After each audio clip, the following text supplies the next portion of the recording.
Okay, that was fucking weird. I am having weird issues with OBS lately. So yeah, I don't know. It just closed. Like, it literally just closed while I was fucking streaming. It's really weird. Yarhar, yoho, welcome to the stream, Sheldon the Vaporeon. Haha, fourth wall joke. Did my pirate talk kill it? I hope not. I have no idea what the fuck happened. It's weird. The great cataclysm that I read about in that book may well refer to this demon. It says that a monster destroyed a large town that once stood at this very area. It also says that the 7 crystal stars were actually created by this monster. And that this thing used the power of the crystal stars to try and control the world. According to this book, the demon was defeated in the end by 4 heroes. But only the beast's physical form was destroyed. Its spirit could not be eradicated. So the heroes used the crystal stars which they had stolen from the demon. And they cast the evil beast into the depths of the vast maze and sealed the exit. From this I gather that the crystal stars cannot distinguish good from evil. So if they're all united, they could either seal away or resurrect the demon.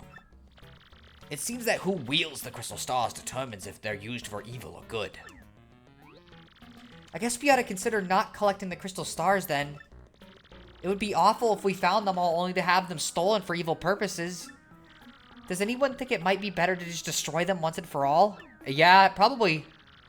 That was my first thought too, but further research suggests we can't do that. There's a slight possibility that the 1,000-year door is weakening. It seems the crystal stars hold the power to seal the beast for 1,000 years. So once 1,000 years pass, the power to keep the door sealed shut will fail. And unfortunately, this year may be the 1,000th year. Bad luck, huh? The fact that those goons want the stars now may be a coincidence, but maybe not. In other words, we must be ready for the demon's return, even if the X-Nauts fail. Oh, I guess we better find the rest of the crystal stars then, huh? Where do we start? According to this map, it appears to be somewhere on Keelhall Key. Keelhall Key? I'm none too familiar with this place, but I've heard countless unsavory rumors. You know, the usual stuff. Vengeful spirits full of hatred, evil curses, things like that.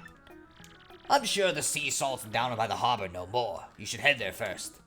Okay, well, I guess we know where we're going. We gotta find Keelhall Key, trademark. Anyways, we got the extra catalogs. Let's see. And hello, Sheldon. I did say that earlier, but I'll say it again. Oh yeah, also, Captain's Jones attacks are OP. Best way to defend them. I don't remember them being... Okay, so here's the thing. You may actually be under-leveled. That game, you don't have to grind necessarily, but in a lot of areas, I'd say you should be fighting every enemy you come across, no matter what. If not, the game gets way fucking harder. So you may actually just be behind, and if you get past him, there's going to be a much harder boss right after. 4 crystal stars, sealed demon. Wait, change a few words, and this is basically the original Final Fantasy. Well, it's 7 crystal stars, 4 heroes, and a demon. Wait, Culex had 4 crystals. I do love trademark becoming a gag. It does fit pretty well. Let's see. So, for right now, I was considering doing this quest, and you can tell there's something kind of interesting about it, but I'm gonna wait until next time, because I feel like this particular thing would benefit us a lot more in Chapter 6 than this one. Swindle is here, but not all the time, usually. Or, wait, Swindle is here all the time, usually, but not now. Where is he today? I was thinking I'd come talk to him about a way to make some quick dough. If you see him, tell him that I'm looking for him, okay? There are some side things I want to do. I'm going to save most of them for after this. Let me see how many shine sprites we got. We got 7. Okay, that's good. That's perfect. That is exactly like what I needed. It's 1 more than I needed. Okay, man, I think I need to wait for the remake then. Okay. I mean, it's fine either way. Welcome to the home of Merlin, the Super Magician. I foresaw your arrival. So, which part would you like to upgrade? We are upgrading you. Vivian is by far the best partner in this fucking game. If she's not best, she's second best. Like, genuinely, on occasion, OP. And it's especially because of the ability we're supposed to get for her from here.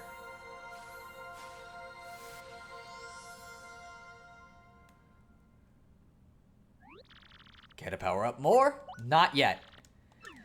So, what she just gained is an attack called Fiery Jinx. Costs a lot of FP, but this is an attack that hits everybody on screen and gives them burn, which is an effect that damages them every turn on top of that, which is really fucking good. Like, across the board, one of the best moves in the entire game. And the only character that might have a theoretically better move is one that we're going to be getting pretty soon here. Graffiti corner. Sometimes I think I'd be better off not ever speaking. I wish I was still a pig. Morbidly depressed Twilighter. That's fucking sad. Hello. Sorry, Vivian. So look what badges we got. Double pain. Double the damage that Mario takes. If you want, you can get a hard mode. We don't have enough money to buy much of anything. Because I spent all of it on badges. So. You okay, Vivian? Yeah, I think she's doing fine. Anyways, let's go back down. I want to go look at that thing because I want to talk about this a little bit. And I wanted to get Vivian first before we do what we're about to do. I actually want to play Paper Mario 64. I'd recommend it. The game's pretty good. It's not as good as this one. It's a little bit more boring sometimes, and there's a couple chapters that really suck in that game. Or mainly just one. But the game as a whole is pretty good. So first, let's go over here. I must play the OG before remake. That's fair. Oh, the guy with the pig Sona? Yeah. Well, he wants to be a pig still.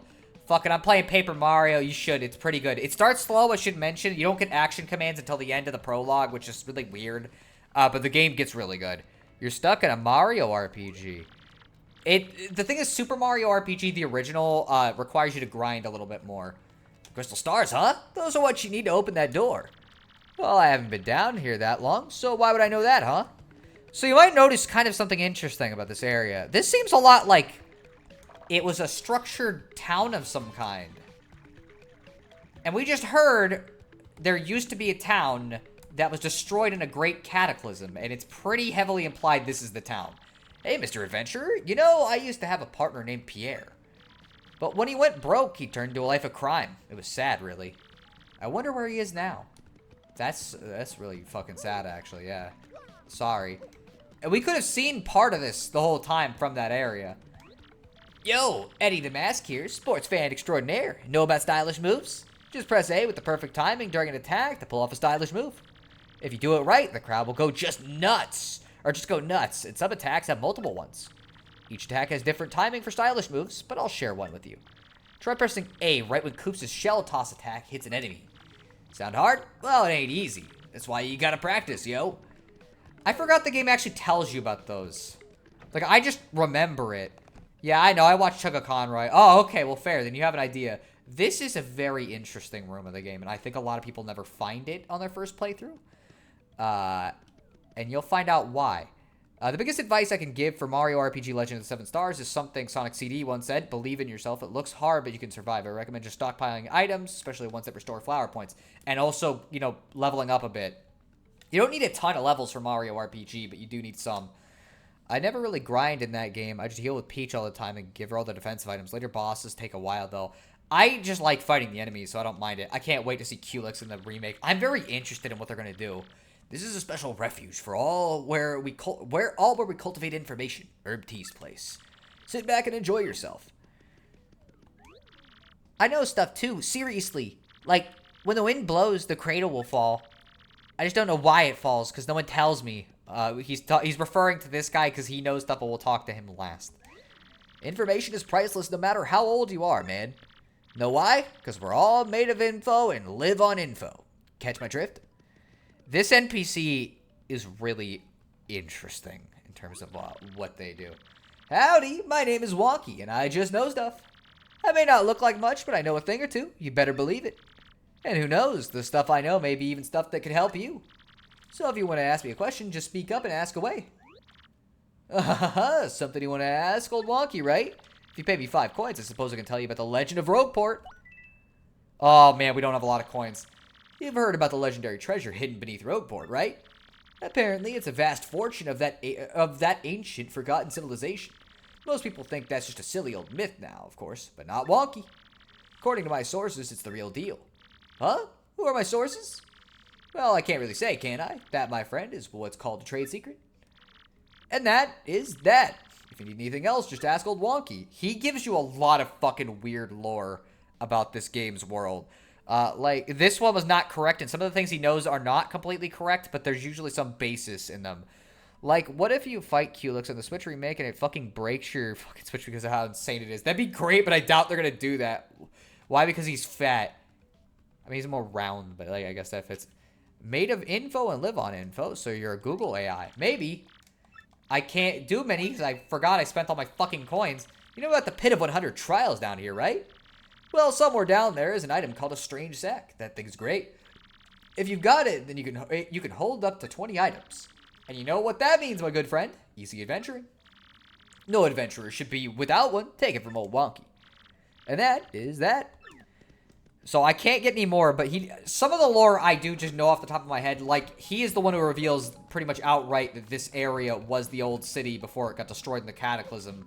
But there's another area that he knows stuff about that we're going to be going to that he talked about briefly, but there's a lot more to it. I've never really talked to old Wonky, but I know about the other guy who tells you the lore. There are several characters, and maybe not all of them. Not all of the lore comes from old Wonky. There's several that have different things. Ooh. Slow Shroom. Make allies recover HP gradually for a brief period. This item's not great. Fuck. Get countered! I don't know why they left. I did a sick counter and you're gonna leave?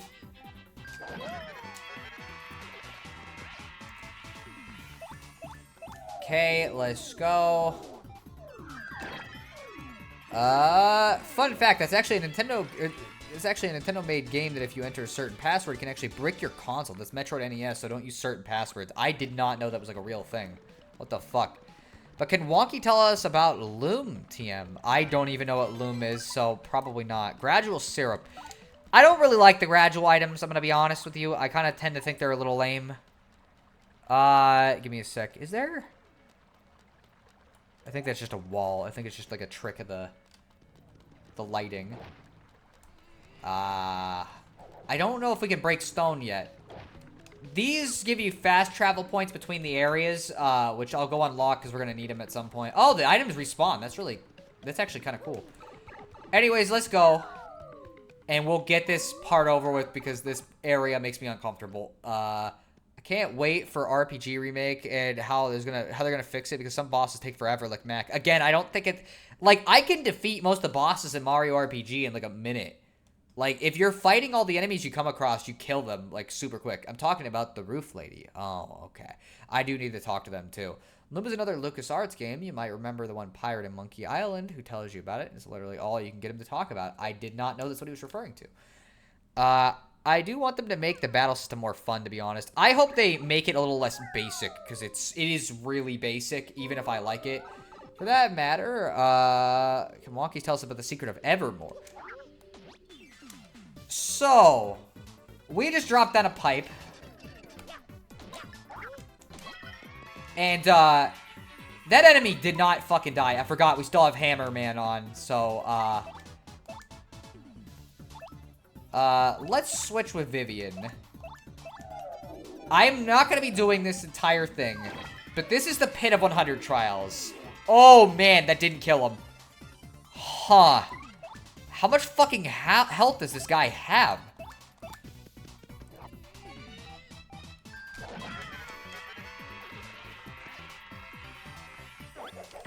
Ah, fuck. Okay, well. I'm not the greatest at doing this. This is the Pit of 100 Trials. Fuck, I messed up. I was paying attention to the chat because it's been moving more than it usually does during these streams. To be honest with you, I've never had the fight with Mac take me very long. Yeah, same. Yeah, I would get rid of Hammer Man. There's a better cartoon you could have on instead. Nah, I'm good. But yeah, this is the Pit of 100 Trials. As you could probably guess, there are 100 floors of enemy encounters here. And they just get harder and harder as you go. If I was gonna do this, it would have to be off-stream. Normally, but I figured I'd show it for right now, because you do not have to do all 100 trials at once. You could leave, you just have to, if you come back, you gotta do all of them. So, it really only means so much, it just means you don't get stuck here forever.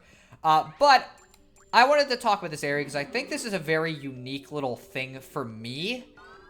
when I was growing up, at least.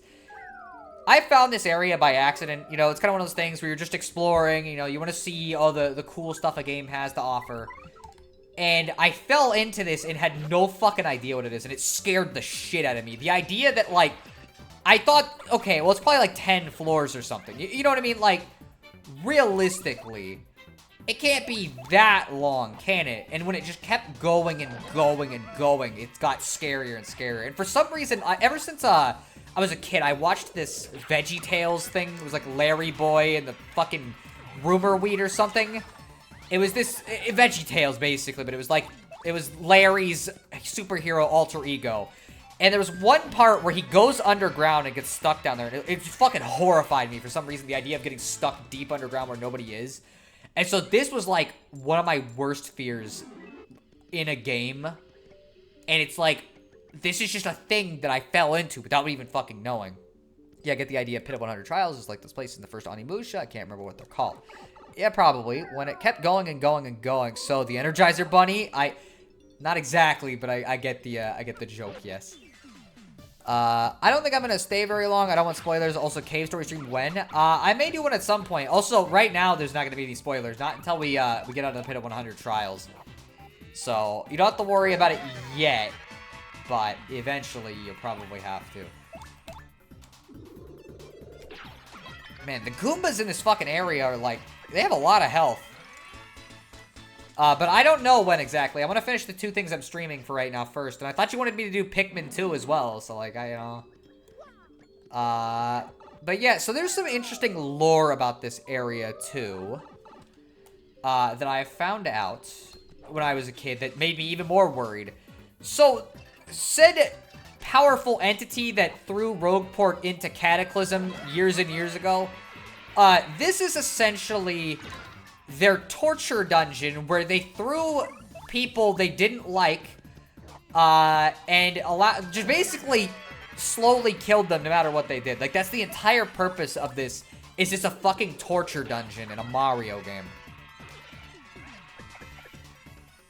Ooh, let's see. We gonna get the roulette? Wow, we are! It's not gonna do anything because we have full health, but hey. Appreciate.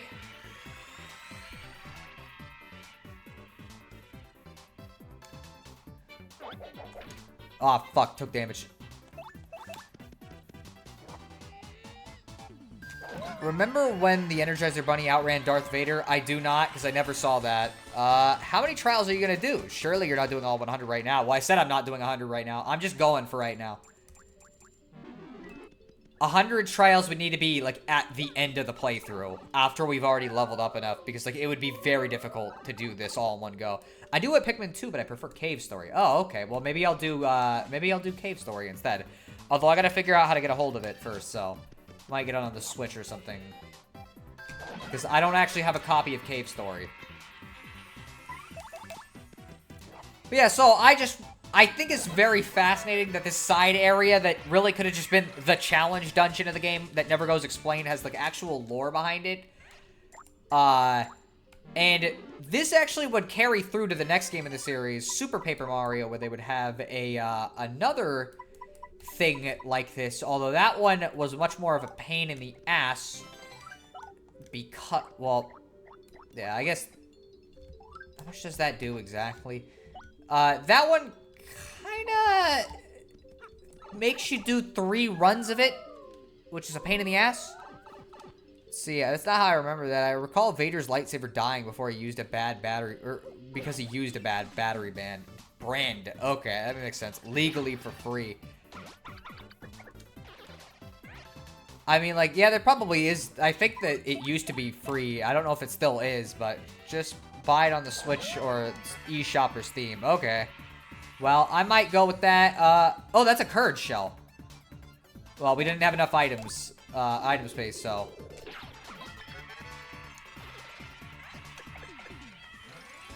Let's see. I knew this was created by said Scary Monster Mash, but I don't remember it being a torture dungeon. That's basically what it is in canon. It's a torture dungeon. It's meant to fucking slowly drive people nuts and obviously slowly kill them. And it's like the chances of somebody ever making it through this normally is not going to be very high. when it's 100 floors of this shit. But that also means the enemies that have been stuck here have been stuck here for that entire time.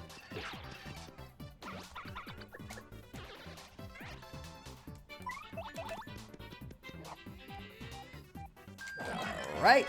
There we go.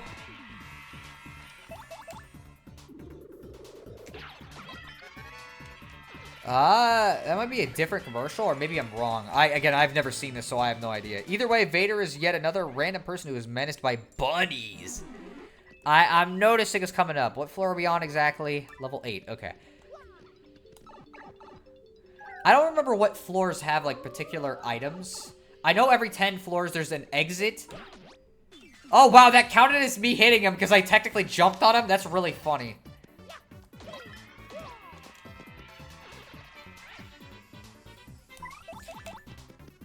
Alright. But yeah, so this was one of the side things I wanted to show. And I figured I'd show a bit of it, because, you know, why not? Phantom Menace. I've never watched Star Wars. Okay, and the next floor should be floor 10, I think. And usually these floors are exit floors, but they also have a prize sometimes. Like Sleepy Stomp, executes superbly to make enemies sleepy.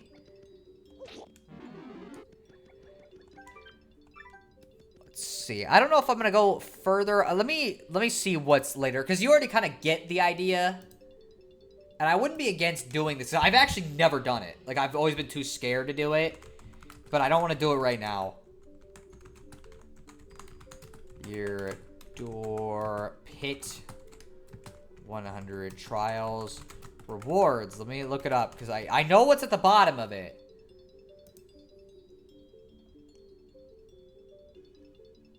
Let's see.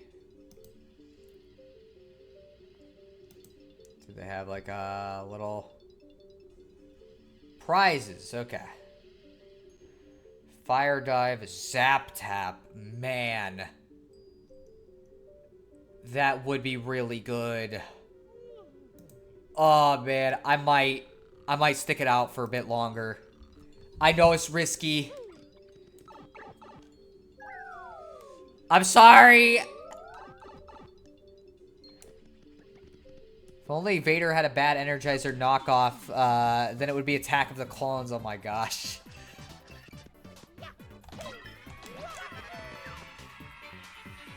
Okay, let's go with you. I know I gotta be wary of how much FP I use, but that should kind of help get us a chunk of the way here. Aw, he's got an HP sucker! Fuck! He's gonna use it. No, okay, but I didn't block his attack because I thought it was gonna be like 64's timing, which it was not. See, I bet down there's a sign that says welcome to black space. That'd be great. That'd be funny. I can't believe we were at the point where Mario and Luigi needs a remake. I really would like either a new one or a remake just at this point. What do we got in here? I really don't think this is worth trading off for anything else in my my stuff. We're going to floor 30. I'm sorry. I know it's gonna make some people a little frustrated, but we gotta go to floor 30. There's a really good item there. Let's see. We're gonna go Dexter. Oh, okay. Try again. But yeah, fucking, it really sucks that Mario and Luigi is still stuck in the place it's stuck in. There we go. Ah! Yeah! Huh.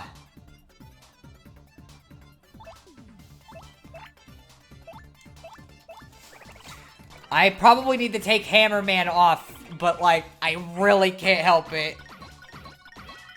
Get rid of him. Around this point in the game, I normally get halfway to get the super sack or whatever. That would be really fucking useful. It would be really useful. Let's see if I can get him to waste this fucking mushroom. Or just kill him. What's wrong with the, with where Mario and Luigi is stuck?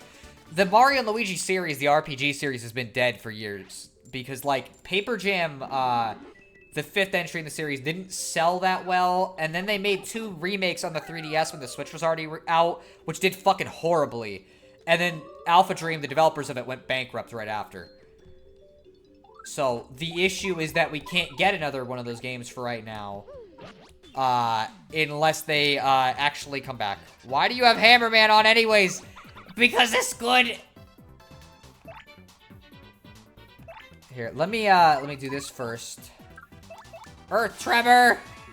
Oh, I should have done Art Attack. That one would have been good, too. We just got that one, and that one's, like, really good.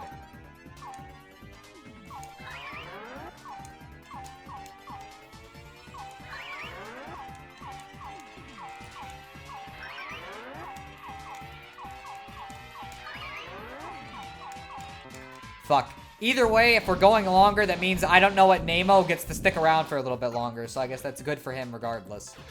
Get rid of him, and boom. Yeah, I've heard that the remakes aren't as good as the originals as well. Superstar Saga, I think, is better than the original. Bowser's Inside Story is definitely worse. You know, it's like, I was not real happy with what they did with Bowser's Inside Story. It's got some improvements, but most of the time it's just worse. Just in case. No! Come on. Let's just jump on him. Let's just jump on him. Stop being stupid. I know it does extra damage, but it's like, this is a guaranteed way to do a jump attack. And because of this, I should be able to kill this without even worrying about Hammerman.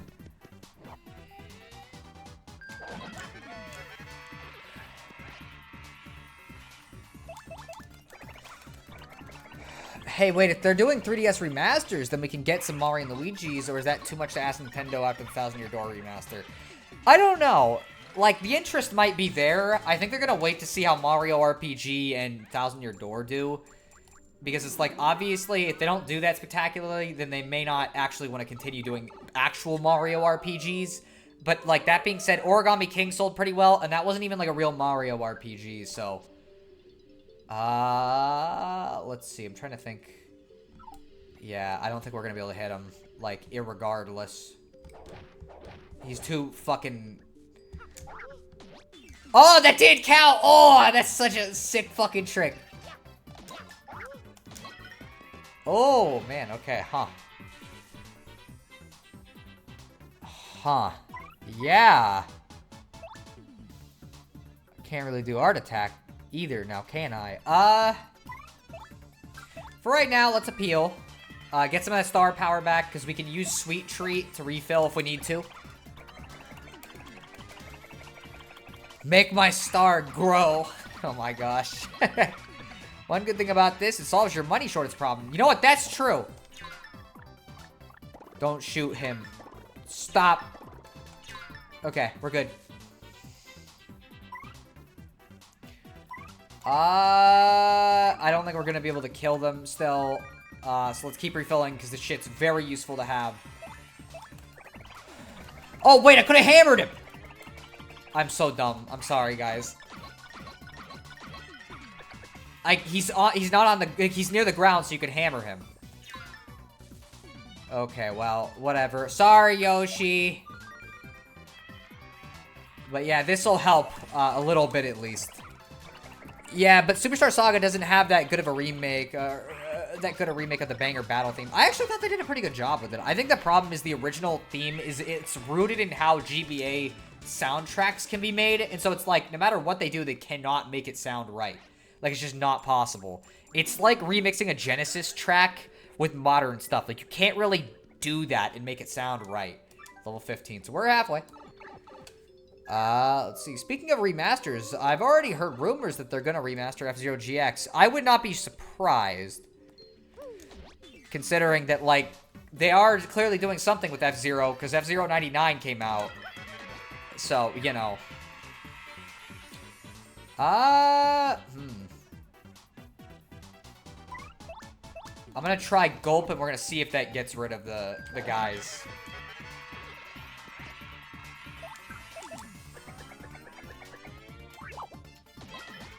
It does. Okay, we're good.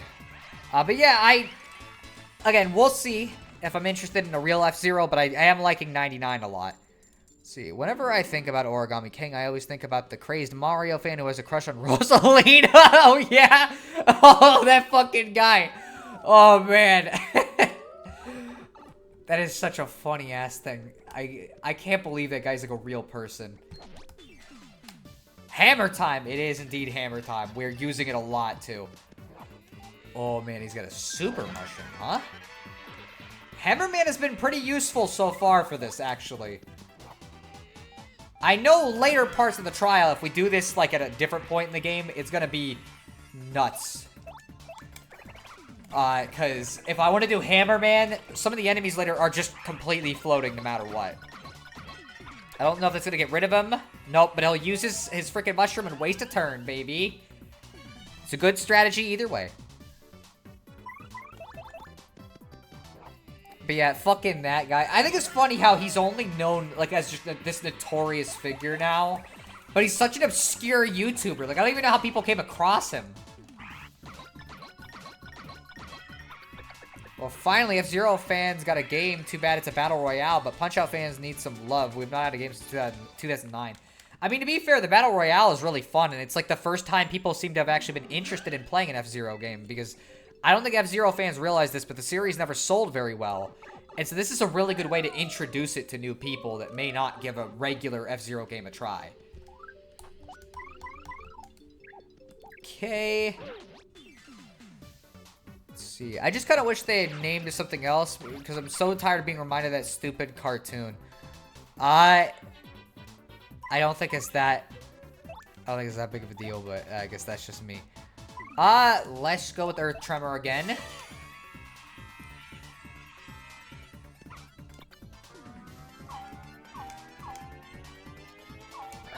Alright.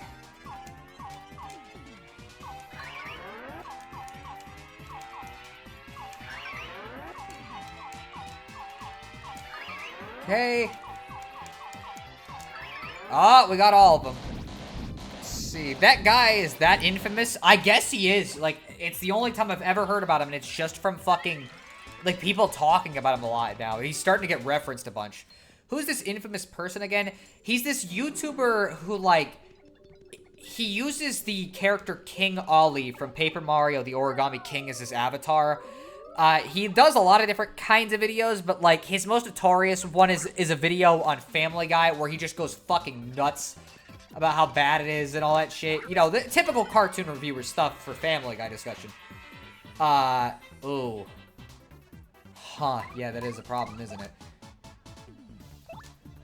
You know, it's not too shocking or anything, but he's also known for being, like, unnecessarily attracted to Rosalina from the Mario Galaxy game, and then other ones. Let's pull out Dexter just in case. He's gonna use Mr. Mini. Shit. Uh-oh. We kind of don't have any choice but to defend. Okay. At least he wasted a turn. Because I didn't think he was going to do this. This lowers our attack by 2 fucking things, meaning Yoshi can't do anything. He's still hiding. Dogs Eat Dogs 6 is a rather interesting individual. Yeah, he's unique. That's for sure.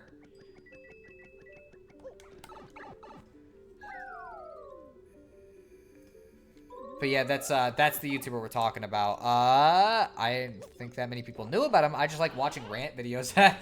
It's because people have been talking about him lately. So we got 10 more floors. But yeah, people have been talking about him lately just because, like, he's just kind of absurd. Like, his existence is kind of absurd. I think he was outed for arguing with 10-year-olds. I mean, like, if you're on the internet, you argue with 10-year-olds inherently. Booze, huh?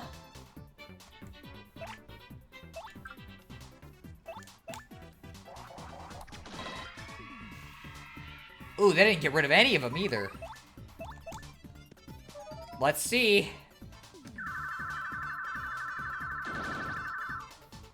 That only got rid of... Wow. Oh, man, they do 1 damage, too. Oh, no! not good at blocking their attacks. I don't fight boos enough.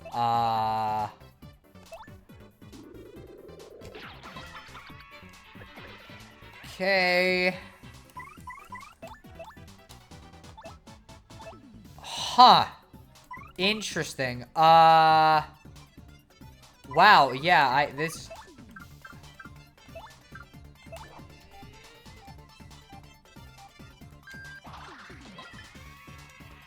Let's get rid of him at least, so we're not taking extra damage.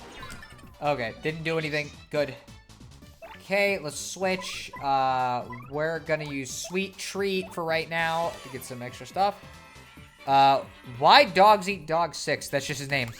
I don't nobody knows. People just... YouTubers just pick fucking names a lot of the time, and it's like, okay, I guess that's a thing.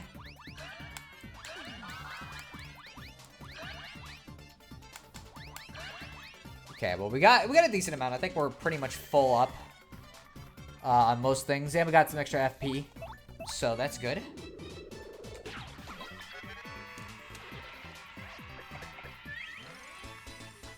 Speaking of talking, the chat we had a bit ago was fun. We should do that again. It was pretty fun, although we kept getting off topic from Omori. You know what, though? Pretty epic, funny name, lol. I think it's more weird than anything, but whatever. Family Guy's a modern disgrace. King Ollie killed him. It's actually a fucking mod. There's a King Ollie killing Family Guy with scissors. It's fucking... It is so... It's so great. Oh, man. Oh, this is kind of a... This is a rough setup. I guess we're using the fan favorite, everybody's favorite thing.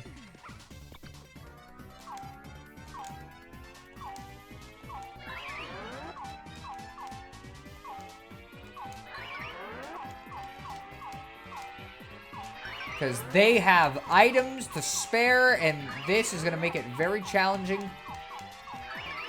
Okay, when we discussed Omori, mostly Omori, and often everything that isn't Omori. Yeah, pretty much. We should watch the video. Honestly, I wouldn't even be against it. It'd be pretty funny. I like it how individual battles have gotten us like halfway to a fucking level up almost.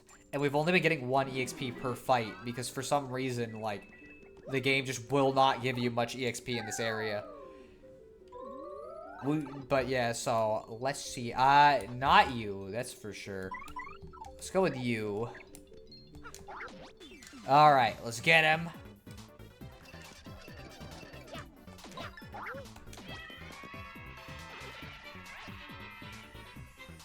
Oh. Yeah, huh. I like it how every fucking fight is like kind of challenging for one reason or another.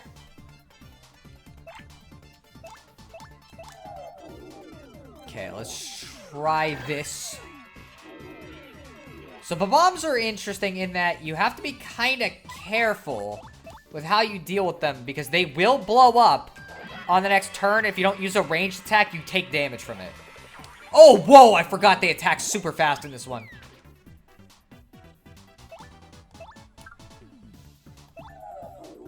Alright, let's try that. I'm gonna do hammer throw, try to get rid of this guy. But man, fucking, I forgot how, like, actually kind of scary the bombs are in this one in terms of just, like in 64, they move super slow when they jump on you. Let's see, let's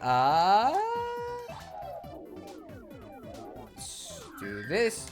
It doesn't matter, we can fuck it up if we want. From what I remember, it gives me old Mr. Ender vibes, which is kind of nostalgic. You know, it kind of is a lot like his older stuff.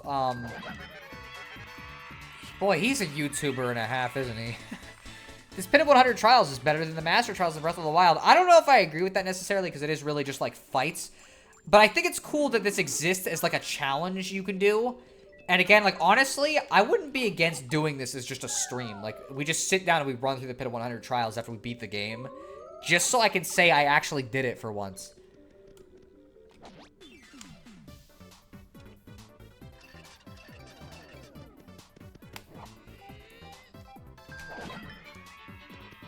Oh, that just got rid of him. Okay.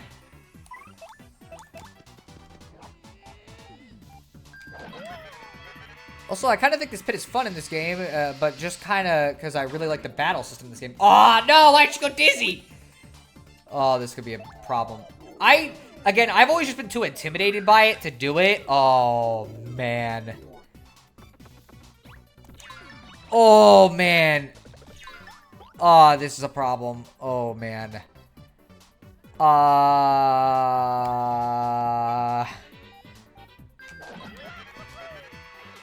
Maybe I should not have... Here, just defend. Okay, we're good. I'm gonna defend, not risk it. Okay, there we go. But yeah, I don't know. It's like, I'm having fun with this, honestly. It's just like, I'm too worried to do this too early, because like, we're definitely not at the point where I would be able to beat the boss of this at the end. Fuck the Master Trials. I never got to do them. Like, they seemed really fun, but I didn't buy the DLC, so...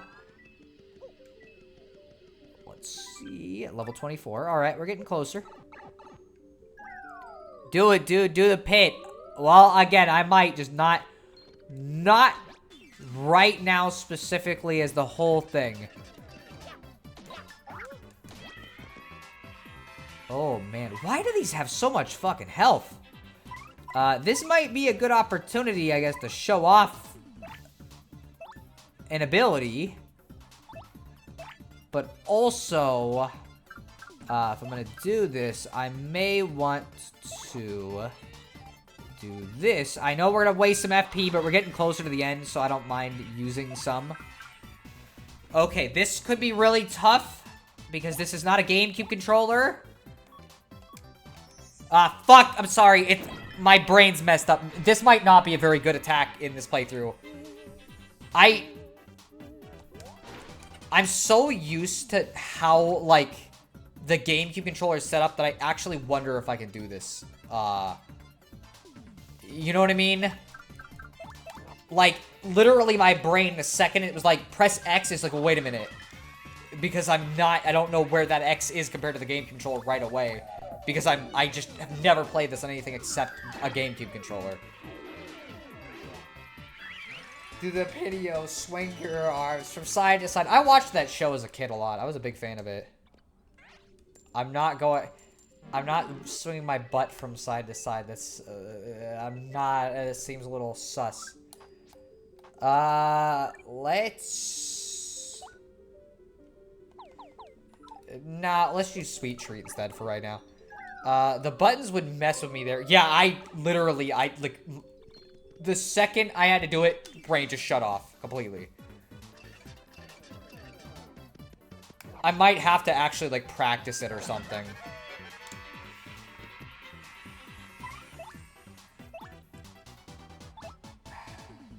Okay, you know what I'm gonna do? I'm gonna create a restore point, and I'm gonna practice this fucking move here. Because I want to see if I can get this down a little better. I know this is kind of cheating. But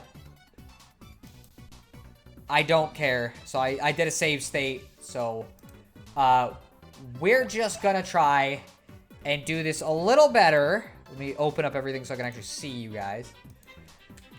Yes, I know what you mean. When I emulate, I need a controller that replicates the console I'm emulating reasonably well. I normally would too. Okay. A, B, Y, X. No! Okay, redoing it. Okay, again, I'm just so used to differing positions that my brain just does not like it.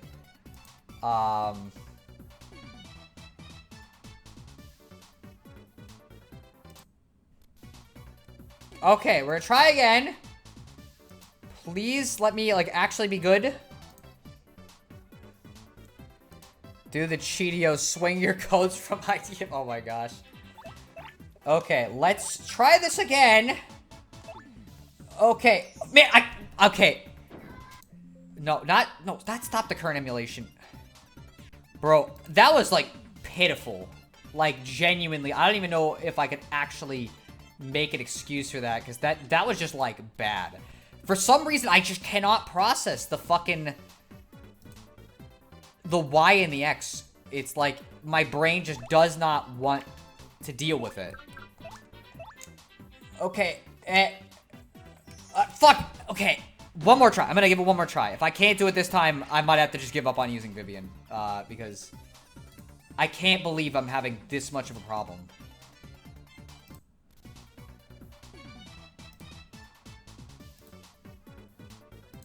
See, I see Luigi. He's indeed watching us fail over and over. I posted do the Wario in Discord. Oh my gosh. I feel like Luigi often gives you really good stuff, but I don't know if that's really a thing. I have no idea, but I often have a problem with different positions once myself. When I was playing Yu-Gi-Oh! Game on the GBA emulator, I was pressing A, keep thinking it was B. After a while, said screw it, just set the controls my thumb expects them to be. The problem is like, it's not gonna matter because it'll fuck me up in other regards, no matter what. Okay. I just need to be careful about it, I guess. Instead of, like, panicking, just try to do it because it gives you more time than I usually think it does. I just panic because again, I'm just not used to playing this on a fucking non-GameCube controller. Boy, Vivian's having some trouble right now, though, regardless.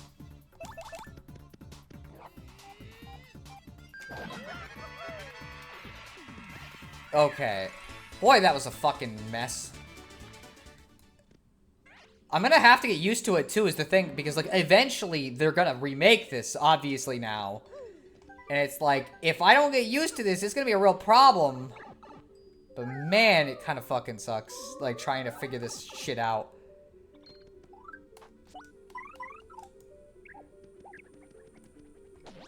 Alright, let's do that. We're almost at the bottom here. Booze!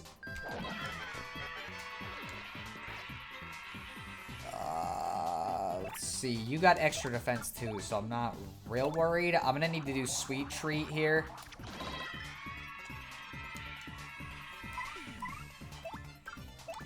Earth Tremor, here we go. Dude, I'm sure the remake isn't gonna be as hard to get used to as the emulated version. That's probably true because they'll just say why without, like, the button shape, which I think is the problem, is my brain just kind of processes it a certain way, but I don't know. It's always tougher playing GameCube games on a non-GameCube system for me. Because I'm just so used to it being a very particular way.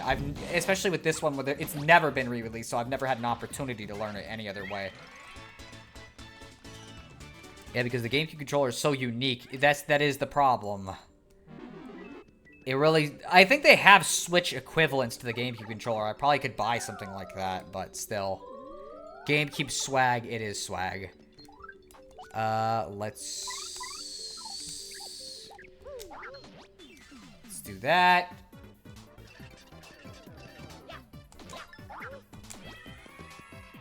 Get rid of him.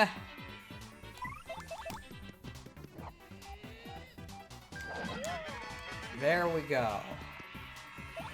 At least we're making progress again, instead of just sitting on the same battle over and over. But yeah, even that attack, I have to, like, think about it for a second, whereas in the GameCube, I would just press it without even thinking. Yes, there are GameCube Switch controllers and even a GameCube to Switch controller adapter. That is also true. I probably need to buy that fucking adapter. I don't know why I still haven't. And even GameCube style controllers for PC. I guess that just goes to show how much people fucking love the GameCube. Because, like, people just keep it alive no matter what. You know, fuck it. We're almost at the end. I better not fuck this up, actually, because, like, if I do, we're gonna get hit by a ton of bombs.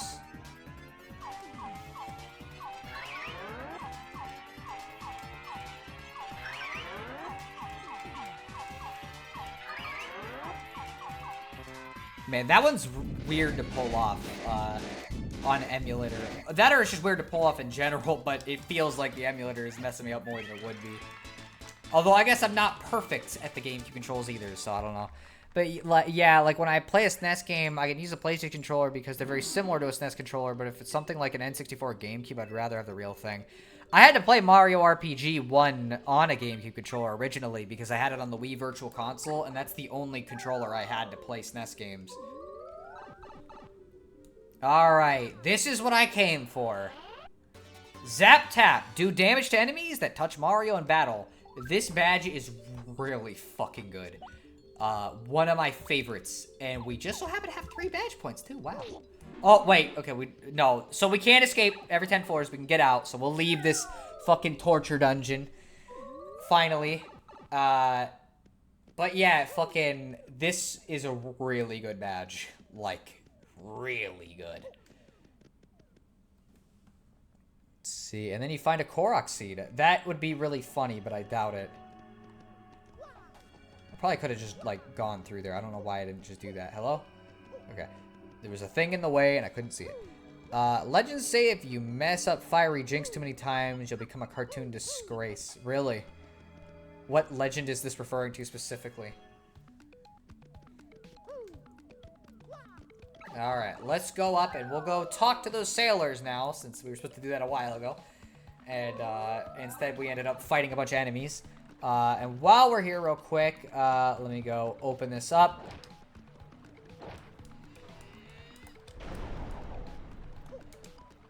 Because we can get that Shine Sprite.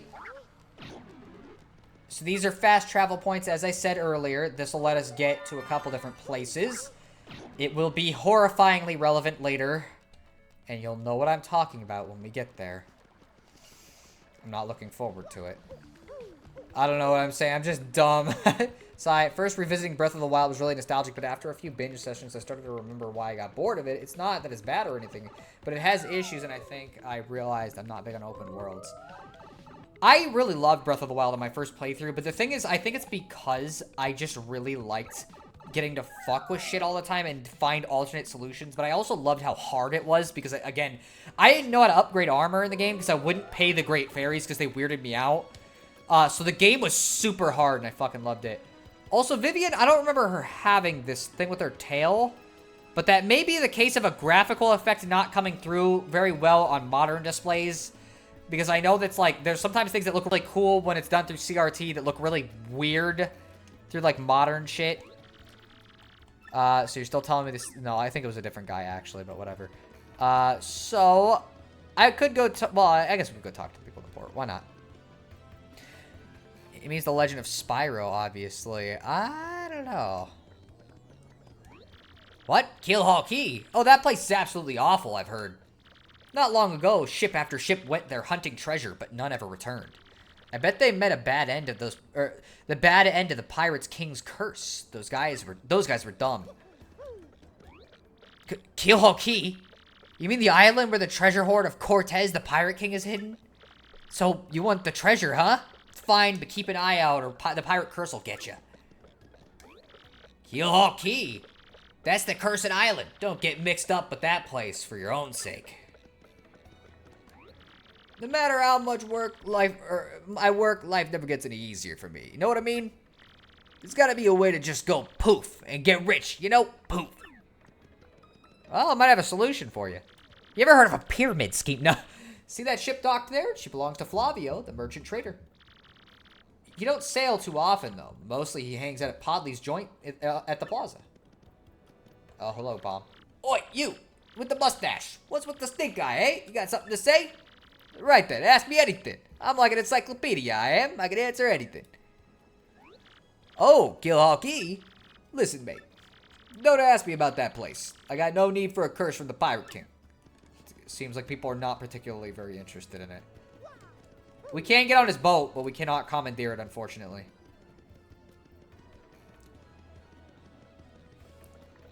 Let's see. In my dream the other day, Vivian had legs and curly yellow shoes. What the fuck? Why? And on my last stream, we learned the actual definition of keelhaul. That's true, but I don't remember what it said exactly.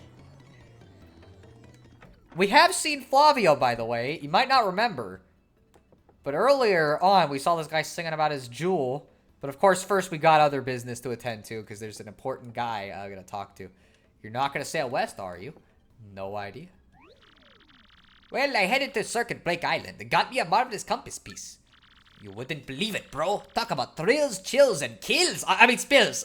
Sorry, Mario. I've been playing this series lately. It's very good, but, like, I can't... I don't really feel like I can tell you about it. I feel like you're gonna judge me on the internet, especially when I tell you who my favorite character is. It's Chiaki. I like the gamer girl. It was a pretty nuts, bro. Want to hear what happened? It's a pretty long story. Sounds good to me. Which part of my story do you want to hear? Circuit Break Island. Oh gosh, a chapter where you have to get a ship. That is indeed the truth. There was like a flapjack episode where they sail west and it's bad, but I don't remember why. I barely remember it too. Well, like I said, it's a really long story, but here it goes. Just as our boat arrived at Circuit Break Island, I heard this incredible racket. We soon found out that they hold kart races almost every day on the island. Whoever takes first place in the kart ride gets to rule the island as king for a day. Just as I got to the racetrack, they were holding the award ceremony.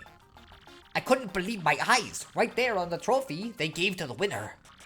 It was another piece, the Marvis compass. I almost passed dead away. What the fuck? I decided right then and there that the only thing to do was enter the next race. I mean, I've driven in kart races before, so I thought it'd be okay. Boy, was I wrong. The karts were supercharged machines that could send you airborne with just the exhaust. These vehicles were armed with missiles and bazookas. It was anything goes, bro. Of course, I wanted to get right out there, pronto. These drivers were crazed. But I worked up to my courage and signed up anyways, and my race day finally came. I got one of the best karts, the big green 01. I took my position at the start line. The light went to green, and I stomped on the accelerator, and something bad happened. I was in reverse. The big green 01 went rocketing backwards with me yelling. I crashed into the wall behind me hard enough to cut me off mid-scream. In one fell swoop, I dropped into last place and wrecked my racing machine. But it wasn't all bad news. All the other kart racers crashed because of my maneuver. Once I got it into gear and took off, I was the only car left. I won by a country mile, bro. I took the piece off the trophy and added it to my marvelous compass. The compass came to life and pointed me forward toward Jezefra's town in the east. Then I heard that voice. Princess Eclair's voice echoed in my ears again. Oh, my princess. Random words would form poetry if spoken by your voice. I will most definitely save you. Just wait for me, Princess Eclair. Oh, sorry about that, bro. So after that, I got back on my boat. And came back here to Rogueport. And that's what's been up with me. If you want to hear what I've been up to, just come and find me, okay? I'll be around. I fucking love his stupid stories. Keel hauling is trying someone and dragging them behind, slightly under a ship. I think you're supposed to be near the coral reef when you do it. Oh, okay. Guybrush Threepwood. I see your point. Thanks. Oh my gosh. Scraping his coral really, really hurts. I fucking imagine. Yeah. Guybrush, I said I see your point. Thanks. Look at you silly me. I left the silly thing in reverse. Pretty much. Yeah, I'm Torque, and I don't for a second think this dude's telling the whole story. The only reason I limped in my rig was because he got down on his knees and begged.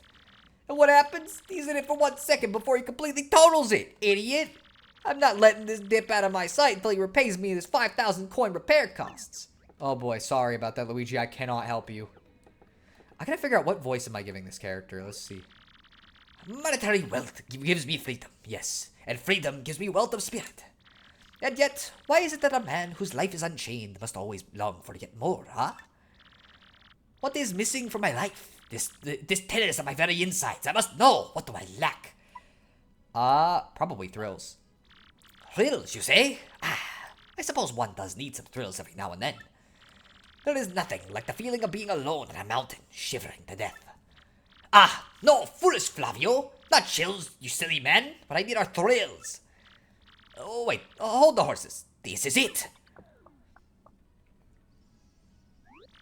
Now that I am thinking of it, I once heard that the treasure of Cortez, the pirate king.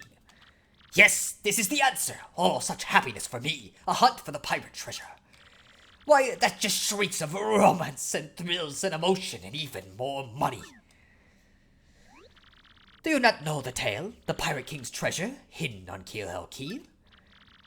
Well, tales say that the Pirate King Cortez hid his hoard of pirates' booty there. For years, treasure hunters and ruffians have gone there in search of the loot. But not a single one of them has ever returned. Oh, the horror makes my back tingle. People here whisper that the ghost of Cortez attacks all who seek his treasure. Eek. It is because of those very rumors that people no longer go to Keelhaul Key. But that will not stop Flavio. The treasure is there, yes, and I am going to prove it. For I am Flavio, trader extraordinaire, millionaire, sailor of the 7 seas. What is it that you were saying? You are looking for a treasure here in Rogueport. Why talk such craziness? There isn't anything like that in this dull armpit of a town. You cannot be believing each stupid rumor about treasure some street urchin spews out. No. Now what madness comes bursting from your mouth? You have a treasure map? Well, hand it over. I mean, rather, show me. You're having a joke on me. This map leads straight to Keelhaul Key. You swine! You mean to steal my treasure out from under me, you awful, awful man! Well, now I am confused. You are looking for things known as the crystal stars? But now that I am thinking, a star-shaped stone was said to be in Cortez's hoard. Perhaps I could sell it for a staggering amount of cash? Yes, that would be... Stop such thoughts, Flavio. What you need is romance, thrills, and emotion. I cannot ignore what this business before me suggests. This must be fate at work. Flavio shall now go to Keelhaul Key. Of course, the crystal star is yours, yes, but the rest of the treasure is mine. Huh? You must repeat that. Flavio's ears are plugged. You have no ship? Ha ha ha ha ha! You unfortunate foolish men. Do you not know who I am?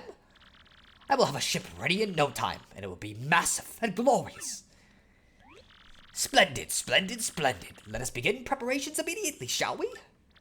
I will volunteer myself as our intrepid leader, yes, and you will be our captain.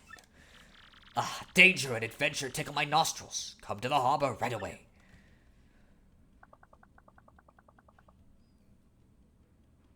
We need Luigi's story. I fucking hope in Thousand Year Doors Remake they add that as like a little side thing. That'd be so cool. Yes, Flavio. Or wait, weirdly, I used to like playing as Luigi in Mario Kart. He's usually one of the characters I'll pick. It's either him or like Metal Mario. Yes, Flavio, we know about the treasure, the One Piece. I never watched One Piece. It's too long. Oh, another ghost pirate. I would make a joke about how to defeat him, but it would be a Monkey Island spoiler. Yeah, you probably shouldn't do that then. Dreamin', don't give it up, Luffy. Dreamin', don't give it up, Zolo. I don't know. Again, I never played that.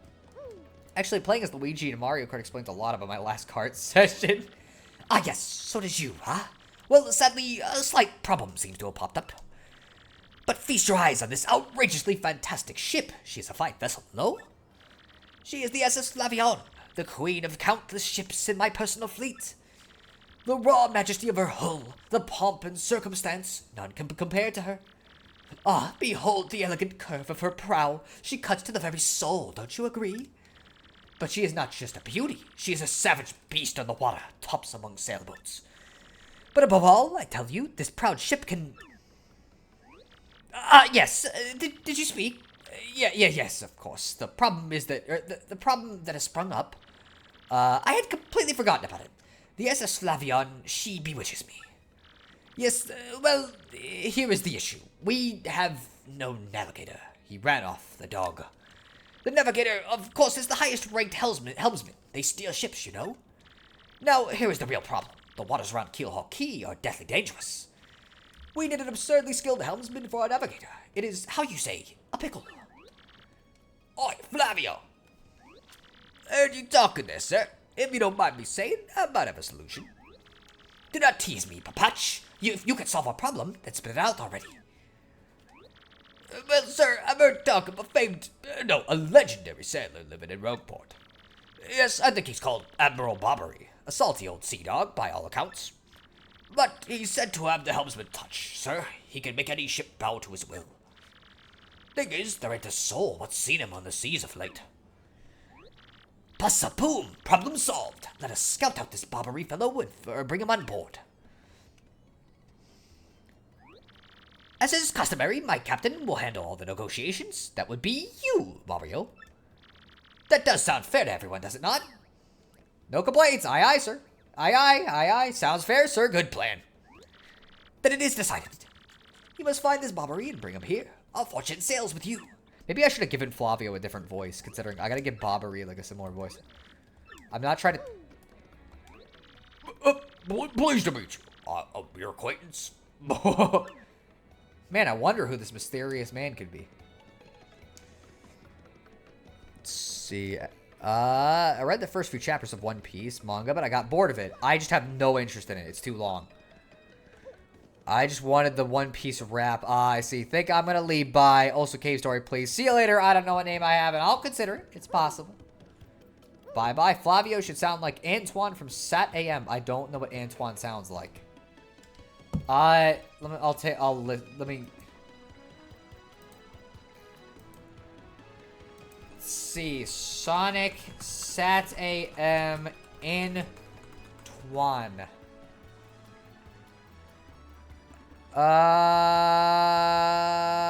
Character compilation Antoine. Let's see what his voice sounds like.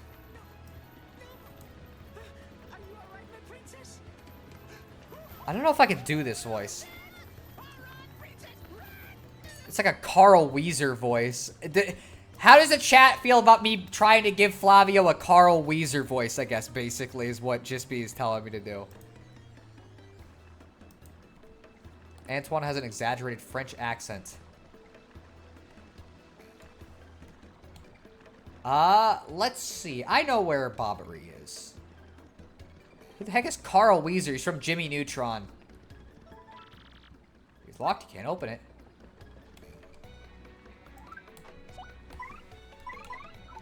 I'm down with Carl. Alright, well, we'll do a Carl Weezer voice. Hello. The other day, I saw this guy jumping from roof to roof. Man, he was so dashing. But, you know, actually, he might have been a bandit. Maybe that's why he was sneaking into chimneys.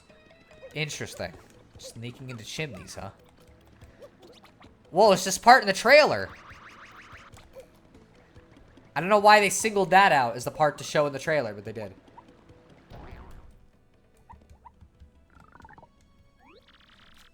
What do you blokes want? You seek Admiral Bobbery? Never heard of the gent. Take your search elsewhere. Now, away with you. Alright. Well, we gotta figure out where the fuck he is then, because clearly we don't know. Bobbery? That old sea dog lives in the East Side house next door. They say he was a great and important sailor long ago. Okay, so he lied to us. Admiral Bobbery? I haven't the faintest idea of what you're talking about. Now, if you please. Drop the act, Super Stash. We already found out that you're Admiral Bobbery. What poppycock. Tell me, what would you want with me if I were this chap? You say your ship needs a navigator, and you want me to do the job, hmm? So sorry, but you'll have to look elsewhere. I shall set sail upon the sea nevermore. But that's just not cool. You want to see me beg or something? Is that it? You have to come along. Only you can get us safely to Keelhaul Key. Awfully sorry, dear boy, but when I say no, I mean no. Okay. What's the next move, Chief? This salty dude is going nowhere fast. I can't figure this guy out. What's his beef with the ocean anyways? Know what we gotta do? Go find someone who knows what this dude's deal is. Well, a good thing I know just the guy who probably would know. We did go to a bar where sailors seem to go, so maybe this is where we should go. Imagine your last name is Weezer. Fucking for real. Unfortunate. You say Bobbery won't let her go out to sea, huh? Well, I can't say that surprises me. The real question is, are you folks really sure you want Bobbery back on the water? Oh, is that it? Now I see. You want to mount an expedition to Keelhaul Key. Rough seas out there. Most sailors would meet their ends. Not old Bobbery, though. The fact of the matter is, Admiral Bobbery's tale is sad. Horribly sad, actually. You'll probably end up crying, but I'll tell it to you if you really want me to know. I can take it. In that case, get ready. Bobbery's tale of woe goes something like this. Bobbery was once married. He had a wife of enduring beauty named Scarlet. The two of them were madly in love, the sort of love reserved for fairy tales. Now, Bobbery was a renowned sailor, so he was away from home for long periods. Scarlet never complained, though, and always waited faithfully for Bobbery's return. And Bobbery, his eye never drifted. He loved only Scarlet, truly and deeply. So they lived and found happiness where they could, and all was good for a time. But not all good things can last. It was a particularly icy winter when it happened. Scarlet fell ill. A virus, a passing cold, no one knew, but it soon turned serious. Bobbery at sea on a long, lonely voyage knew nothing of his bride's suffering. By the time he returned, Scarlet had succumbed. She was gone. Bobbery, of course, blamed himself. My loving wife perished because of me. If I were not at sea, I could have nursed her to health. I could have saved her. He was so overcome with such thoughts, they tormented him always, haunting his sleep. He has never gone out to sea since. Gee, what a downer. I guess that's a pretty good reason for hating the ocean. You all know his tale now, so tell me, do you still want him to return to the sea? I mean, we don't really have a choice here. Very well, I understand. If you're that determined, then I'll give you this. You got an old letter. The letter Scarlet wrote to Bobbery on her deathbed. On her deathbed, Scarlet wrote Bobbery a final letter. You hold it in your hands. I don't know what's written inside, but I can tell you that what she once told me as she was dying. If I should succumb to this plague, and if my love should blame himself for my death, then give this letter to him so he may hear my voice. It was her last request. But when I saw Bobbery in misery, trying to forget the pain as he mourned his wife, I just couldn't bring myself to present this letter to him. I've regretted it ever since. Please, take this letter and do the deed I was too cowardly to do. Take it to Bobbery. Listen, Podley, thanks a ton. We'll deliver this thing. You feel better, okay? Let's roll, Gonzalez. Scarlet had an awfully specific final request there. How convenient. I think the question is, why, if she had that request, why was he still so chicken shit about doing it? I understand, it's probably hard, but this is the man's fucking wife. You think he wouldn't want to have this letter, even if it wasn't a good one? To be honest, kind of fucked up in of the bartender guy. Yeah, I don't really like what he did. I think he did the wrong thing by far, but at least somebody will give it to him. What? Oh, by Blabberton's beard, not you again! No matter how many times you entreat me, my stance is firm. Now away with you. Pardon? A letter, you say? For me? What? Scarlet? This is Scarlet's handwriting. Scarlet, my love. My love, if you're reading this letter, then I am no longer by your side. Because fate has stepped between us, I have decided to write you this letter. If you're reading this, I must have passed away while you're out to sea. I can only assume that you'll blame yourself for it, my sweet Bobbery. Although my life was short, you gave me more than a lifetime's worth of joy. Though you will mourn, I beg that you remember that time, like love, is a tide. You are one with the sea, as you were one with me. Do not lose both your life's loves. Time, like love, is a tide. You are one with the sea, as you were one with me. 1,000 pardons, but may I have a moment alone, if you please?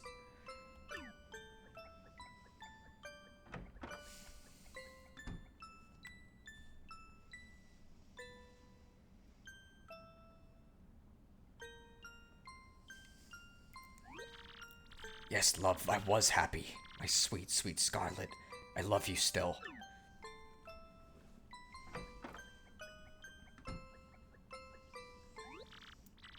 Now then, you were looking for a navigator, I believe? Bound for Keelhaul Key? Oh, if you think an old sea bomb like me is what you need, then let's shove off. Admiral Bobbery, wonderful.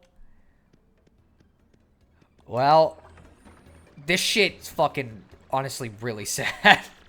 The ship's in the harbor, huh? I must inspect her before we leave. I shall meet you there. There's just something so fucking miserable about this guy who basically spent the last 10 years of his life thinking he was at fault for this shit, mourning his wife, and then finally gets this letter. It's that's just fucking sad. Scarlet's letter. In my restless dreams, I see that town, Silent Hill. I'm there, Bobbery, waiting for you. We're not sending him there, but he also doesn't deserve to be there. think it's kind of the character they give to Podley. There's a side quest where he's also very bad with love. Honestly, yeah, gonna check your email. I guess I can check our email. I don't even like checking it in real life. Okay, we already got the peach one. Cooply. Mario Coops, how you boys doing? I'm just amazed. I had no idea a machine like this could be used to send messages. Technology, wow. I'm doing great, drinking fresh spring water, picking wildflowers, polishing my shell. This town seemed so boring 10 years ago, but I see the world differently now. I bet you'll like Petalburg more than you used to once you get back from your adventure, Coops. So where are you heading next? I want you to see the whole wide world, son. It'll be good for you. But don't go too far past that front door. From Cooply. Got a little message from Coops' dad. I don't think RDM is very useful. And then these are all from fucking Chapter 3. Dear Mario and Coops, I hope you two are doing okay. I have to admit, with Coops gone, I haven't been doing very well. I get lonely and I go into Coops' house and I smell the Coops' smell. That's really creepy. I guess it's just your cologne or whatever, but it makes me so sad. I gotten used to your smell, Coops. Again, it's very creepy. Oh, and the thing is, your dad, Cooply, has his own smell, and it's weird. I think maybe it's the smell of Hooktail's gut. That's disgusting. Now I gross myself out. Oh, and since he's gonna be my dad too someday, I'd better get used to that smell, huh? Oh, what am I writing? I'm so embarrassed, but I'm sending you this anyways. I like it how she's like, no, we are getting married. That's it. Like, that. This isn't even like a question. He has no choice. Hi, Mario. How are you? I'm good. No, very good. No, great. Lots of stuff has changed here, but not the elder being mad at my brother. That's still the same. I wish you'd come back and play sometime. Are you really busy? Are you going someplace far away? Like a place nobody's ever been? Wow, that'd be fun. I'm jealous. Well, if you ever come back, you have time to come back here, come play with me, okay? You have to. Promise. From Petuni. Also, there's a little egg there, which is interesting. You may go back and see that. I don't, again, RDM I don't think is useful, but the ones from the characters I do think are worth reading, so that's fair. I do really like the Barbary, Yarhari. Yarhari? I have no idea what that refers to, but I do like Barbary. He's a good character. A very sad one, but a good one. Okay, I gotta see. I knew you'd get Barbary on board, you wonderful mustachioed man, you. To you I must say, ahoy! I was wise to choose you as my captain. Ahoy to me as well. I just need Jimmy's mom to be on board. I don't know if I can do this voice. It's too jokey. I'm sorry. Okay. Let me see. Maybe I'm just trying to figure out the best voice for him. Because, like, I feel like he needs a higher pitched voice than the one I was giving him. But, like... Or I could do, like, a fucking really shitty French accent. I just like Bobbery. I do, too. He's pretty great. My men have already loaded our cargo. I don't know if that'll work. I'm fucking trying to figure out, like, what voice I should give to him. Because, like, for some reason, this character, I just don't know. My men have already loaded our cargo and supplies. Yes, preparations are complete. If you have no errands, then we can depart at once. What do you say? Shall we set sail? Yeah, let's shove off. Yarhar, I figured. Very well, to the sea. Raise anchor and set sails for thrills and emotion. Maybe I could give him the rules card voice. And romance and money. Our destination is the dread Keelhaul Key. Wait up! Rules Car's voice might actually fit pretty well for this character. Make him sound like a gay stereotype. Why the fuck would I do that? Like, that'd just be weird. Alright. It's time to start Chapter 5. This is X-Not-1 here. Come back, dude. And repeat, X-Not-1 over here, over. Roger, reading you 5 by. Infiltration is successful. X-Not-Black aboard vessel. Repeat, X-Not-Black is on board the vessel. Alright, and with that, it's time to start the chapter that's pretty good, but not as good as the previous 2 or following chapter to me. Chapter 5. The Key to Pirates. Oh, I looked up pirate jokes. Oh, okay. That's just how it goes. Let's time to go to the Keyhole Key, trademark. Month, star, day, XO. Over the protests of my crew, the SS Flavion has set sail. Is this voyage as reckless as they say? Ah, I must scoff. Flavio will show them guts. I don't know if I should read text in his voice, because it's just like a diary. It's like it'd be weird to read it in a voice. But I guess I could. Month star, day XX, another day of good wind. White clouds, they dazzle me. It is as if they are blessing our voyage. Flavio thanks them most heartily. How do pirates know they're pirates? I mean, like, in this case, they would because it's modern day. Month star, day X, music note. Things are going smoothly, yet I am filled with dread. At this speed, we should reach our destination by tomorrow's sunrise.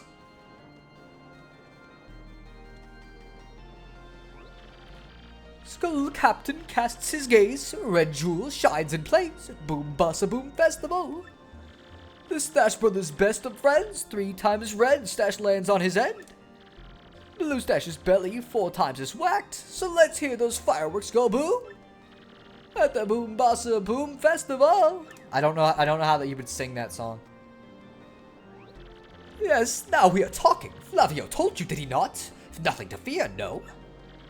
The island is right before our eyes. Do you not see it? It is a mountain of treasure.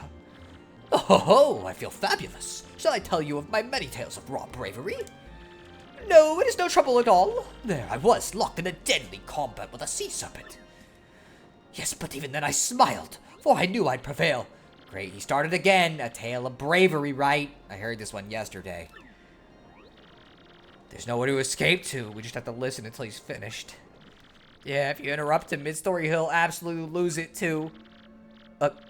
Why is the... What? What's going on here? Why is the ship stopping? Alright, Master Flavio. Awful sorry to interrupt that wicked story. But the ship was stopped.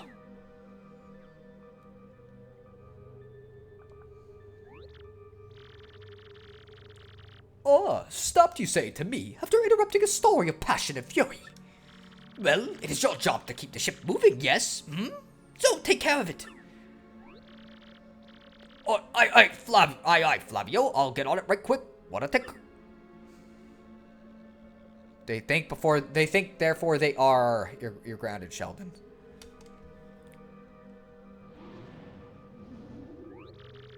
Yeah, I'm working on it. Just wait a Goomba stopping moment, will you, scallywags?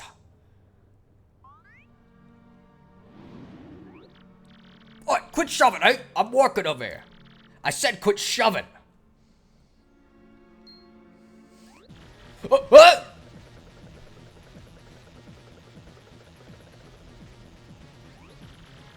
There. What is this ruckus now? Who is here? Will someone tell me what is going on?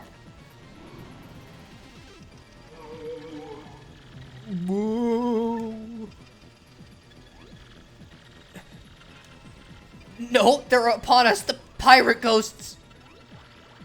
All of the rumors were true. What do we do? We gotta get out of here. Do not panic yourselves. This is just a dream that we are all having awake. Now, quickly, move the boat. Ooh.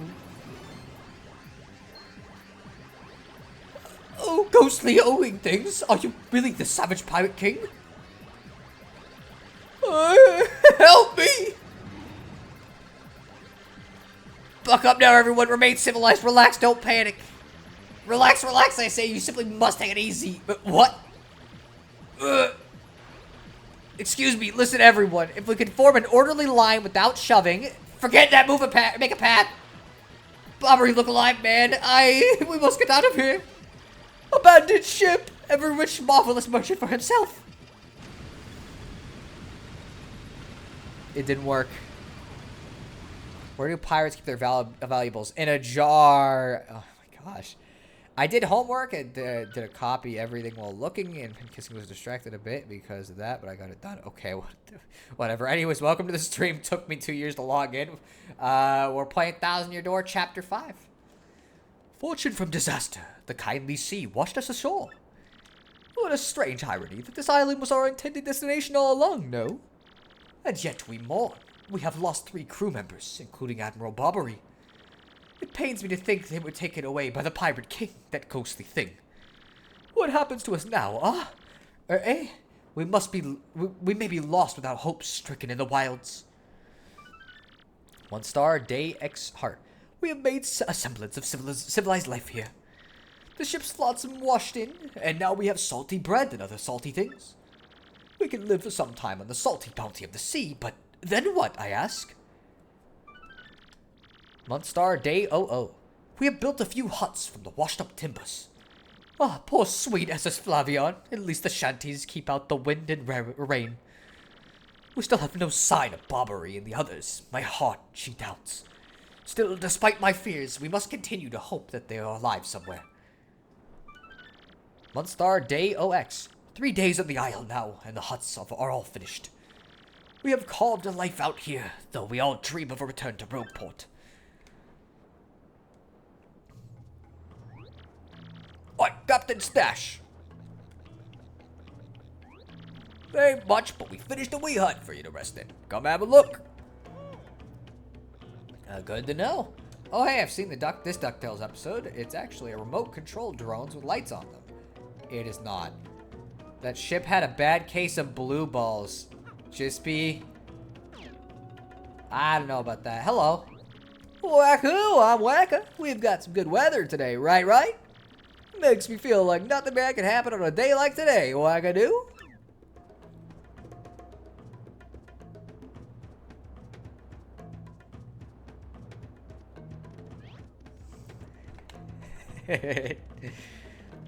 That's a story, lol. So did this just become Gilligan's Island? Kinda, yeah.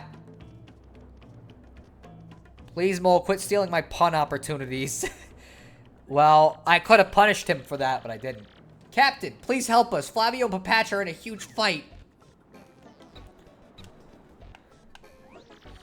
And what about you, Squinty? You turned to jelly when you saw all those ghosts. What are you talking about? You were the one quaking in his boots, Fancy Pants. Wait 1 moment. Did you just call the great Flavio Fancy Pants? That's right, Fancy Pants. Fancy Pants, Fancy Pants, Fancy Pants. I don't think it's that big of an insult. Why, you little cyclops! Flavio demands satisfaction! You, me, hammers at dawn! Why, that's right fine by me. I can't wait to put a few dents in their fancy threads.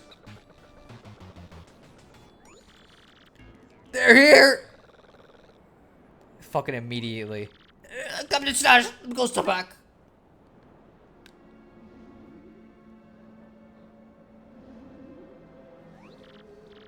Mario, front and center. This is an order. Take care of those ghosts. Vivian may not have been the best choice for this. I'm gonna be completely honest with you. I need to find out, I guess, though, if her hand can hit these.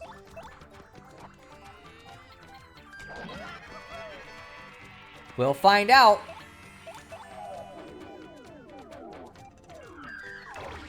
Nope. Definitely can't. Sit back and you'll hear a tale of a fateful trip that involved Paper Mario and a bunch of drips. Oh my gosh. Fuck, I'm not good at fucking dealing with these enemies, and I didn't heal. Fuck. I'm glad I have Zap Tap on, but I literally don't know how to dodge these attacks right now. I don't have that either. Vivian might die. I'm sorry.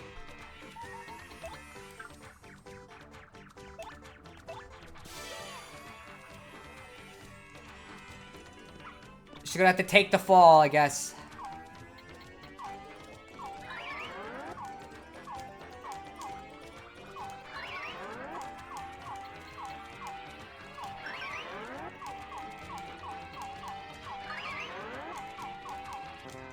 Fuck. Fiery Jinx might heal them. I think it does, yeah. Vivian can't die. She's already a ghost. Yeah, but she can get knocked out. Yeah, no, she's going down. It didn't matter. I'm sorry, Vivian. No, wait, you wasted. Fuck. That's punishment for me doing that. I fucking wasted that. Man, that really sucks. It won't even matter. I might as well just suck it up and do damage with the hammer for 2 turns. This battle did not go well at all.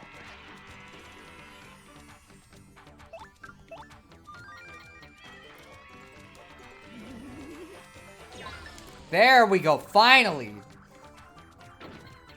I'm still taking damage because I'm burned, but... I might as well get as much fucking, like, crowd points from this as I can. Yes, you're a blooming beast, Captain Stash. Too early to celebrate, no? There are surely more of them elsewhere, not, Someone must investigate the rest of the island. Yes, that is what must be. As leader of this expedition, I, of course, should stay here. On this, I brook no argument. Oh, yes, of course, Mario. Perhaps you could handle the exploration of this island. No way, pal. Well, we cannot just sit here and sun ourselves all day like mermaids are. Someone must get out there and look around. This is not a thing to be argued. So, we'll decide this fair and square, huh? Everyone, all in favor of Mario exploring the island? Please raise your hands. All for it. Oh, heck yes. Good luck, pal. There you have it. We all count upon you. Good luck, bold explorer. Thanks, guys. Love you. Man, I'm kind of sad that we lost that that life shroom. I don't know if there's shops in this game that let you buy that either. I hope there are. Let's go to bed.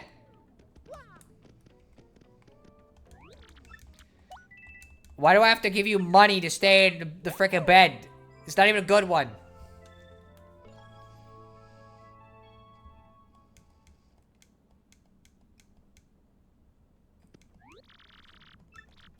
Alright, let's go. We'll go explore the island, then. Ooh, we already got fuzzies, too. Actually... I need to test some... Fuck. I feel like that should have counted as a hit towards him several times, but whatever. I guess I won't get to test it on this turn either, because he's definitely dying. Maybe I should also get Goombella out so we can actually tattle some enemies again, instead of fucking being dumb. Okay, let's get this. Ooh, get a star piece. Let's pull you out. Oh, I fucking... Well, it is what it is, I guess. Head rattle. Executes superbly to confuse enemies. I don't really ever use head rattle, so I don't know. Okay, I'm glad that counted as a striking first. Shouldn't you save first before exploring? Probably.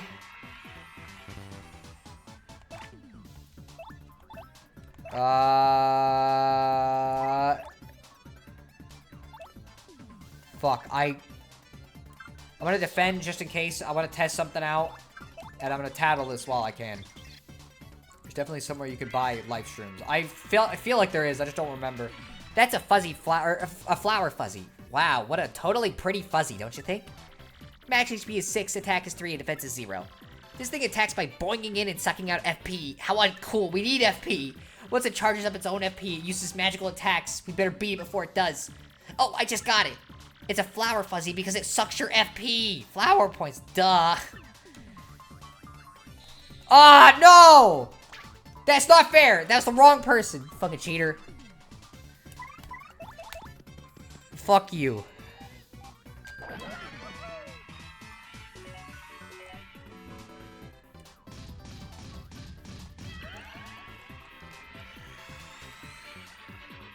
Fuck it, I'm mad now because they cheated their way by Zap Tap by going for Goombella.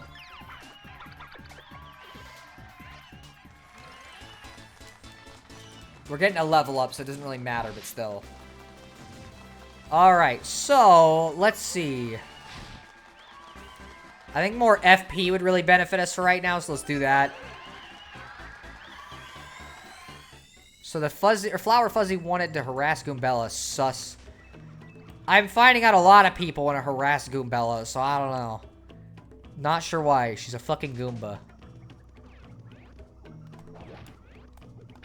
What? How does that count as a striking first? So this is why I like Zap Tap, though, is like, you could just consistently do damage to enemies. Maybe I should have done Power Smash.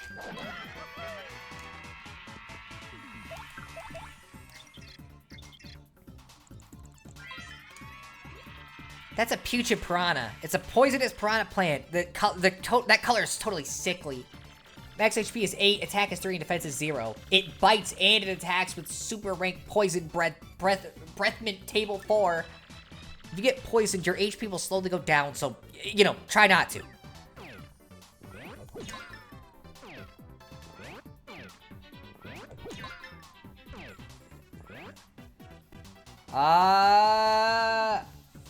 Fuck. Well, Goombella can't really hit these regardless, so I guess I gotta pull out a different partner. Zap Tap is swag. It really... What the fuck is going on? Stop giving me the roulette every time I don't have any use for it. The only benefit is it fills my crowd up.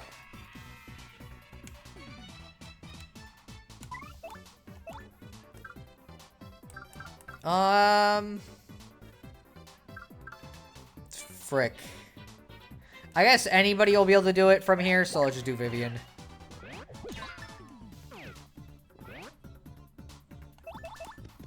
I like how we're still using Hammer Man, just because why the fuck not?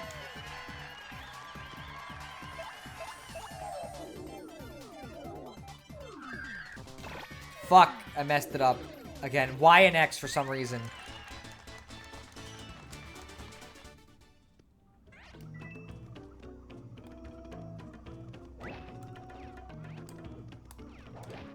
Oh, okay, well, I guess we're getting in the fight regardless. Okay, and what I'll do... We'll do Earth Tremor first.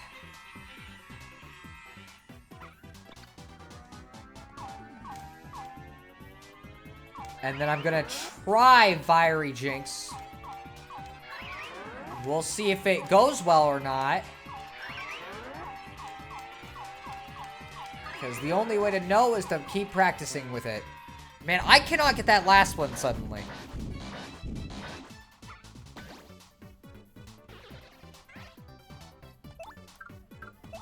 Okay, let's, X, A, B, X. Okay. I'm gonna have to say it out loud when I do it, just to guarantee I can actually do it. Twinkle, twinkle, damn big star. I wonder how big you are. When I was a little kid, it kind of blew my mind when I realized that Twinkle, Twinkle, Little Star and ABCs are like the same song. Alright, let's go. And then fight a Fuzzy. I also have to go back up here because I fucked up. Let's see.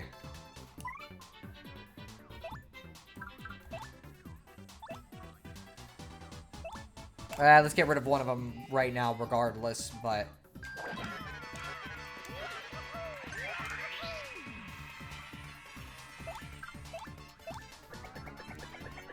Might as well. Oh, no. I don't know how to dodge that one as well, so... Okay, good. That's what I was hoping. Zap Tap makes you completely invulnerable to Fuzzies. That's kind of why I wanted to use this for this fucking chapter. Why does it take pirates so long to learn the alphabet? Because they can spend years at sea. You're grounded. Ah, no, this was a coin block. I thought the answer to Sheldon's joke was going to be because the torrent has no seeds.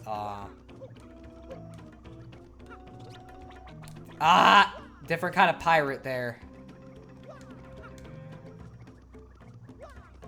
Let's try this for the third time now. There we go. I'm gonna get that on my way back. I'm not doing that right now.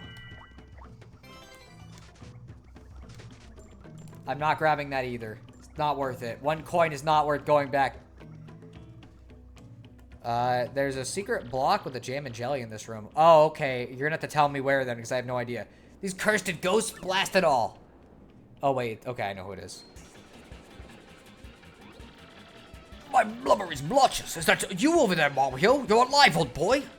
Right, you came just in the nick of time. Get these two out of here this instant. Huh? But what about you, Admiral? Or what about you, Admiral? You gotta get out of here, too. Just leave it to me, I'll keep these ghouls busy while you get out of here.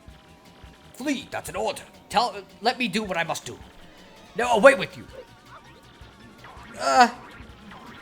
Well, Bobbery's here, so he thinks it's the right thing to do. So what are we waiting for? I could have fought them. Oh, Bobbery, please forgive us for our cowardice. We up and left you and everything. Everything is happening so quickly. Forgive us. God, huh? Excuse me, but I'd better be going also.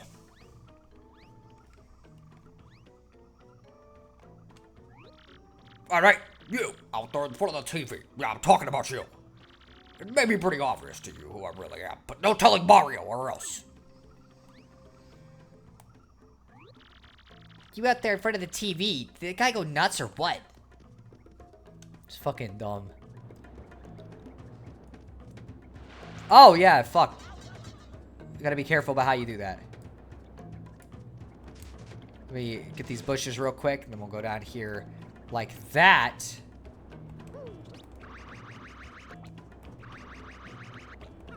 Okay. Let's go through this pipe real quick. I promise there's a reason for this. Got a coconut. We're gonna have to get rid of something, so I guess we'll get rid of the mushroom.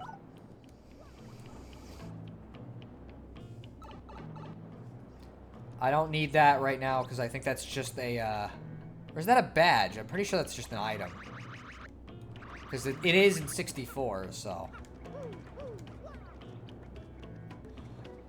Okay, let's go see if Bobbery is still alive. Oh, and a shine sprite. Nice.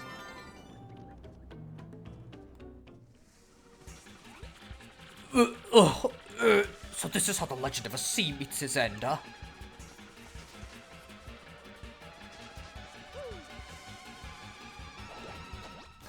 Struck first. And by the way, do you know where that actual jam and jelly is? Because I don't know.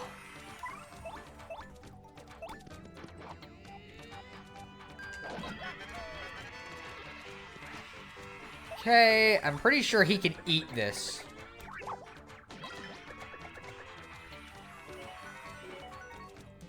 Nope. Okay, well, it's gonna do 1 damage to him regardless. There we go.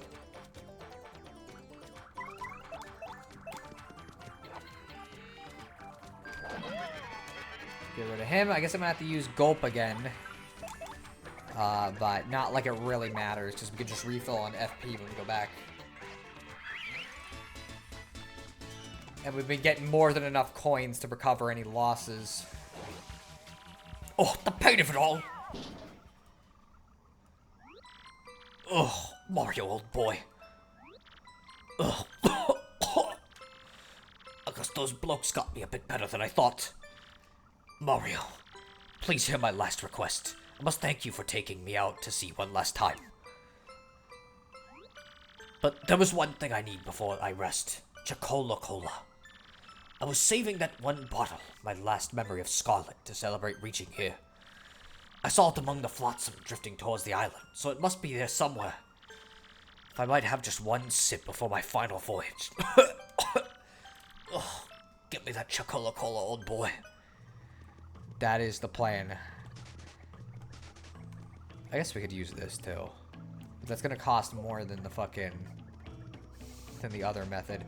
Also, fun fact, Chocola Cola is actually from Mario and Luigi Superstar Saga. This is back when the two sub-series would actually like reference each other sometimes. There's a hidden block with a Thunder Rage south. There's another hidden block slightly off the cliff. You need to hit it with a super hit. Okay, there's a hidden block with Thunder Rage south. I don't know if you mean. I don't think it's this. Fuck. Oh man. I feel like the text description doesn't really help with this at all. I'm gonna be completely honest with you. There's a hidden block with a Thunder Rage south. There's another hidden block slightly off the cliff. You need to hit with a super hit. But like, Like, I legit don't know where... Like, I cannot fathom what you would need to hit with the super block at all. Or the super hammer at all. Like, not even slightly.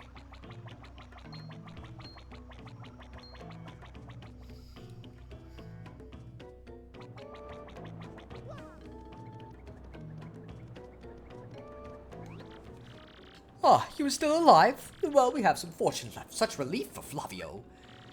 I thought some jungle beast was snacking on you. Well, everyone is accounted for. Now, wait one moment. Am I wrong, or are we still one man short? That's right.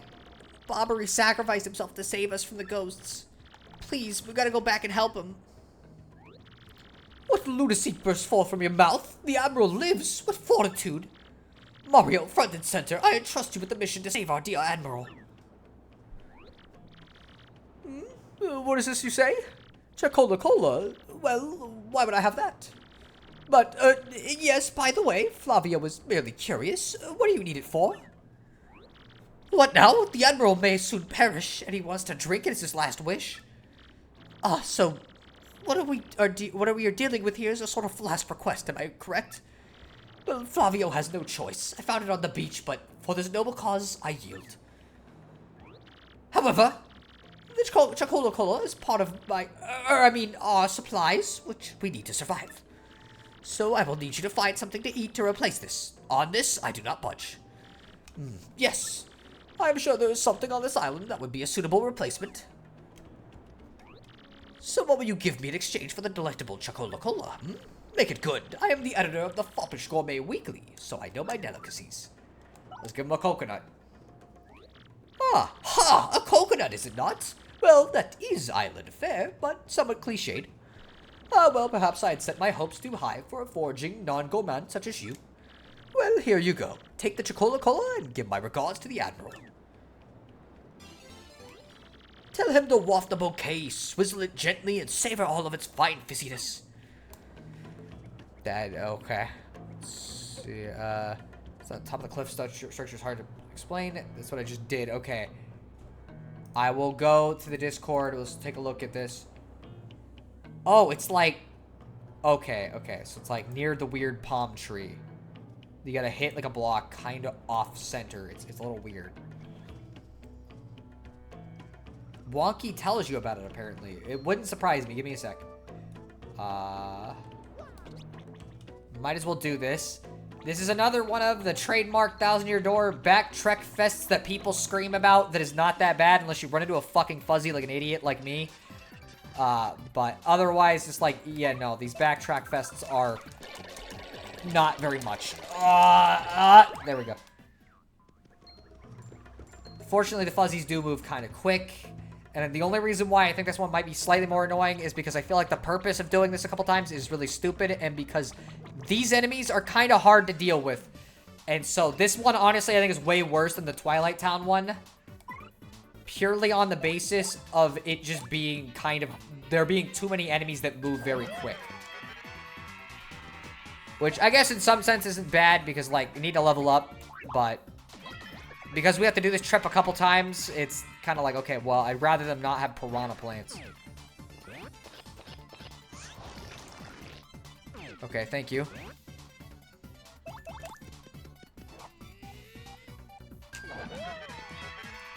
Fuck.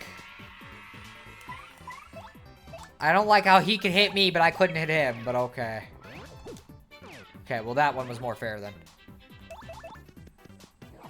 Alright. But yeah, anyways, I don't know. It's weird because it's like, I think Twilight Trail is like super overrated in terms of how much people complain about it. This one's not complained about nearly as much, but I'd argue it's worse. Like, just inherently because of the fact that the enemy choices are far more difficult to deal with. And because of this right here, which is very easy to mess up, especially on an emulator.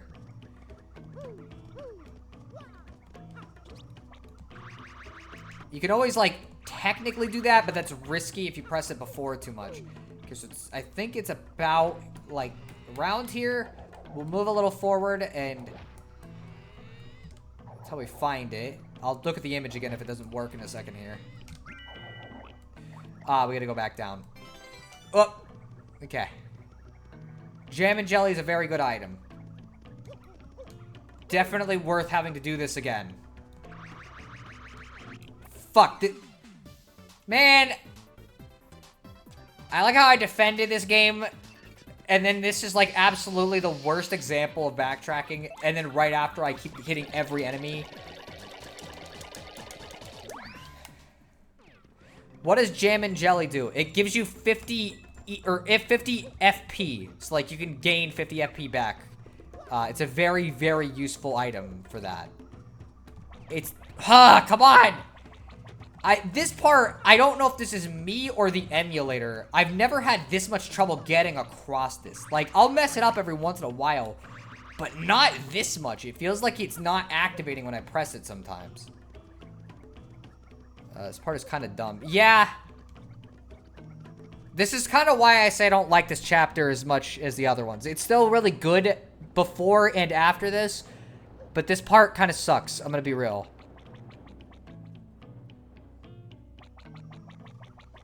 It's also not the last instance we're gonna have of the game doing something kind of dumb with backtracking, because there's one more. Hmm? Oh, that distinctive bouquet. You brought it. Oh, this glorious flavor, dear boy. It awakens the mouth. So the sea was generous enough to deliver me this one last grace, eh? I have nothing left in this world now. Thank you for granting my last wish. Now I shall be reunited with my dear Scarlet. Farewell, Captain Mario. He's still moving.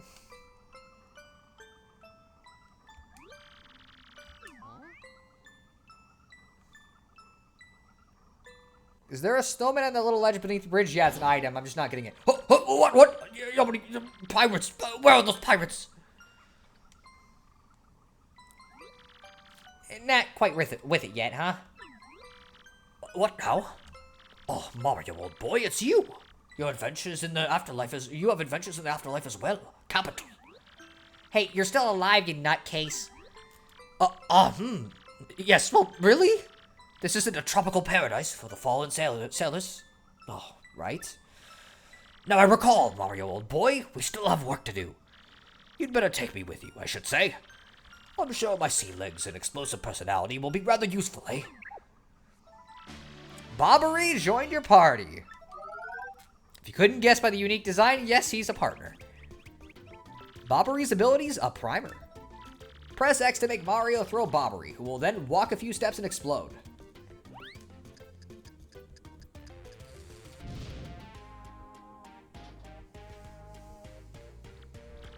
Use Bobbery's explosions to blast cracks open, destroy walls, and activate switches. You can even throw him onto ledges above you. In battle, he can detonate on ground-bound enemies. Or if you like, he can use his Bomb Squad time bombs that explode one turn later.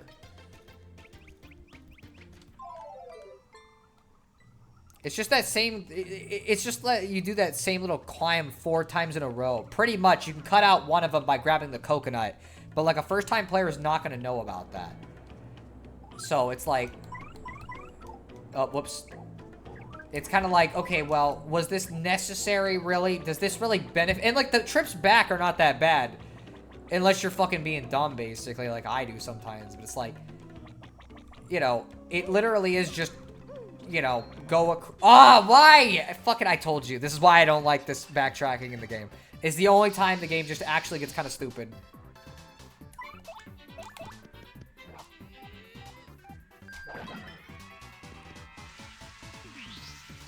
Oh, great. What if everything in the Thousand Year Door remaster is the same, but Bobbery is just a bomb? That would be really stupid. I don't know why they would do that.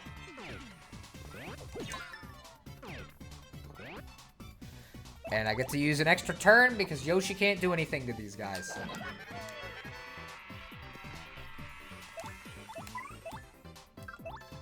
There's no point to appealing either, so like honestly probably should have just defended. But yeah, I don't know why they'd fucking do that if they haven't redone any of the other sprites. Like, why would you go through the effort? What if Disney did live action remakes of animated films? Would that would be dumb, right? Yeah, it would be. It'd be even, like, I don't know why people would even want to watch something like that. Like, imagine if they made those and then they did unnecessarily well for no fucking reason.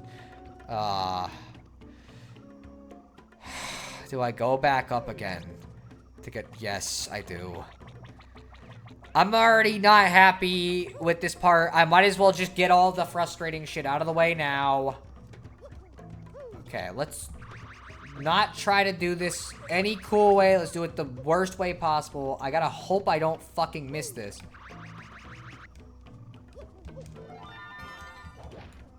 There we go.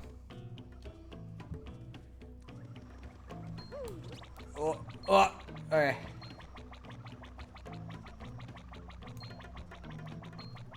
Boy, that almost got me because of the freaking geometry.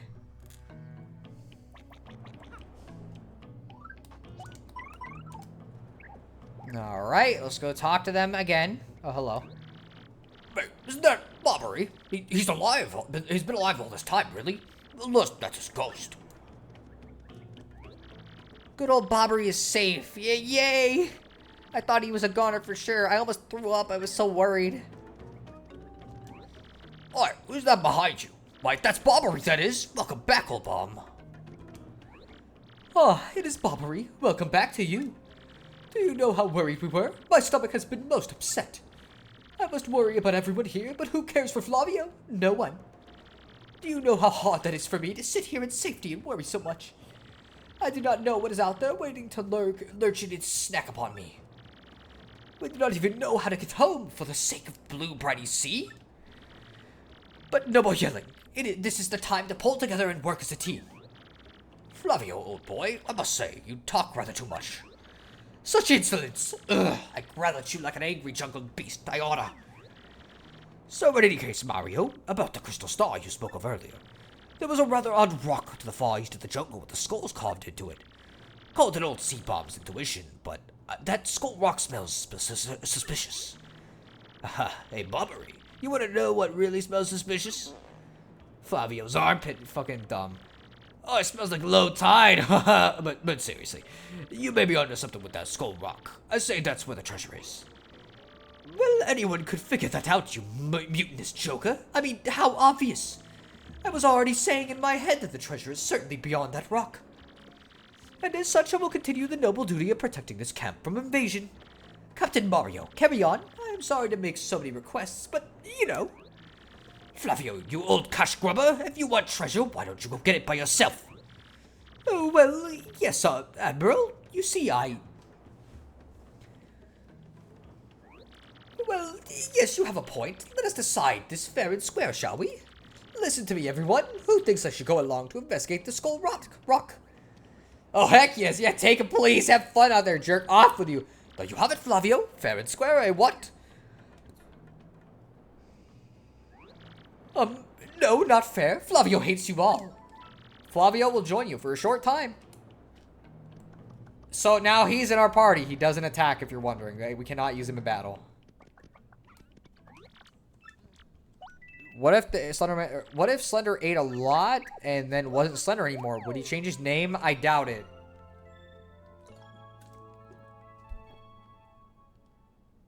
Mostly because he doesn't call himself Slenderman. Alright. When we went to see Puss in Boots, there was a trailer for the new Little Mermaid, and my sister said she heard one of the little kids say, "That's not Ariel, lol." Yeah. I don't think I need to say why. I think we all kind of know why that kid probably felt that way. Anyways, yeah, so he rides on top of fucking poor Yoshi. Also, poor me for having to fight this stupid Fuzzy again. I know I'm running away a whole lot, but like, bro, I'm not doing this fucking fight for like the 20th time. I don't even care about the money we're losing. It's really not worth it. If a bomb explodes in a forest and nobody's there to hear it, does it make a sound? Yes, because if it's a fact that he exploded, then it made a sound. Man, come on! Fucking... This is dumb.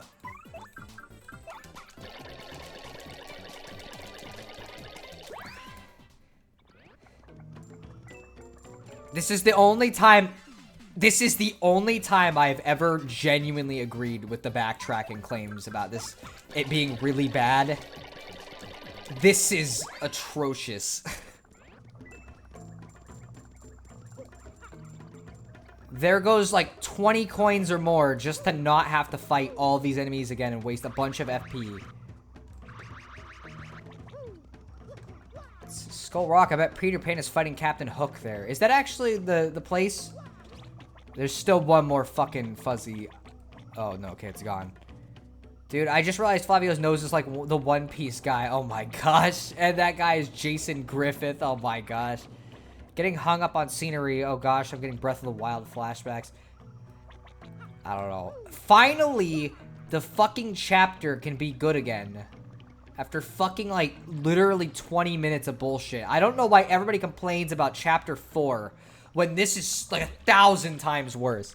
Ah, now what is this? A dead end. Taunting Flavio with this dead-endness. But, is this... I think this is the Skull Rock Bobbery blabbered about. Well, it positively reeks of ancient secrets, yes? Let us plunge into this puzzle. Thank you. Skull Captain casts his gaze, Red Jewel shines and plays, Boom Bossa Boom Festival. Then Stash Brothers' best of friends, 3 times Red Stash lands on his head. Blue Stash's belly, 4 times is waxed, so let's hear those fireworks go boom. But you know something? I have never been able to know what the song's meaning.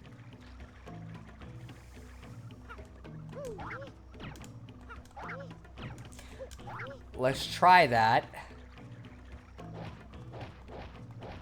I always fuck this up, but I think it's because we have to fucking get this first. Hey, Gonzalez, doesn't Flavio have a gem that might fit in that eye hole?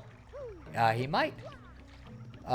Do the enemies respawn? I don't remember. Yes, every single time you enter the room, they respawn in this area specifically. Already heard this. What is it you ask of me? You want Flavio to lend you something? Is this correct? Now, what could possibly be that you have, or that you need with such anxiousness? What? You want me to lend you the skull gem? You really, really need it. This is the heirloom of the House of Flavio, you know. But I suppose it is all right, because I am Flavio, he of such lucrative wealth. I am just lending it, though. Do not dare run off with it. Do not make me dock pay. I don't think you're paying me at all, though. There we go. I always do that every fucking time I play this. There's a part in most versions of Peter Pan where he fights Hook on a skull-faced rock. At the Disney movie, in the Disney movie, it happens early on because Hook kidnapped Tiger Lily. Oh, okay. I haven't watched that movie in a long-ass time. Alright. I'm just glad there's no more fucking backtracking.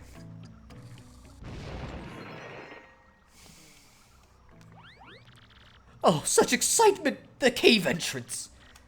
Huh? What? Oh, my skull gem!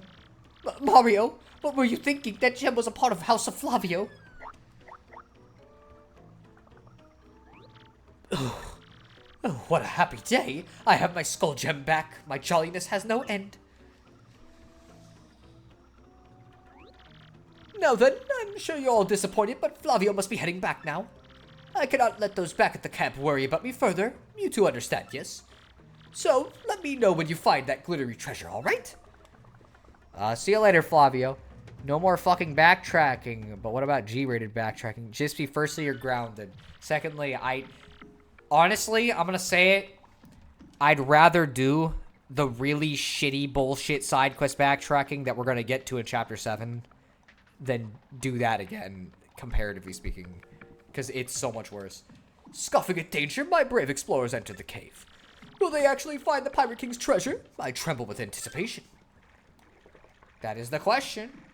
And after a pretty decent amount of time, actually, we get another dungeon. Because neither Chapter 3 nor 4 really had a dungeon. The Creepy Steeple you only would enter briefly. Ooh.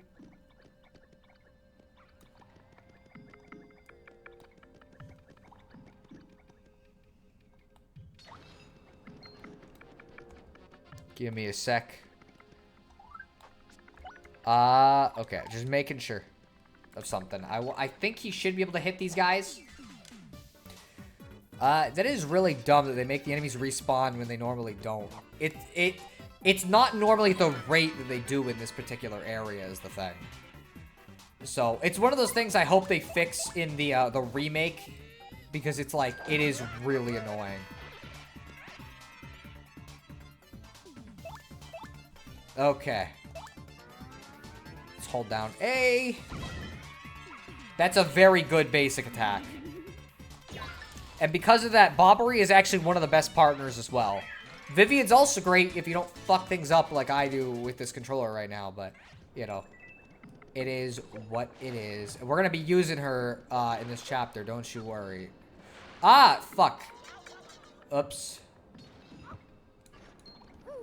Okay, let's try this again. Got a Shine Sprite. Come here. Let's see. You know that Ghost must be good at basketball. It's on fire, bro. Just be. You're grounded. I think this is a good time for Earth Tremor. For some reason, just now when you said Bobbery, I thought you said Aubrey. I thought we were going to do the headbutt move again. That would be really funny. In Paper Mario 64, Bombette does the headbutt move, actually. So that would fit real well, but... I don't know if I'll ever play Paper Mario 64 on stream. Not because I don't like it, but because I don't like it nearly as much as some of the other ones. And I feel like, of the games people... If I was going to play Paper Mario on stream, I think the ones people would want to see me do the most after this would probably be Super and then Sticker Star. Sticker Star because, you know, torture. Which, honestly, I might. I've honestly been considering it just because it would prove my point that it is just as bad as I've been saying. See you later.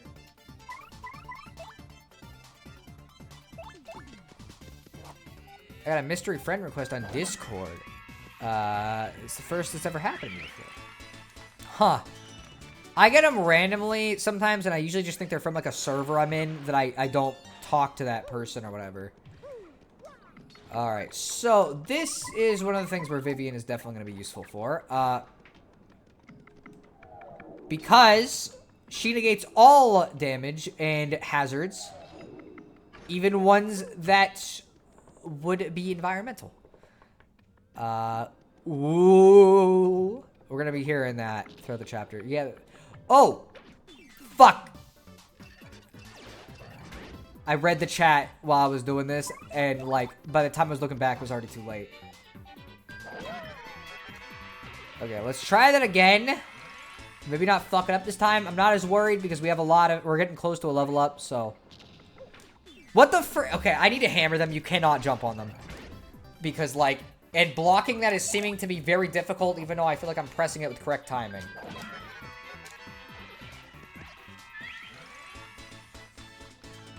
Yeah, the thing is, you're basically... Probably should have gotten Bobbery out for this, but, like, what are you gonna do? Sorry. Yeah,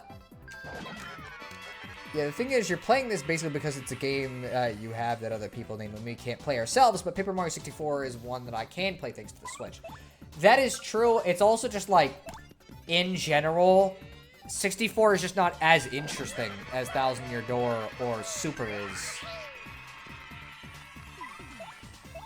I think Bobbery will probably be good for this. Why do they get to shoot two? Huh.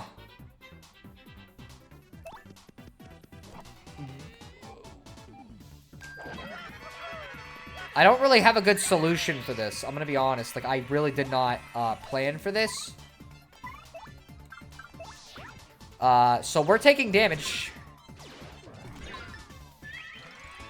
Boy, I am not doing very well, this stream in terms of, like, playing the game well, I'm noticing. Like, I've just been fucking up a lot. That spike part you just did, you can go through with Yoshi. Really? I've always just done it with Vivian. You know what? Let's upgrade some HP for a bit. I don't know how much more I'm gonna end up doing this, but might as well get it out of the way for now. Especially because, like, more HP is gonna be very good for the boss fight that's gonna be at the end of this. Love how there were 2 bullet bills on the screen, but only 1 in the battle. Yeah, it's how it goes.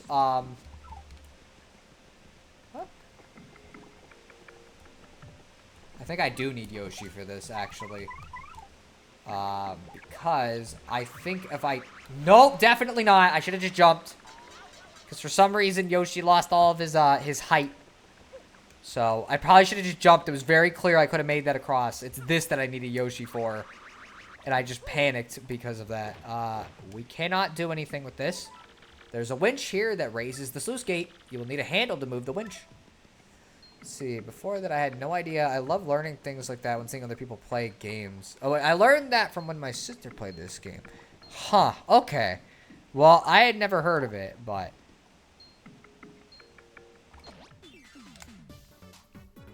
I forget if these still blow up real close to you or not. Like, if this will count. So, we might be losing some health in a second here.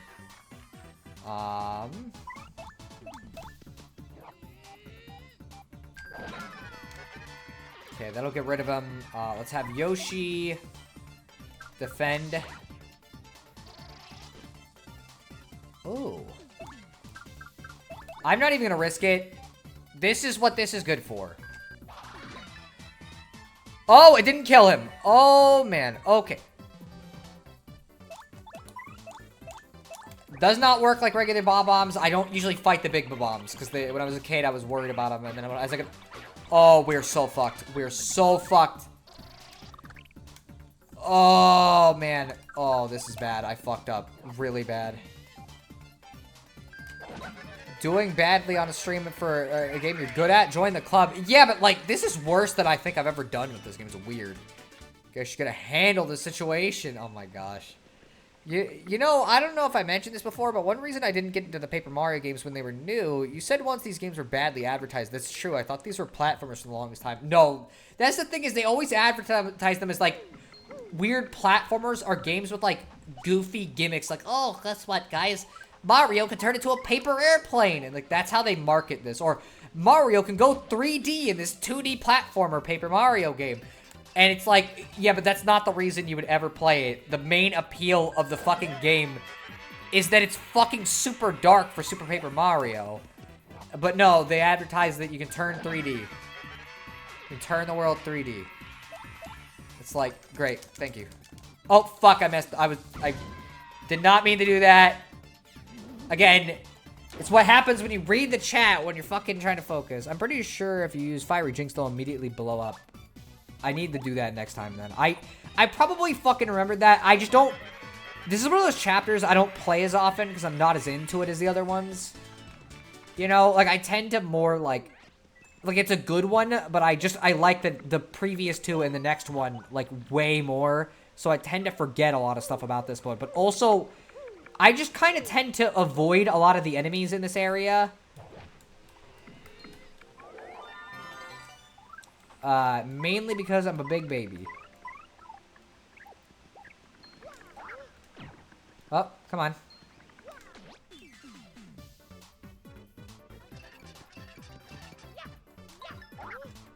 Okay, so I definitely shouldn't do that then, is what it sounds like. Okay. Let's get rid of him. I think this should kill him. We'll see. Yep, okay.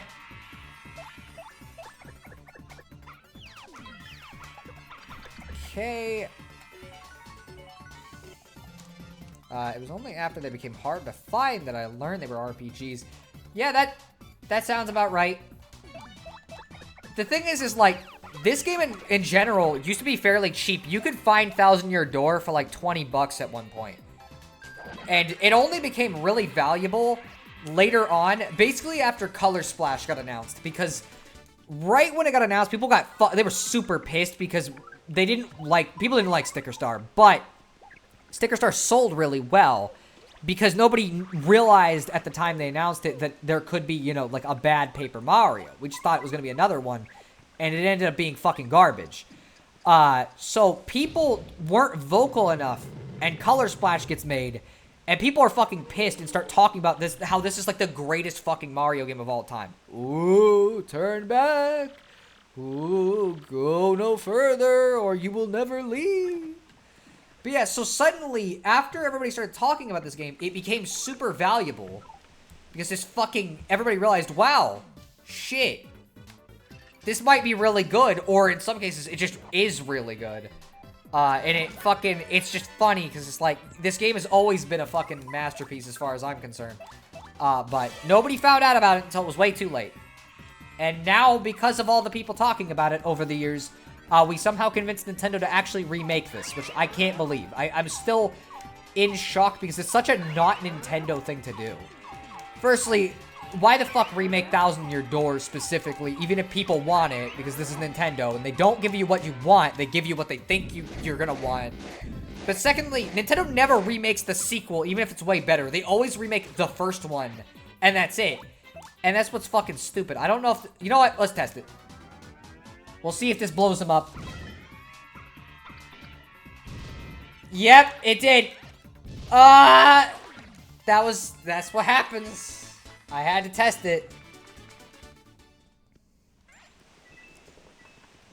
Let's see. Mario clubbing a cute turtle enemy when it's helplessly on its back. Surprised Mappad didn't use that when he uses Mario as the evil theory. I don't think that really counts. Fuck.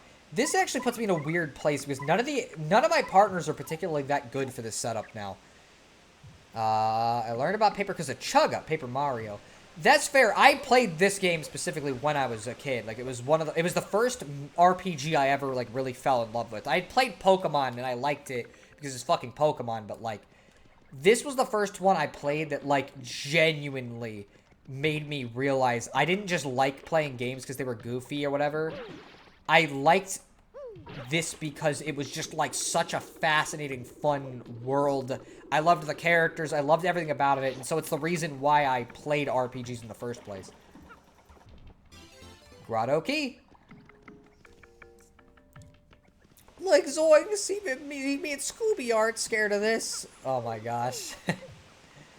I don't know. They were scared pretty easily by fucking guys in a sheet, so... So what you're saying is Thousand Year Door fell victim to the same thing as Earthbound. Pretty much, it's almost exactly the same thing.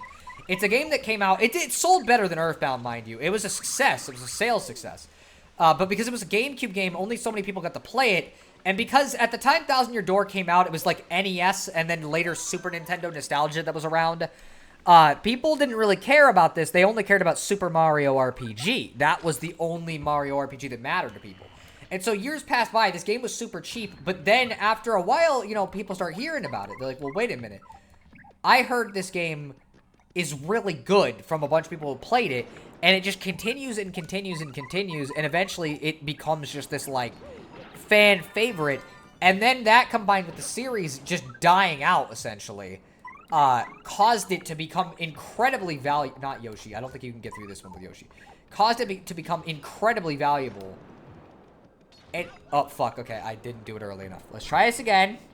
This one's a little faster than the last one. Fuck. Come on. I don't know about that one. That was a fucking hitbox that lasted way too long. Oh, man, that scared me. Dude, man. Okay. You know what? I forgot. Never mind. Sorry, I'm dumb. I'm dumb. I'm really dumb. That was clearly what the game wanted me to do, and I did it the other way as a kid every single time. I'm so used to it that it, like, legit fucking... I just expected to have to do that again, and then I realized that's probably what the game had wanted me to do. Really good game that got overlooked in its time, but years later people realized it's awesome. Pretty much, Koops and Goombella and Color Splash art style is big whoa. It is fucking crazy to see, like, actual character designs in the new Paper Mario style, because... they have not done actual characters in such a long fucking time. I did get to play this as a kid just after watching Chugga Conroy. Oh, wow, that's interesting. You are a very lucky kid then, because I don't think many people ever really got to do that. Okay, well, I guess that works. Most people, just by the time they found it, even from Chugga Conroy, it was too late.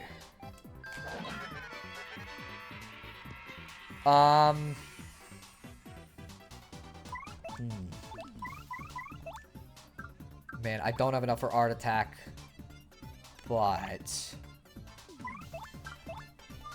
this is either going to be risky or it's not. We're going to find out if that'll fill the rest of that. Okay, I was about to say, that would have really sucked. Art Attack, let's go! I've only been using the same, like, 2 specials the whole time.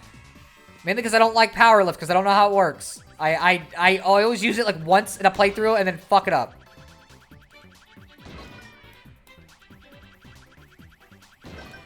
This is a really good attack, if you're wondering.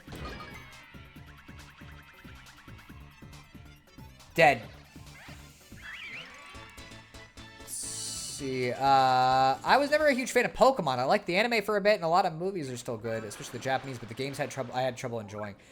Yeah, I liked it as a kid. You know what I mean? Like, it's one of those games that I think when you're like, when you haven't played an RPG, it's really good, but if you have, then it doesn't really matter. This is way better than Pokemon. Oh, by a fucking mile.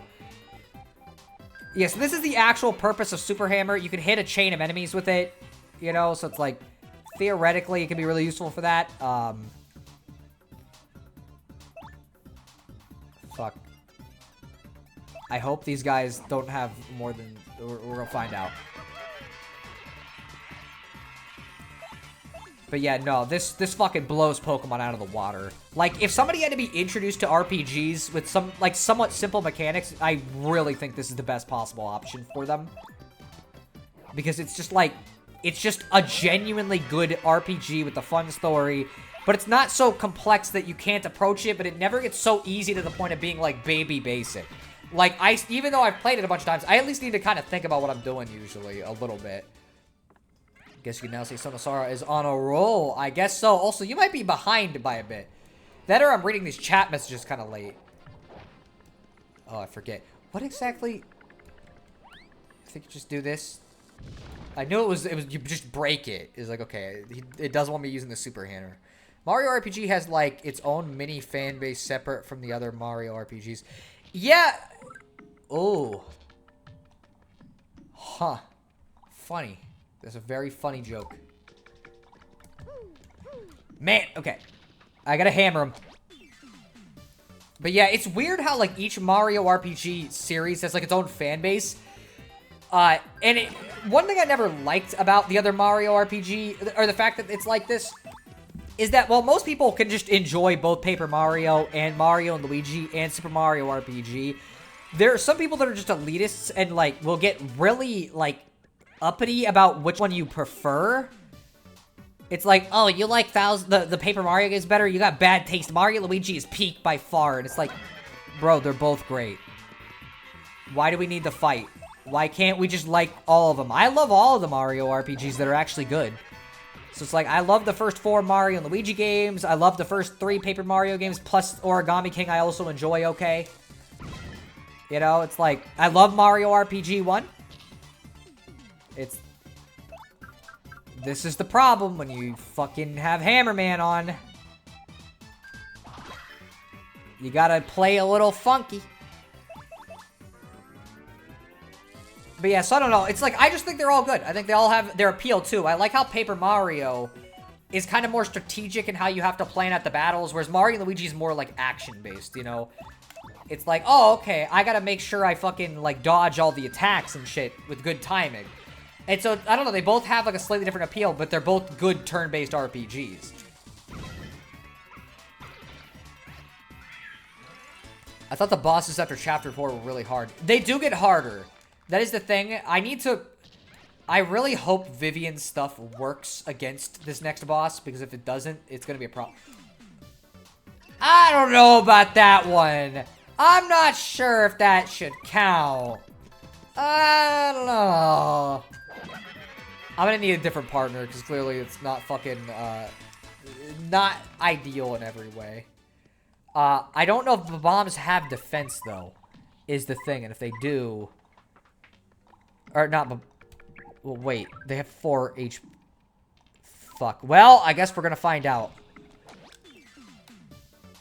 Because this will be a good opportunity, I think. You're reading chat late. That is part of the thing, is, like, there's a lot of chat messages, and, like, I'm trying to make sure I play on top of that. Let's see if they have 1 defense or not. They do. Okay, well, that's not an option, then. I made this on a roll joke when you were going through the spike trap. Oh, okay. It's kind of genius, the battle system in Paper Mario. It's simple and easy to understand. It has a lot of depth. That's basically why I like it so much. There's a lot more to it than it seems like when you're first, like, playing it, and I fucking love that.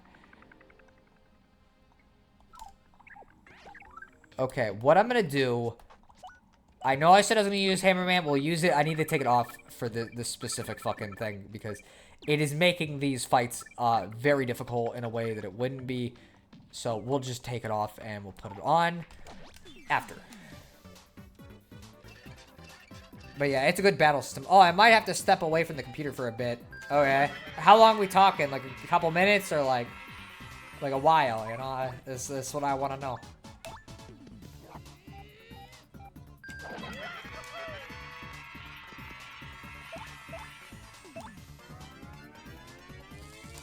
Okay, Vivian works on the next boss. Okay, that'll make it a lot easier then. Because I remembered using that strategy, but, like, clearly my memory is not always correct with this.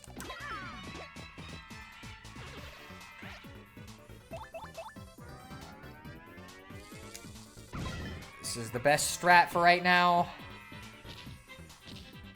Oh. And now this is the best strat.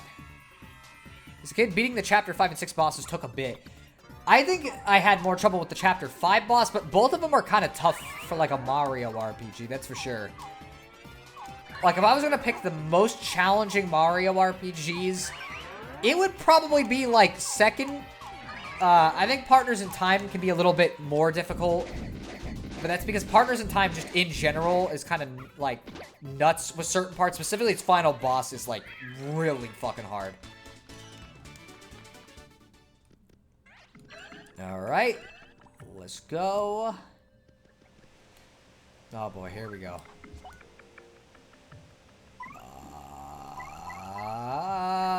Let's go with him, and I'm going to use Gulp.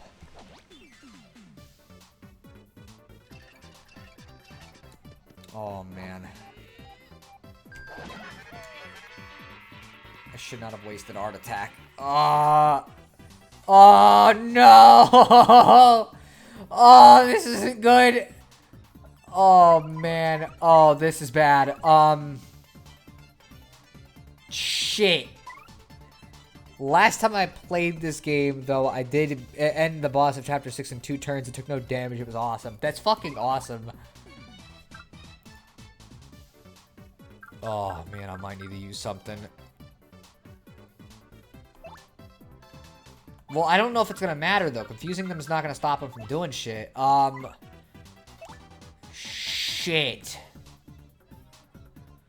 It was such a gamer moment. I wish I had a recording of it. Fucking, that would be really nice. Okay, you know what I'm gonna do? I'm not running away from this fight permanently. Oh, this might not work.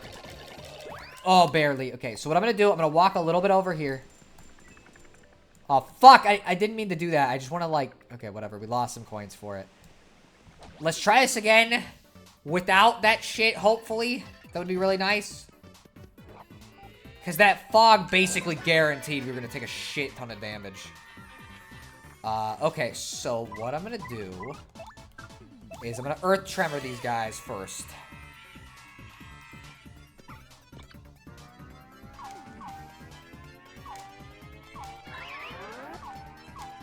Relying a whole lot on Earth Tremor, but that's how it goes. Let's try to actually, like, not fuck this up, maybe.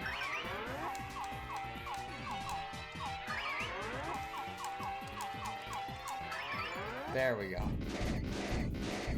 I'm pretty sure Bobbery blows away any fog. Yeah, but then he blows up them, and they blow up, and then all of them blow up, and I take a shit ton of damage. That's what I'm talking. Like, it's not a good option in this case. Like, there was just no good strategy for that situation. It was basically just leave the fight. If it was any other enemies, it'd be fine, but it's not, so.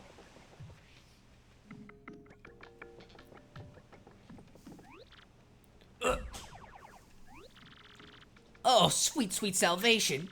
I thought no one would ever come. I'd given up. What's that? Spare us the prologue and just curse you already? Now, how did you know I was gonna do that?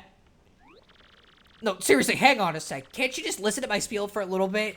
I've been locked in here forever, bored stiff, doing nothing but practice this speech. Huh? I'm already the 4th cursing test you met. Are you serious? So, you're saying you know exactly how this is going to turn out? Man, talk about a raw deal. You're a twisted little guy, you know that? Okay, fine. I get the picture, okay? Sheesh, all I wanted was to see the face of some unlucky soul when I popped out. Is that so much to ask? No. Anyways, what are you waiting for? Just open it already. You know what the key looks like, Mr. Seen It All already. Some ghost here has it. So just beat him and get it. We'll get this farce over with. Come on now, I'm waiting. I fucking love this. It's so fucking funny. Like, by this point, they're like, yeah, okay, you get it. You get the joke.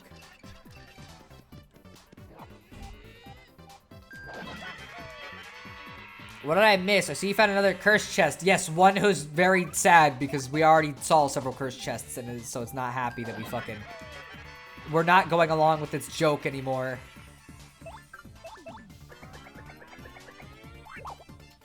I love him calling Mario a twisted soul. Mario just nods like, oh yeah. Yeah, pretty much. It's fucking great. Man, I am having a time and a half blocking these.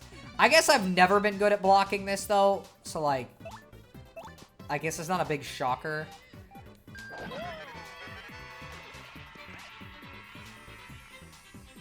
Fuck it. Who cares? We're gonna get a level up here soon. And by soon, I mean, like, this fight. So, it doesn't really matter.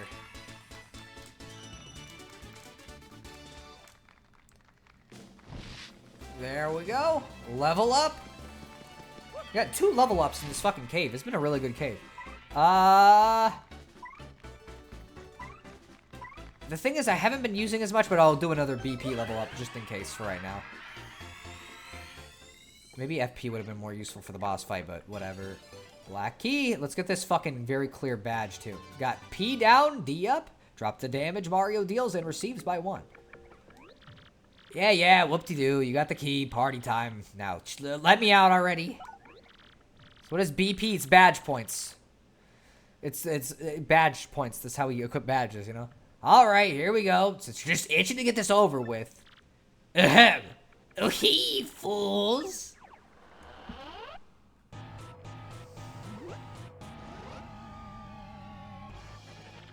You dopes fell right into my absolutely brilliant trap, and now you will suffer. Oh yeah? I am so evil. Bathe in the foul. Awful.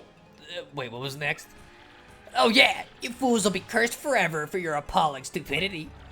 You will rue the day you open this chest of doom. Now, you wretched guy. Be cursed. Now you're cursed, but good. Suffer, suffer, suffer. Wait, that's maybe too much. Are you alright? That didn't really hurt, did it? Good. Squirm and suffer like socially awkward worms. From now on, in certain places, if you press Y, you'll turn into a paper boat. Isn't that just gruesome? Just try it out so I can see the depths of your humiliation. Feel the terror of your fate. When you stand on one of these boat panels, the panel will feel the curse, and glow. Yes, stand here, slime. Feel the pain and press Y to become a paper boat. Ah, yes, such suffering. Do you feel the horror? Now you're a painfully little boat. You float on the water, people will laugh at you, you'll be spit upon. But it only works in certain places, so don't worry, it's not too bad.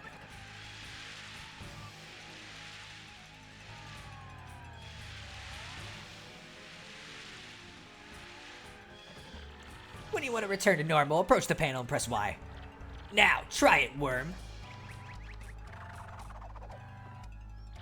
Yes, your pain is like a tasty bouquet to me. Now, do you understand your doom? Yeah, I get it. Then off with you, you jaded, cursed boat guy. Oh, and hey, listen, thanks for letting me do my thing. I feel better. It's fucking dumb. You know, that cursed dude ain't half bad. Fucking every time he's always given us very conveniently useful abilities. I just realized Mario didn't react this time. Fucking, he's seen this before. He already knows the deal. Actually, I think I would love opening a chest full of Doom, especially if it included lesser known expansion packs and maybe other classic first-person shooters. What if it's Doom 64 specifically, though? So yeah, we can turn into a boat now. To the flashing curse thing, it is indeed. Again, I fucking just love that by this point, they just know you've already seen this, and they just fucking, they're like, yeah, okay, uh-huh.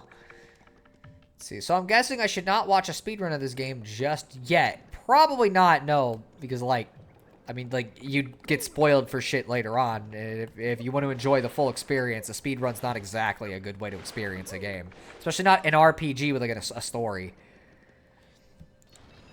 See your point, thanks. I can't believe this was as easy as this. Like, every time I play this fucking game, I've done it with Vivian. And you know how hard it is to do that? You have to be, like, fucking borderline perfect. I just thought the game was just, like, unnecessarily hard at that part for no fucking reason.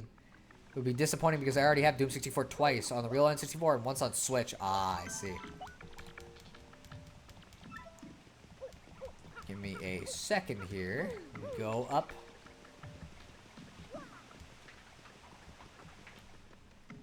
I haven't played Doom 64, so I don't know. Alright, let's become boat.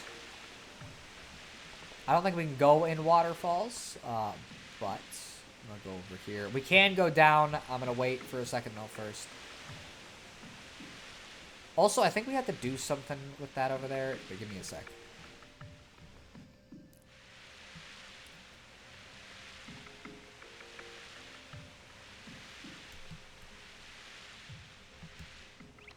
Let's get you.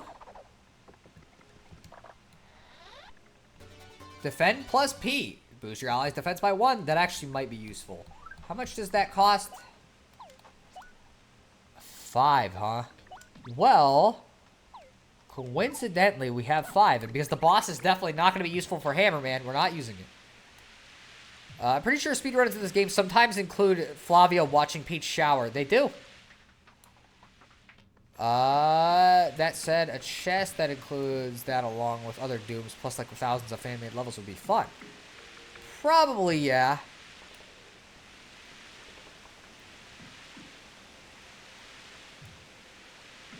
Give me a second, let me go this way, see if there's anything of note. Yep. Let's go this way.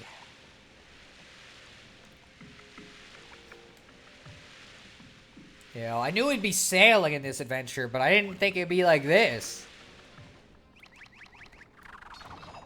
Forgot how exactly, but you can glitch to skip chapters, I think, and keep Flavio following you, and he stays in Peach's segments. That is what I've heard. We don't need to go that way. There's no reason. Let's just go back in the boat. We got the handle for the winch now, so we're almost done with this dungeon.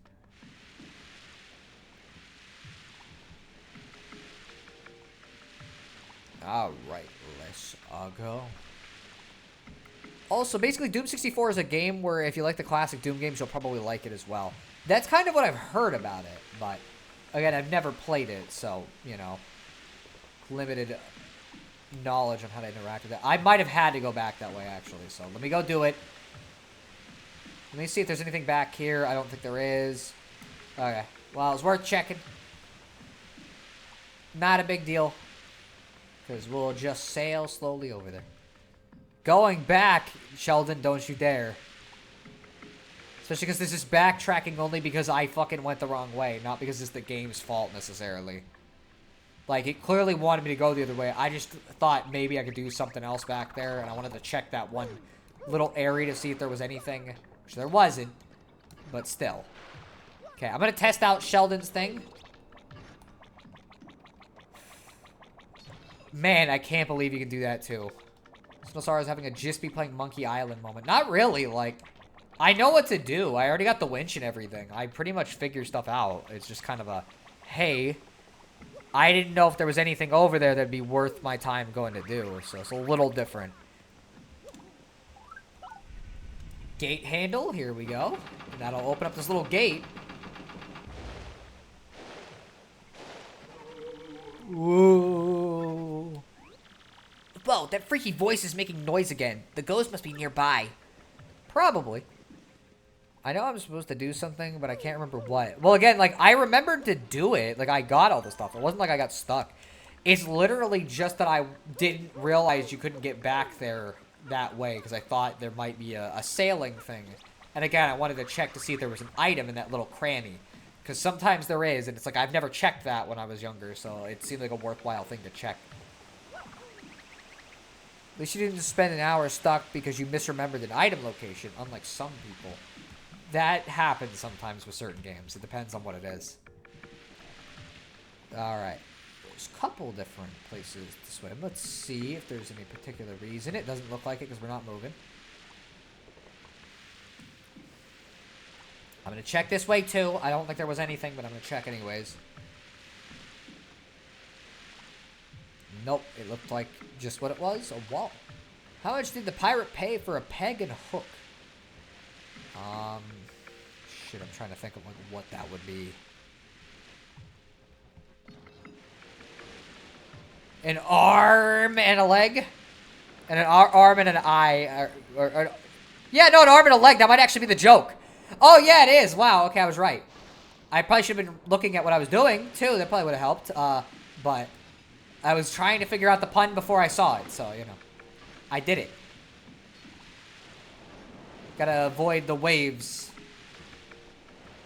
You know, we're racing to the end, too. I guess you could call this a wave race. You could also call it a series I didn't play then, by that logic. Oh, no! Oh, I was so close. Okay, let's try this again.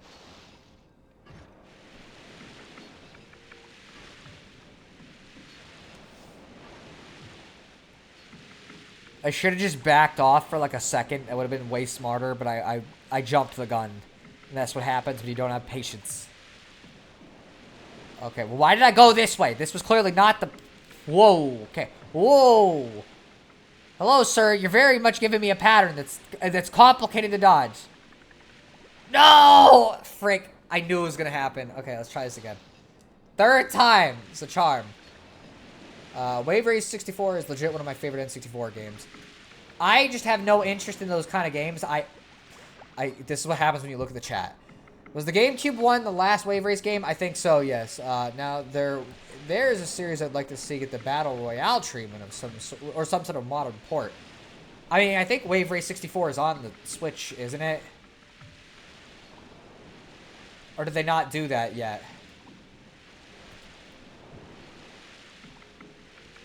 Okay, I gotta focus, because every time I look at the chat, I fuck up.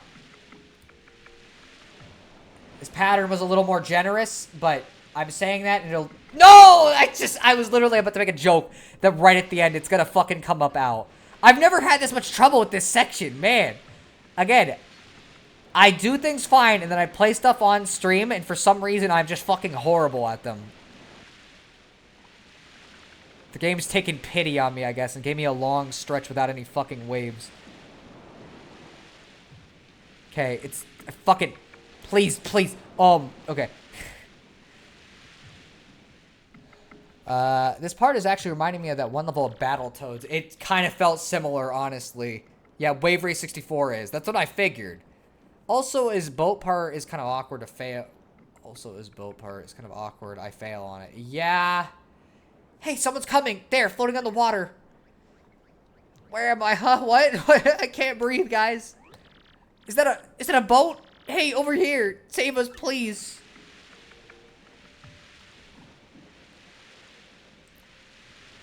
I'm not going to be of much help, I'm sorry. Not in this form. What is that? Well, that was pointless. Are you kidding me? It's made out of paper. Poor guys. And yes, the GameCube Wave Race was at the end of the series. Yeah, that's pretty typical for certain series. I know that fucking F-Zero is the same way, kinda. Depends on how much you want to consider the GBA ones that came after, but I gotta get on some pipes. Whoop.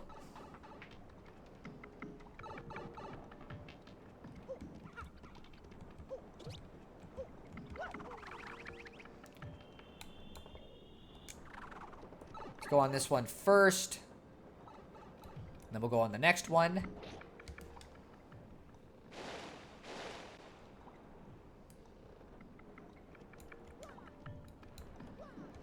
You got to do them both because there's, you know, they didn't get all the way there. You would have seen it if I'd actually gone over there as the boat, but I didn't. No, DS Wave Race where you could use the touchscreen to control it? No DS Wave Race where you could use the touchscreen to control it? That'd be fucking funny as shit.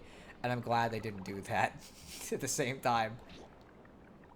There we go. We can help him escape. Thing is, I recall a lot of people saying they didn't really like the GameCube Wave Race. I remember not liking it at first because the controls fell off, though that could be my fault. I thought it was people's favorite. Hey, we can cross over now. Hey, what are we waiting for? Let's go.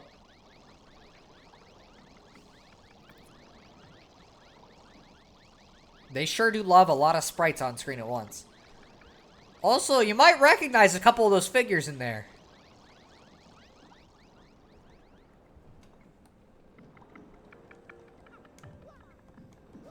So they got stuck here when they tried to elope. Poor guys.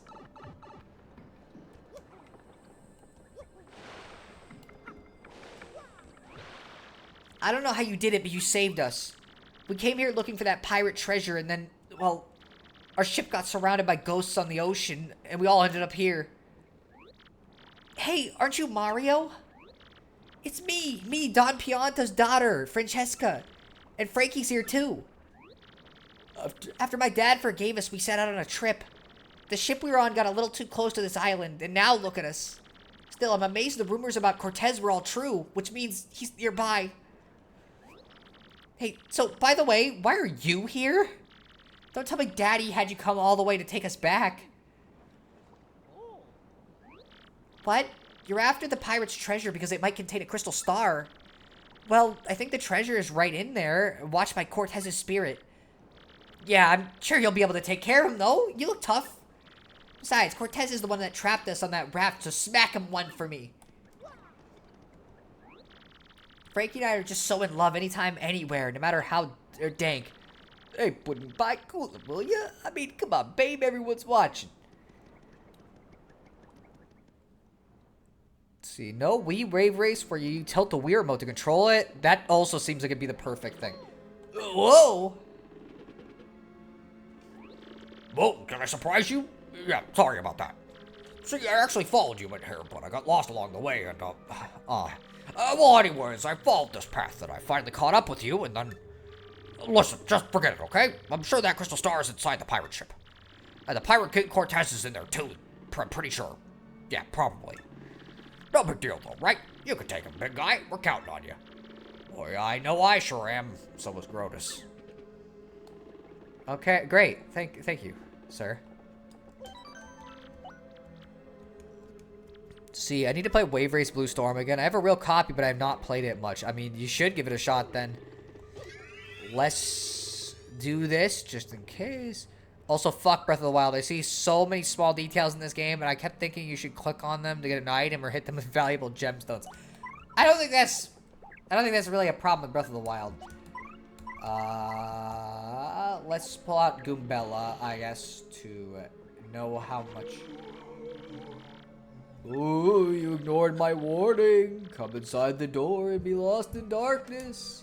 Give me a second. I'm gonna do something real quick, and then we'll do this.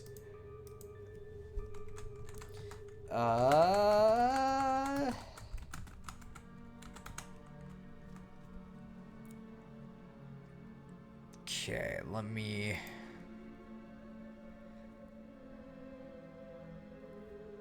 Okay, I see.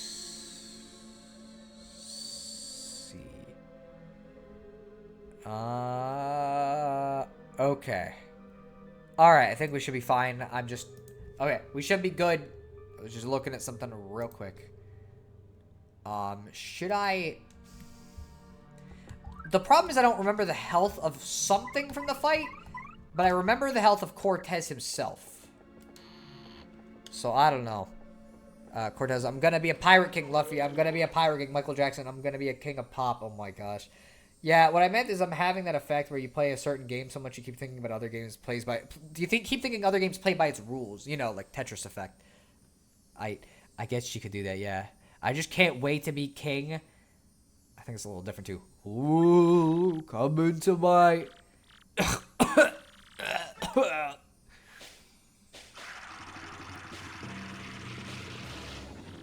Enough! I grow tired of this spooky ooh business. I am a pirate, blasted. Pirates do not moan. I am a cold-blooded villain who robs innocents of life and loot, not a crying ghost. And you are after my treasure. And this is my ship. What are you doing here? Speak. I'll turn your mustache into a bone polisher, amigo. Late Chuck, yeah, are glad you're dead, right? Oh my gosh. So this is Cortez. He is the boss for this chapter. And, well, kinda. He's got 20 HP per phase, and there are 3 phases. For right now, we're just gonna go after him and do what we can. Burn. The fire will steadily do damage. Maybe I should have started this with Bobbery, but he wouldn't have done much damage either. And plus, she fucking burned him, which is very good. Okay, so now he'll be at 13 health.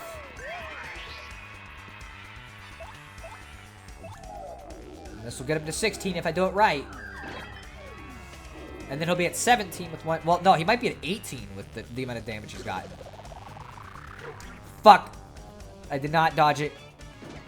Okay, so I think I'll have Vivian do Shade Fist, because I think that'll get rid of him for this phase. Yeah, okay, that gets rid of him for this phase. Giving a ghost pirate sick burns always help, even if it's part of why LeChuck loves Elaine Marley so much. That I don't... I'm sorry, I don't understand the reference. Oh wait, yeah, okay, just making sure. Hey, let's hit him, get him some, a burn. Yes, we did. I'm gonna need to make sure I don't go overboard on using too much FP, because we're gonna fucking need it for the next phase.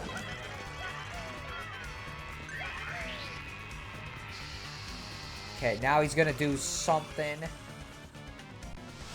Oh boy. Okay,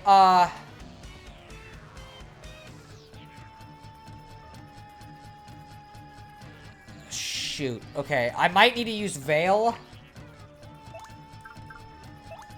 He's gonna hit twice. Wait. I feel like I'm forgetting how this attack works, and I'm scared that I'm gonna use this, and then she's gonna do Veil, and then bring me down, and he's not gonna attack. We're gonna find out.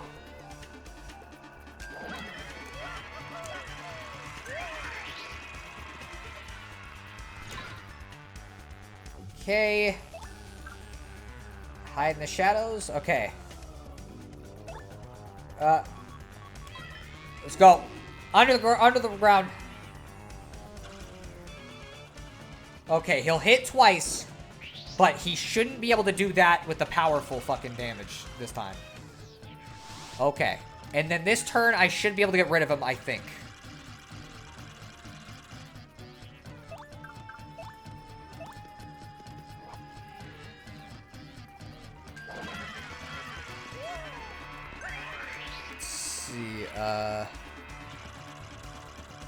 Oh, he keeps doing this. Oh, okay. That was it for him. So this is phase 3. Chuck is the villain from Monkey Island, and Marley is the girl Guybrush fell for when he was robbing her house. I get it. I just don't remember that part very well is the thing. So now is where this is going to get kind of complicated because we got to do 20 damage to him. You might not have been there when the expedition dump was on screen. Quote, LeChuck declared his love for her, and Marley told him to drop dead, so he did. Then things got really bad. I did not see that one, no. You know what? Just in case, we're gonna do an earth... Are we doing an art? We could do an art attack. But I feel like an earth tremor would be a smarter choice. You gotta do the buttons right for Veil. I did do it. Okay, that's good. Thankfully, it was a really easy combination. ABBA, that's almost a secret code from Akari Warriors on NES. Never played Akari Warriors, so wouldn't know. I think it's one of the ones that AVGN talked about, though. Or it could be a different game I'm thinking of.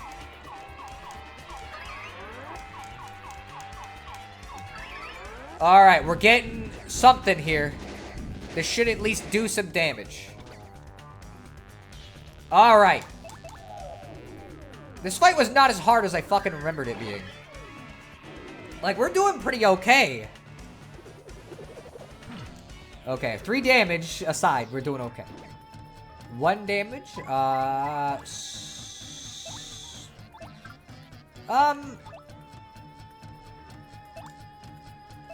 Okay, let's do a spin jump. Because we're not going to be able to do a lot of damage against him for this phase, but we can do something. Okay, so it was an AVGN video, because that's also where you saw it. Gonna up his burn more. Okay. I can't take much more of this. This calls for something special. Oh, yeah. Now you will see the true might of my spirit form.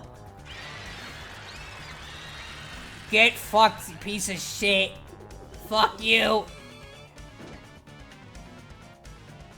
Oh, they're coming back too. I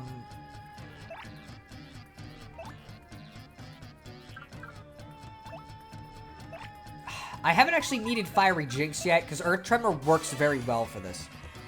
And he brought up the code. This isn't even my... Did he do this? Isn't even my final form thing? Oh, it's more he said, nah, those lives are mine, bitch, and then fucking ate everyone. We haven't seen a boss do this since Hooktail, by the way. Getting rid of him again.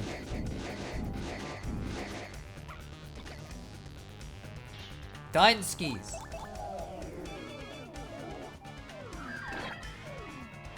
Get burned too. And get blocked.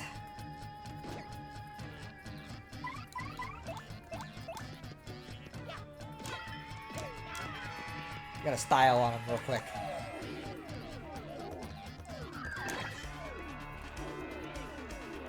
Now this is what you call star power. He is using star power, actually the same that we're using. He used too. He just used it to refill all of his health at once. Alright, so Fiery Jinx may be useful on this turn. Or it may not be. We're gonna find out. Okay. I just gotta not panic. Okay, we did it. Oh! I think he's done. Wow, that was really easy. What the fuck? Why did I have more trouble against the basic enemies in the boss fight? So I found my pirate pickup line's permission to fire my cannon through your portholes. You're grounded. No, my treasure!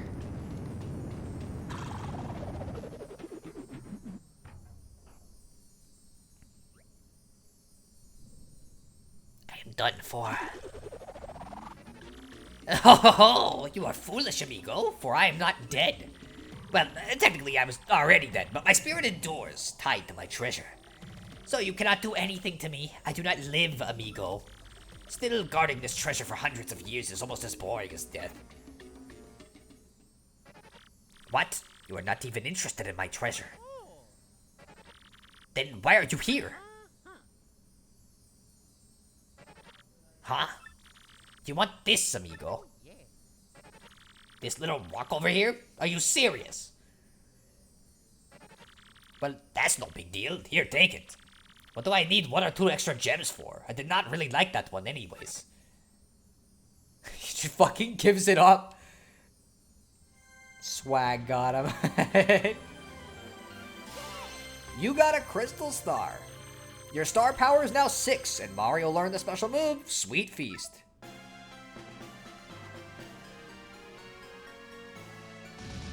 End of chapter.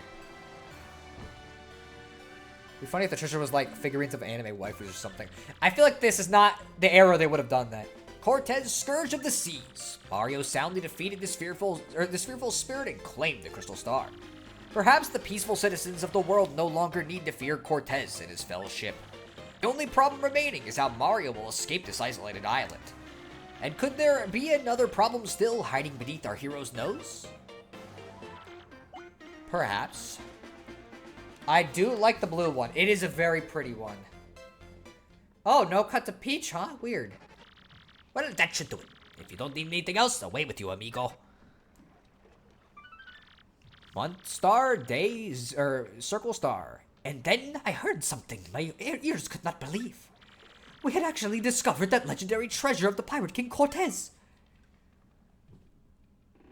If only Mario learned, like, Hadouken, but such glory is reserved for Mega Man. Yeah, also, I think Capcom would have something to say about that legally.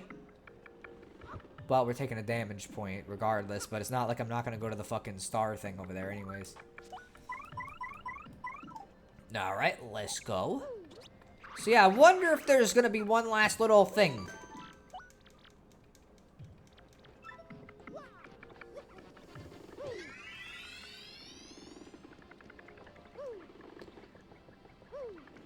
See, I think it'd be legal as long as you don't call it a Hadouken, which itself is already kind of a copy of the Kamehameha. I guess, but I don't know. Whoa, that was like an earthquake in there. Are you alright? Yahoo! You beat Cortez? Wow, you're really something. Yes, now that you've got some free time, why don't you get us out of here? All that shaking caused this wall here to crack a bit. I feel a breeze. If we could break down this wall, I think we could escape. I guess there's not much help. What? A breeze? How are you gonna bust that solid rock, though? I wonder. It's almost like we got a guy for this.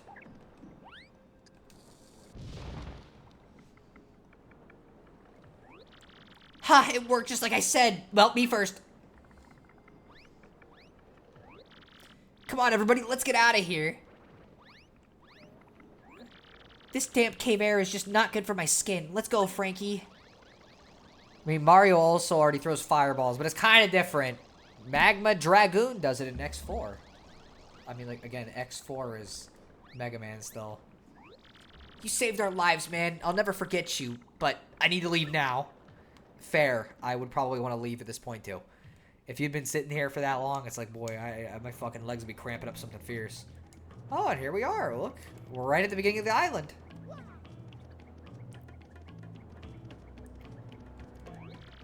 I'm just glad my little dame is safe and sound. I didn't know what to do stranded in that cave, but the whole thing was rather exciting. Oh, that's good to know, you know. Fortunately, no real easy way out. I need to get back to Rogueport where my brother is waiting. Wow, sure is bright today. Hey, in case I don't say it enough, thanks for saving us. Ah, I love the salty air.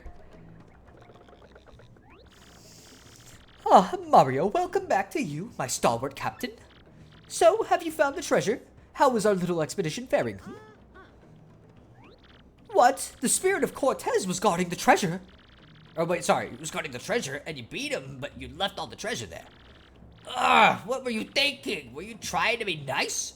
Ah, well, that's what I like about you, I guess. You know, you're just so charming. You know, you're just such a fucking cute little fucking plumber guy. You know, how could anybody hate you? Could it be, brother? What are you doing here? I came looking for you, brother. All the way to this island, I came looking. But ghosts attacked us, and our boat just sank. But I found you now. Huh? Your boat sank too, so we're all stranded here as well? Yeah.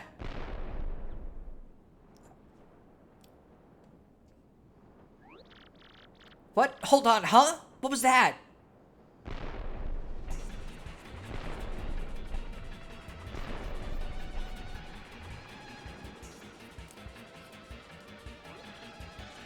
What is that? Oh no! A ship with an X on it? I wonder who this could be. What do you mean, guys? I mean...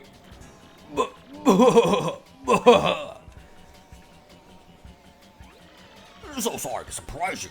No, wait. No need for that fake politeness anymore. Good job getting the crystal star. Oh, yeah, seriously. Good job getting it for me. Oi, now, ain't that good old Four Eyes? Yeah, that is Four Eyes. What is he doing over there? Hey, Four Eyes, it's dangerous up there.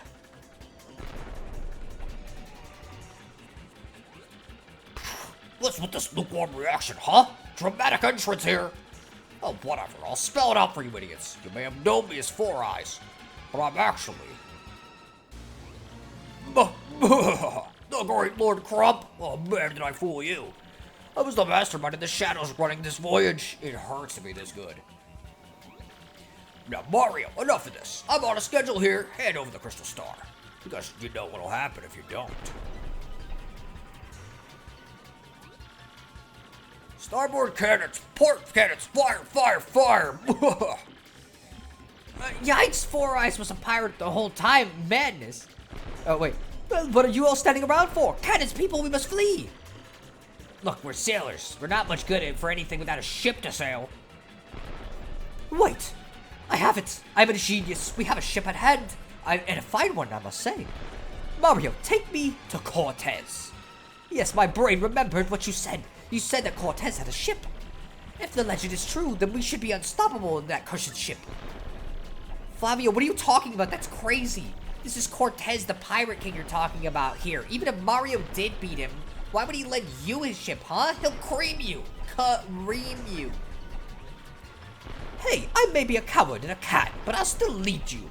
I have a duty to protect you. We will be cannon fodder if we sit and wag our tongues. We must at least try, Cortez. I want to hear no more complaints. I am your leader, and I will negotiate with this Cortez.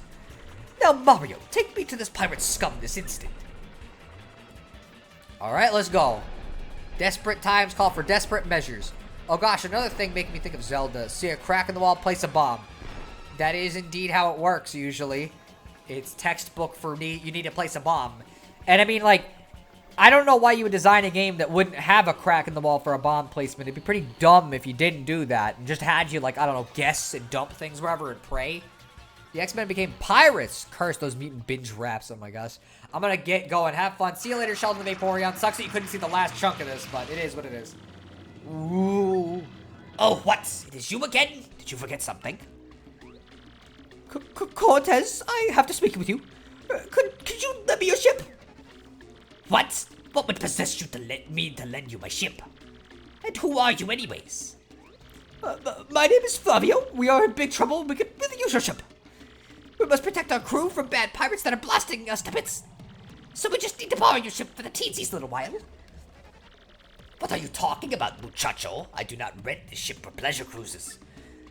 And even if I could lend it to you, this ship is magical and it cannot move now. The key to powering this ship is the mystical skull gem. The skull gem? You mean this? You have the skull gem. Yes I do. So, alright, what do you say to this proposition then? Take this gem handed down through generations of my family and lend us your ship. I think that is a pretty fair deal, do you not think, Cortez, old friend? Old friend, your ancestors stole that gem from me, you strutting peacock. You must be very brave or very, very foolish to ask such a thing of me. I should turn you into a piñata and throw a party on the beach. Oh, wait just a moment. Do not make me have Mario trounce you again. While he fights you, I will throw this stone into the sea where you will never find it. How would that be? Ugh, you rattle my bones, Senor Peacock. Very well. I accept your bargain, amigo. Now be very careful with that gem. Oh, check and mate, Flavio. I did not make my fortune by failing negotiation. No. You can now take your way through any. You can now talk your way.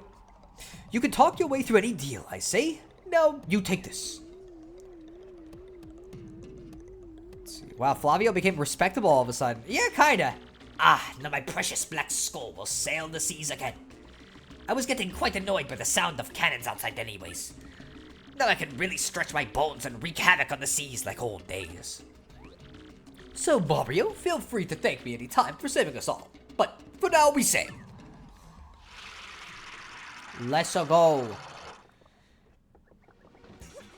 Let's go fucking kick some X-Not ass. Hey, we're coming too. Let's take them. Come on, all for one, guys. Oi, ain't let no Flavio fancy pants on to glory. Come on, Captain Stash. It's been a millennium since I gazed out upon the sea. Come to the open waters.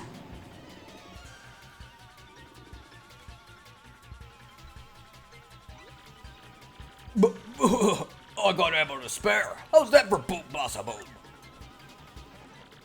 You fire cannons here without my permission. You have the nerve, mortal.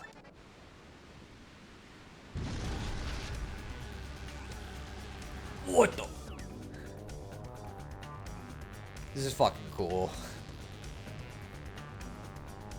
This is my favorite part of the chapter. Then the mountain rips open. I love that. It's fucking great.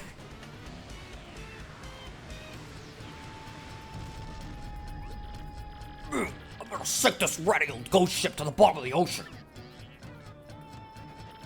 Hear my voice, spirits? Take their ship and show them the meaning of fear.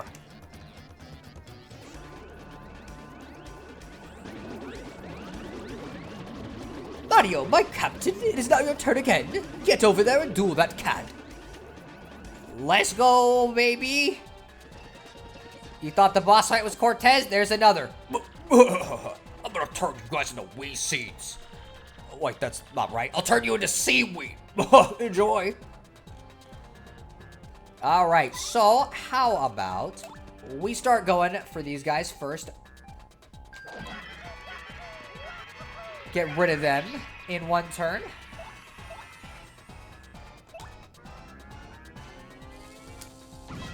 Blow him up. And he gets shocked by my fucking zap tap. Get wrecked.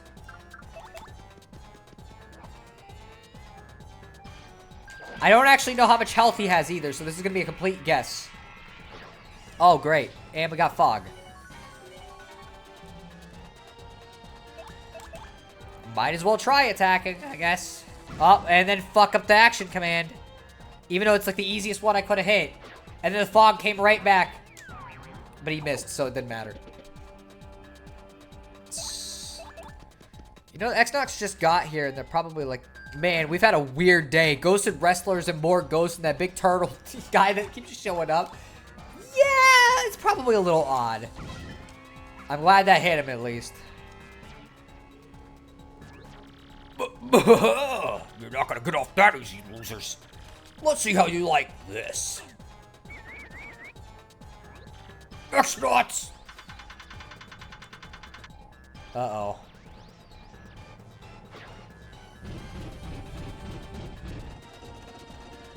Good thing it missed, I guess. And he missed. I don't exactly know what the fuck to hit them with besides hammer throw. But the problem is, there's a pretty good chance I'm not gonna hit them, so we'll see. No, it worked. Okay. It'd be nice if the fog stopped rolling in every turn. But now they're definitely gonna have a chance of hitting me.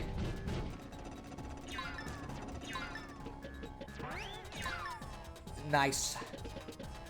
Okay, let's try hitting them up there again. I think maybe because we're out at sea, maybe that's why there's so much more fog than usual. But let's get rid of them. More bombs. Boom. Ah, we're doing this again, huh? Fine by me. If only Lord Crump had sprung for those defoggers. The thing is that it wouldn't have advantaged him or me. Oh man, okay, we got a full fill up on star power. That's fucking actually not bad at all. That's really useful.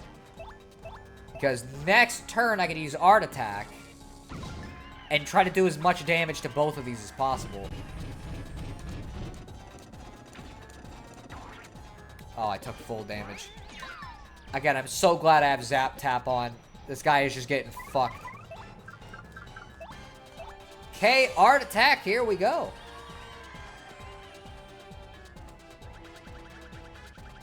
Okay, let's hit this. This should get rid of him. Oh, man, okay. It's only going to do 1 damage to them, but it'll do 3 to Lord Crump, so we can do some extra damage and get rid of them.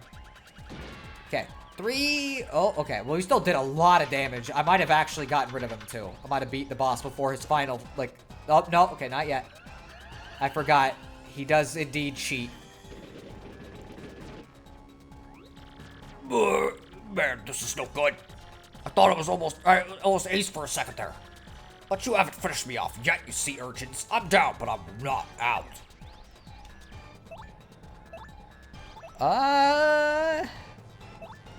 Okay, I have not exactly used this attack. Oh, man. Oh, we're gonna get hit by this, too. It's not just gonna be us. Or it's not just gonna be them, so we're gonna be taking damage. but it is what it is. If only Lord... Oh, I already did that. Wow, several streams of I'm never gonna hit the roulette, and then this stream you've been hitting all the damn time. I know, I'm fucking surprised. It usually does not happen. Okay, let's go with Earth Tremor for right now. Did he go off screen to kiss a girl or something? Did he pull his Delta 2? Maybe. Honestly, you know, he did something to refill his health. Maybe there are cute X-Naught girls or whatever in the team.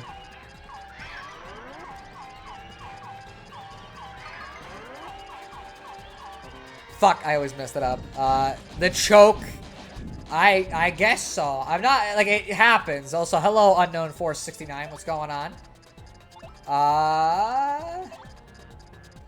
Shit. I feel like using this bomb squad is not really going to be that useful, but it will get rid of them and hopefully hit Lord Crump on this turn. Oh, okay. Got hit with that. Bobbery also might die from this. We're going to find out. No. Got rid of them, and got an extra bit of damage on him. So it's still useful. Oh, but he fucking did that.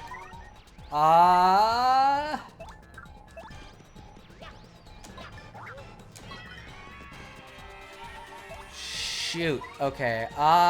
Let's see. What items we got? Because I might want to use one of these for once. We could try that. Or we could do Shooting Star or Thunderbolt. Well, this just does, like, one... Let's do Thunder Rage. Let's see what it does for our situation here.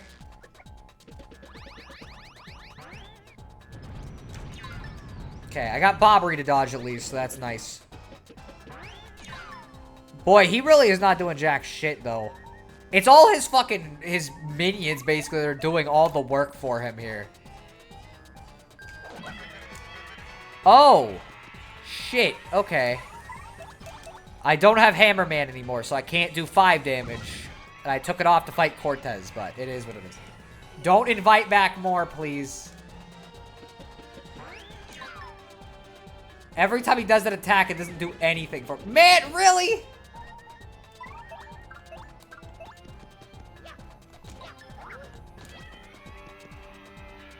I think I got rid of him. There we go. And he's done. Also, since Lord Crump kind of reminds you of Yosemite Sam, I find myself wondering if he kissed the girl he kissed was actually Bugs Bunny and Drag. I doubt it. Man, this is getting old. How can I lose again? I hate losing. Now I gotta think of another excuse for Grodus. And with that, pow, I'm gone. See you later, fucking loser.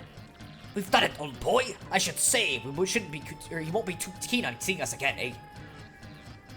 Way to go, eat seaweed, we did it. So how's my favorite buddy Wacka doing, by the way? Did not hit him once. I'm not gonna hit Wacka. I never do it whenever I play these games. Neither 64 nor 1,000 Year Door, I'm not hitting Wacka. I don't care if it gives you a good item. He doesn't deserve it. He didn't do anything. You blew it again, Lord Crump. You sicken me.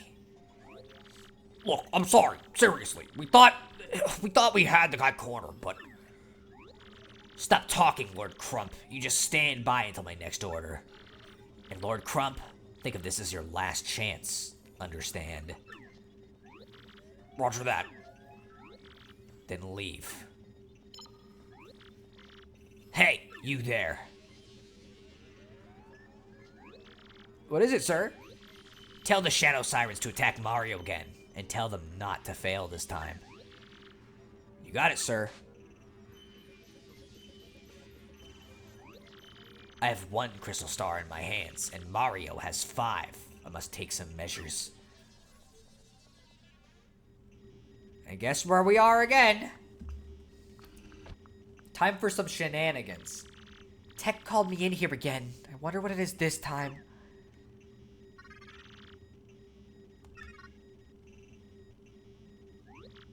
Tech, was that noise you? What's wrong? I must request that you do something a bit more dangerous this time. Dangerous? I would like you to sneak into Sir Grodus' room and look for a data disk. A data disk? Why would you need that?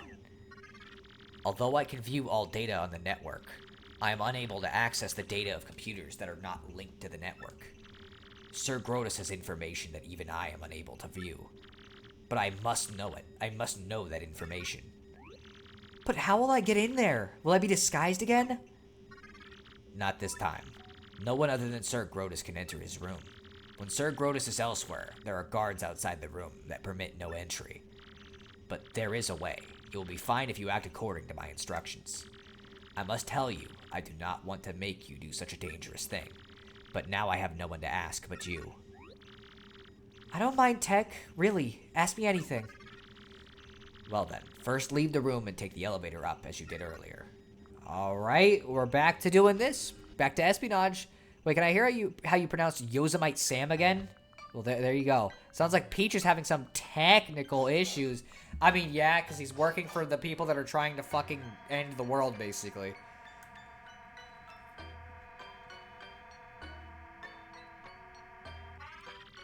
You will first go in the opposite direction of Sir Grotus's room.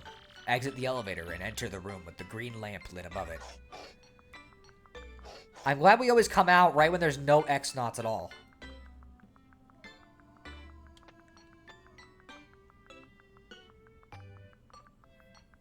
The long hallway. Okay, that's adorable, but for future reference, it's Yosemite Sam. Yosemite?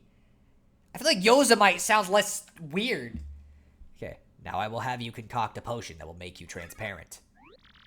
You mean a potion that makes me invisible? Yes, you will enter Sir Grotus's room by becoming completely invisible. Wow, okay, how do I make it? You must first set all of the potions on the desk in the concoctinator. It's that machine in the back, but even I do not know which potion to set where. There should be memos left in this room by the X-Naut researchers. Please use them as references to set the potions in the machine. Okay, so this is a little puzzle we gotta do. Note, place the orange potion between the blue and the green. So orange has to go between blue and green, but we don't know which specific order for those. I'm trying to see if there's any other notes that I... Okay, note, place 2 potions between the green potion and the red potion. I might actually have to write this down just because, like, my memory has been so funky as of late. Okay. Sorry. Because I don't want to have to keep looking at the dialogue over and over. The green and red. Okay, so they have to be at the ends automatically. Note, place the blue potion next to the red potion. Blue next to red. Doesn't matter what order specifically. Note, do not place the red potion on the far right. No red on far right. And then, let me do that one again. I remember vaguely what it was, but note, place the orange between blue and green. Okay.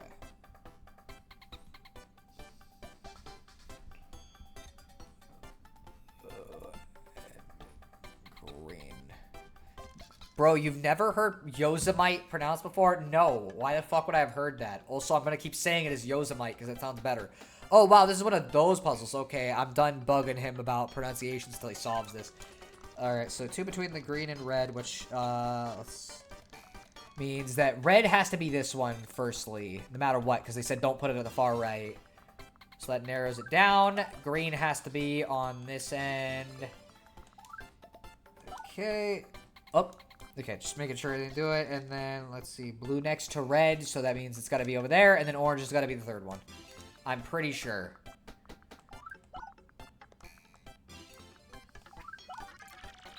Are you sure they are placed to your liking? Very well. Then please cue the button on the control panel located to the left side of the room. Left side, not the right side.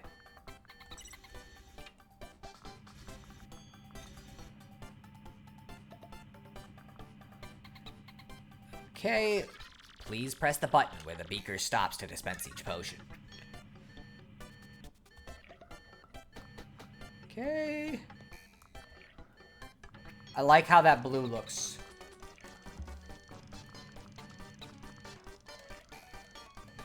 If it comes out as a semi-normal color, it means I did this right, and if it doesn't, then we're kind of fucked. I'm pretty sure.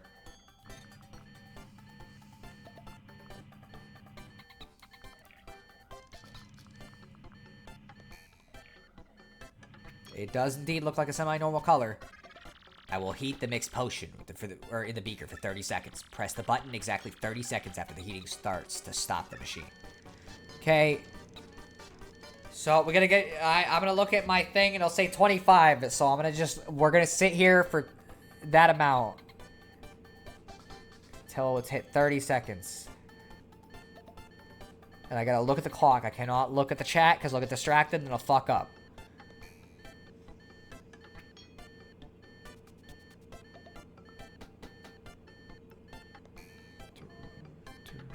Three, two, one. There we go.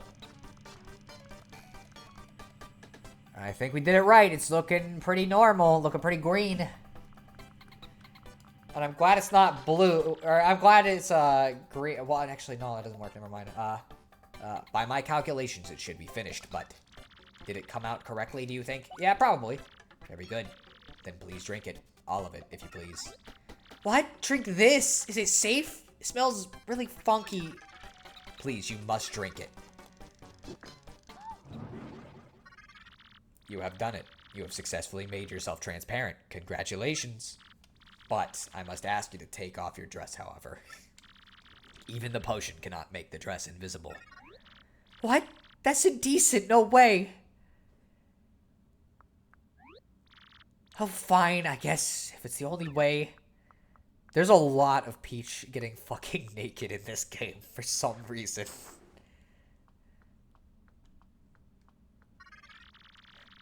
When you go into Sir Grotus's room, first locate the disc with the recorded data. Then insert that disc into the personal computer and connect it to the network. When you are finished with that, please come back to this room. I will teach you how to make yourself normal again. Gee, this is kind of a complicated plan, huh? I suppose. Now please go to Sir Grotus's room. Seriously, Nintendo? Yeah. I'm gonna be real. When I was a kid, this was like nuts to me. What? Okay, that was creepy. Why did the doors open even though there's no one there? A malfunction? Or am I just losing it here? They're not showing it, but like, you know. You know what's going on here.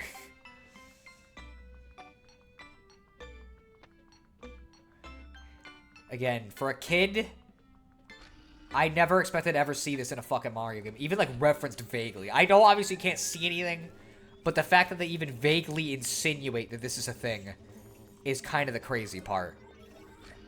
And then that one dude goes in the room and finds a dress just on the floor and takes it, and Peach is like, oh my gosh. She's gonna have to wear an X-Done out for the rest of the game, I guess. This must be Sir Grotus's room. Now, where's that disc? Also, when I was a kid, this carpet texture was, like, really fucking crazy to me for some reason. Like, the fact that you can see it's kind of like 3D at the end, like, I don't know, I just thought that was super neat. Okay, here's his computer at least, but I still need that darn disc. Found it. This must be it. You got a data disc. A disc from Grotus's room. What kind of data is on it? Probably an NES game of some kind, but in Japanese. Oh yeah, now I insert the disc into the computer and connect it to the network.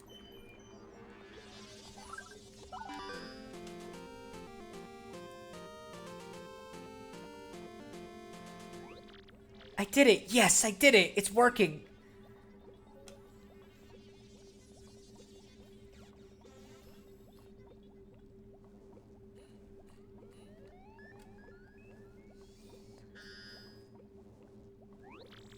Looks like it's all done. I better put the disc back where I got it.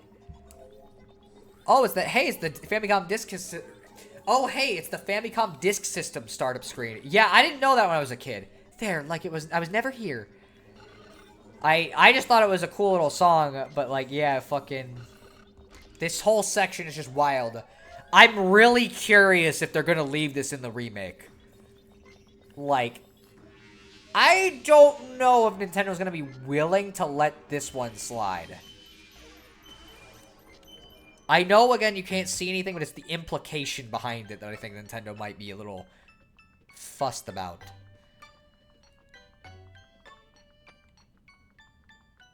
Yeah, that's the thing about the remake. I'm suspecting they might change things. I really hope they don't. I want it to be the full, unabridged, like, 1,000-year door experience, but I don't definitively know.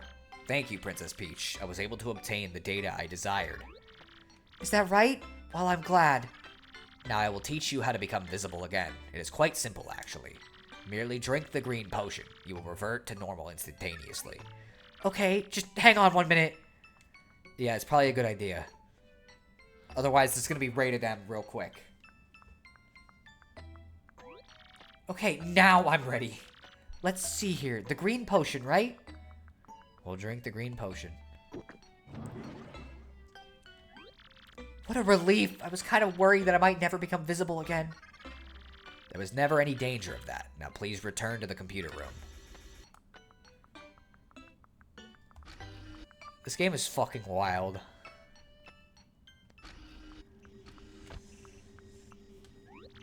Say, by the way, Tech, what was that data? I am still analyzing it. The data is very heavily encrypted. But if my prediction is correct... If it's correct, what? No, I cannot afford any mistakes or assumptions. I will let you know when my analysis is complete. Now please use the communicator if you wish. Okay, you'll tell me when you decipher the data, huh? Good, then I'll use the communicator. Thanks.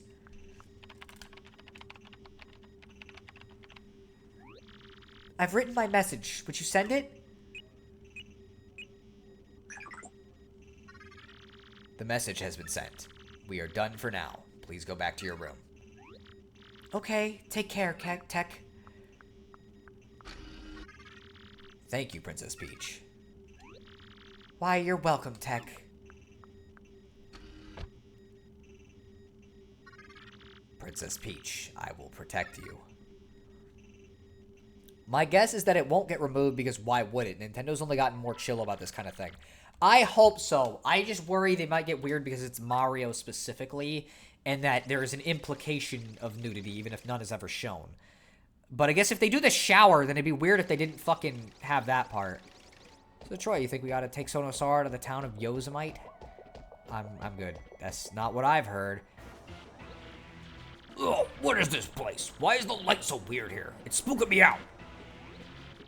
The light's odd. Or wait, the light's odd because this is Twilight Town, my lord. Should there be treasure here? Let's put the screws to one of these creepy things and find the crystal star. Sounds good to me, Haggy. Let's go to it. Let's talk to some people. No. Am I gonna be turned into a pig again?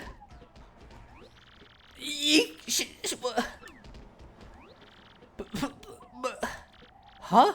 Crystal Star? I have no idea, really. Please spare me.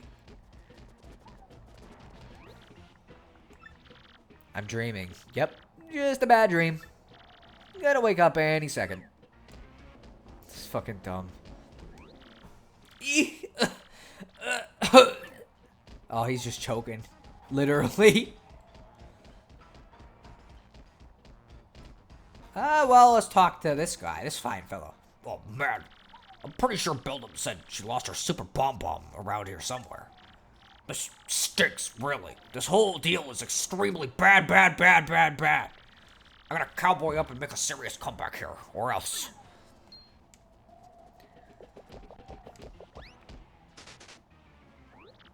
Bam! Got it! I am the man. Now we can crush Mario and get the crystal stars in one fell swoop. Hot diggity dog.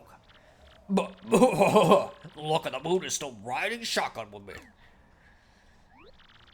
You there, suspicious guy? You know something about the crystal stars, don't you? Somebody there? Hey, what's the big idea, turtle boy? You looking for the crystal stars too? Sweet, this'll help the Crump come back. Now then, let's get to it. You'll be telling me everything you know, now. Actually, it's gonna be you who's gonna spill every bit of info out of your big ugly head. Yeah, sorry about that. If you hesitate at all, I'll show no mercy. Whoa there, big guy. I mean, no, wait, what am I afraid of, you?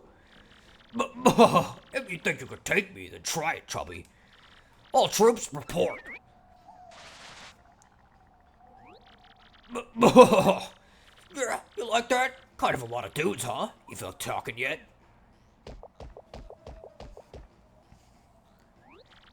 You dare scoff at us? Koopa Clan, form up! Whoa, well played. So what's it gonna be, tough guy? Oh, I gotta laugh. This is why I keep one of these around. Sorry, suckers. Eat this turtle dork super bomb. Incoming. Huh? That was it? That was your big weapon? Didn't even go off. This is how you do it, amateur. Watch and learn. Oh, crud. This fucking went great. Wait, why is Lord Crump there? Well, I think he answered your question. Man, speaking of dreaming, I had lucid dreaming last night. That being when you become aware you're dreaming and suddenly have full control. I hope that happens more often. I get it occasionally, but I don't really care much for it either way, because it usually just wakes me up right after. Luck of the moon? Yeah, I've never heard of that term.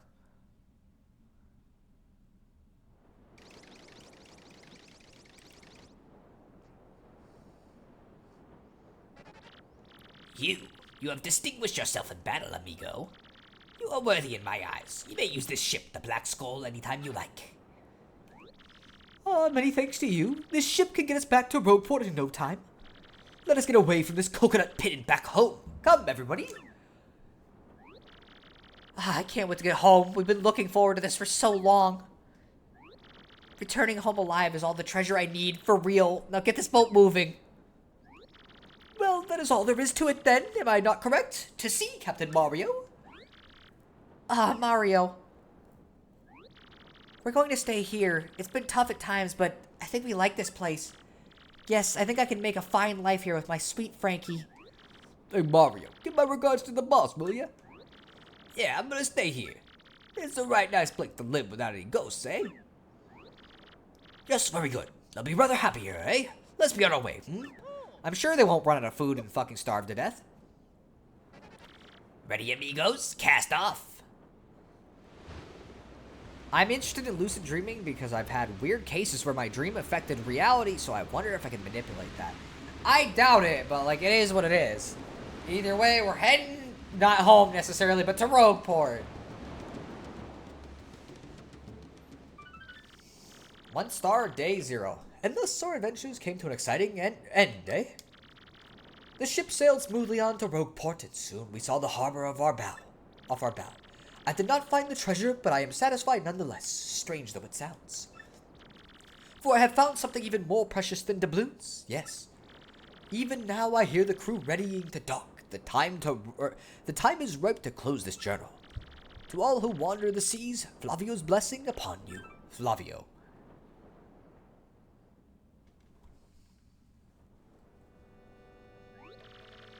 At last we return, scathed in glory, to my hometown, sweet Rogueport. Of course, it is only because of my courageous efforts that we all return at all, yea? But of course, you all know that, and know it well. Yes, yes, Master Flavio.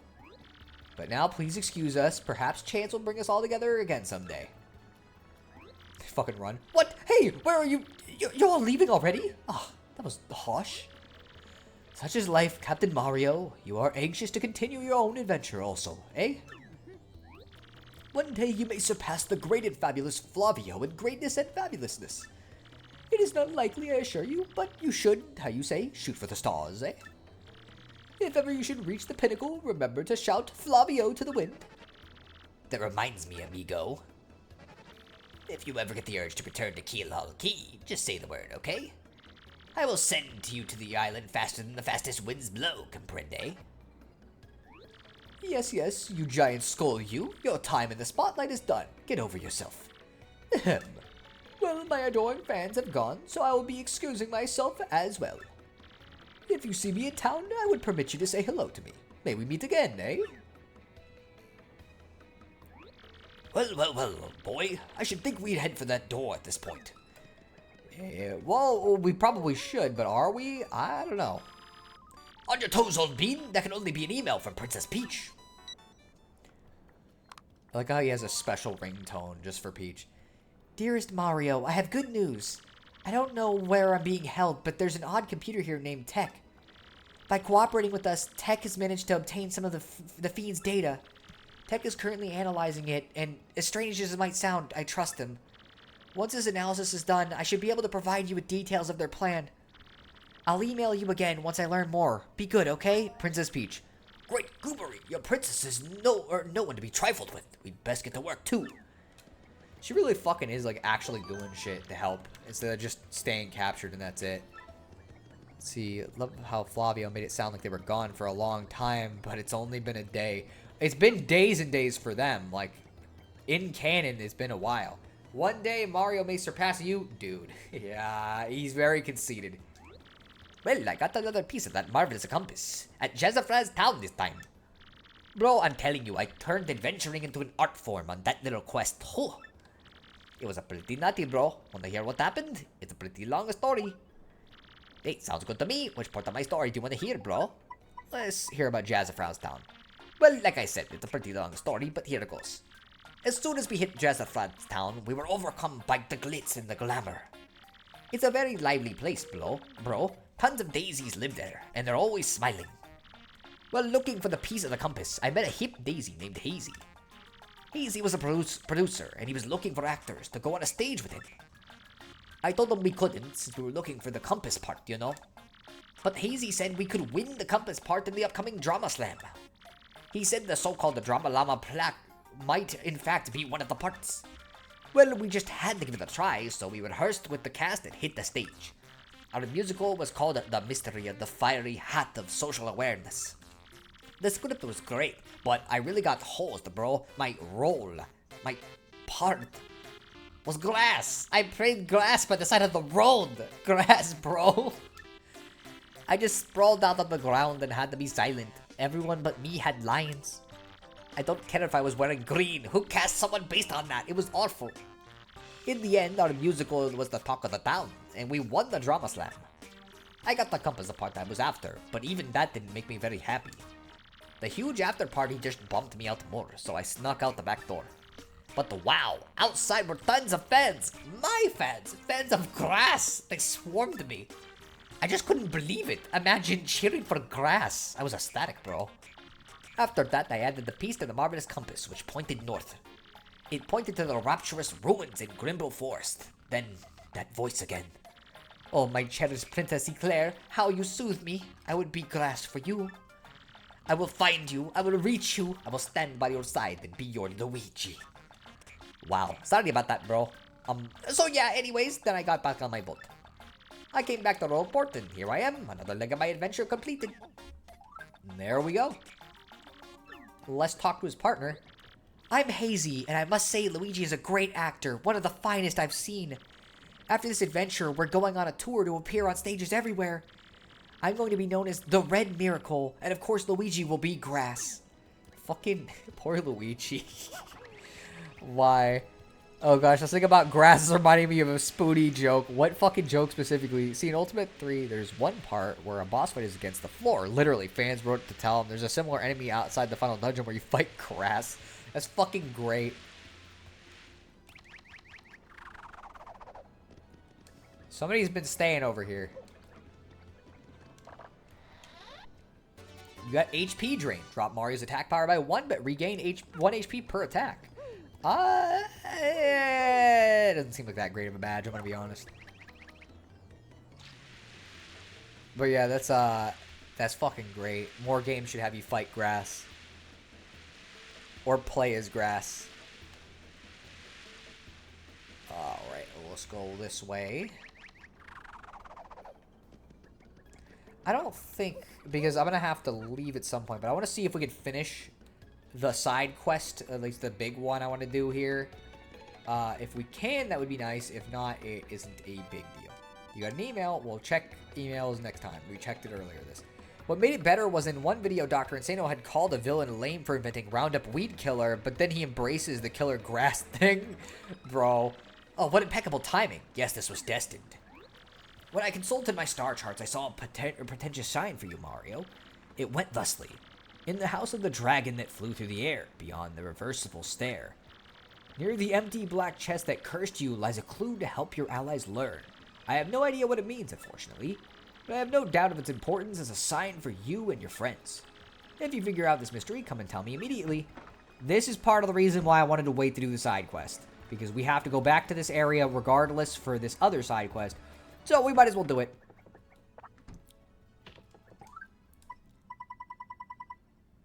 Okay, let's go to you. I'm after an elusive badge. Must explain in person. Meet me on the roof of Zesty's house at Rogueport Square. This poster is anonymous. It may be dangerous. Do you want to take on this trouble? Sure. Do it and do it right. Let's see. Near the chest that cursed you. Gee, there's a lot of, what, 6 places so far that could be? Well, he said in Hooktail, in the Dragon's Castle, so, like, it's clearly the first one. Well, the second one, I guess, because we saw one in the fucking, in the ruins as well. But, yeah, so we have to go back to Hooktail's castle, for the side quest, and for that, so it's like, we might as well just get it done in one trip. Because otherwise, there's really no point. And then maybe next episode I'll do more side quests, we'll see. Hi, Mr. Mustache Cutie. I'm the one with the trouble. A pretty lucky girl to have a strapping fellow like you to take on my trouble. Well, let me get right to it, okay? I've done all I can to find this one elusive badge, but I've failed at every turn. The badge is hidden in Hooktail's lair, of that much I'm sure. I went to check the room after I heard that you defeated Hooktail, but nothing. I did hear rumors that to find this badge, one has to use the wind. I have no idea what that means, though. Anyways, look out for it, okay, sweetie? So yes, we need to go get her a badge in Hooktail's castle, which means we're going to be backtracking through the whole castle to do this. But there are useful things we can get out of this, 2 of them, in fact, so I'm going to be doing it. Yeah, I figured that much as well. I just didn't remember it having a reversible stair. There's a couple different things, so. Let's go this way. I'm pretty sure I know where it is. Like, off the top of my head. Bobbery didn't get the blow up.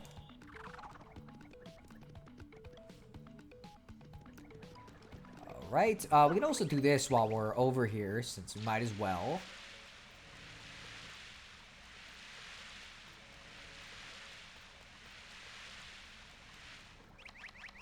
Alright, let's get this guy. I forget, how the fuck do you get over there? Either way, Shine Sprite definitely worth going for, so it is worth our time. Alright.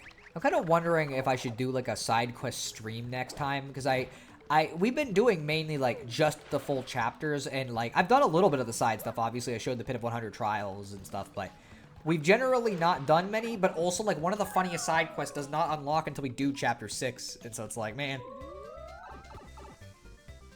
Although I guess I could load up on them for chapter 7, considering we already kind of have to do some stupid shit for chapter 7. So, I don't know. I'll have to think about it. I also need to finish Deltarune, so, like, that's part of the reason why, because I know I could finish Chapter 2 in probably one more stream if I really, like, give it a full stream, potentially. And so I may actually do that next time, because this stream, we've played Thousand Year Door the whole time, and it's going to end up having been, like, 4 hours of Thousand Year Door. So, you know. I mean, all good anime have filler episodes. I guess that's generally true, yeah. But it's more just because, like, I'm going to want to get through more of Deltarune, too. And it's like, a whole chapter is going to take about, oh, man, about 2 hours, so. This was a bad choice on your part, but I'm not going to fight you, so you should be happy.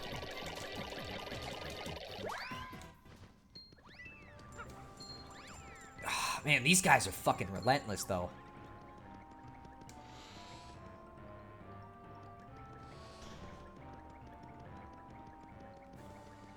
Alright, I gotta explore the whole thing because I'm gonna find that. That said, if Deltarune is gonna be that fast, I would say finish it up. Yeah, I think we got about 2 or 3 hours left in total of the game. Man, I need to just ride Yoshi. I don't know why I keep doing this. It's like, I could have definitely avoided that. So this isn't even on the game. Like, this is just me.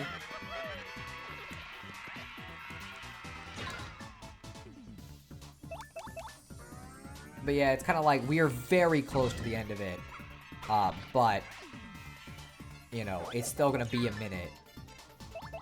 So, I don't know. I may do Deltarune next stream just to get Chapter 2 done. So that way Deltarune is mostly out of the way. I may still do Snowgrave. We'll see. And this chapter took so long, he didn't even get to play F-Zero. Yeah, I fucking... Man, I didn't realize there was another enemy. Yeah, I got kind of busy with this because I wanted... To be fair, it wasn't even that it took so long because, like, it was about the average length of the other chapters. It's that we spent an hour of the stream, like, doing the fucking Pit of 100 trials, basically. So, normally, I don't think it would take as long as it did. But yeah, buy the reversible stair.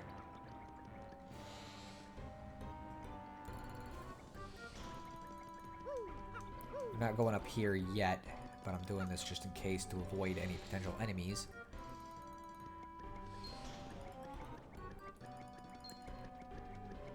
Why am I not using Yoshi? He can go faster.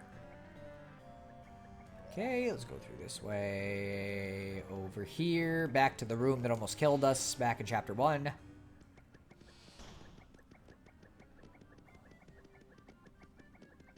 And there's a convenient crack in the wall, which we saw last time too, but now we can actually do something with it.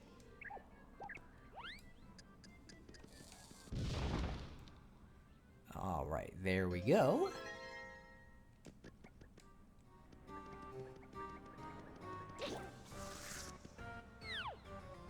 It's fucking dumb.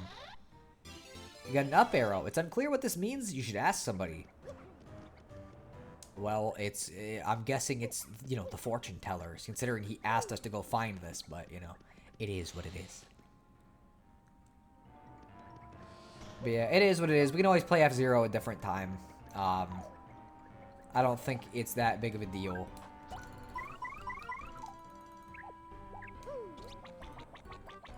Alright, let's go. So yeah, backtracking through this doesn't take nearly as long as going through the actual dungeon itself, thankfully. Oh, howdy! Hey, you're still streaming. I am indeed. We're doing the quest for Miss Mouse. Because we already had to go back here to get stuff, so we might as well do it right now and get it out of the way since we gotta backtrack for it, which I know you're gonna be real thrilled with me saying that word out loud. But it is what it is. Yeah, we already got that, so... See, I mean, I can play F-Zero whenever I want. It just would have been fun to crash the stream. It would have been cool, but there's no guarantee you would have actually gotten the opportunity to do that. So it's kind of like, you know, because you can't guarantee being in a friend's lobby necessarily. So it's just, it is whatever it is. Ooh. No. No. Okay. Let's move you. Go up here. He's gonna... Come on. Come on. Juked him. To be honest, so far this game has had less backtracking than, say, your average Zelda game. Yeah, but again, people only criticize Thousand Year Door because people like it. And if people like it, then people need to have everybody be miserable. So, they gotta complain about it, no matter what.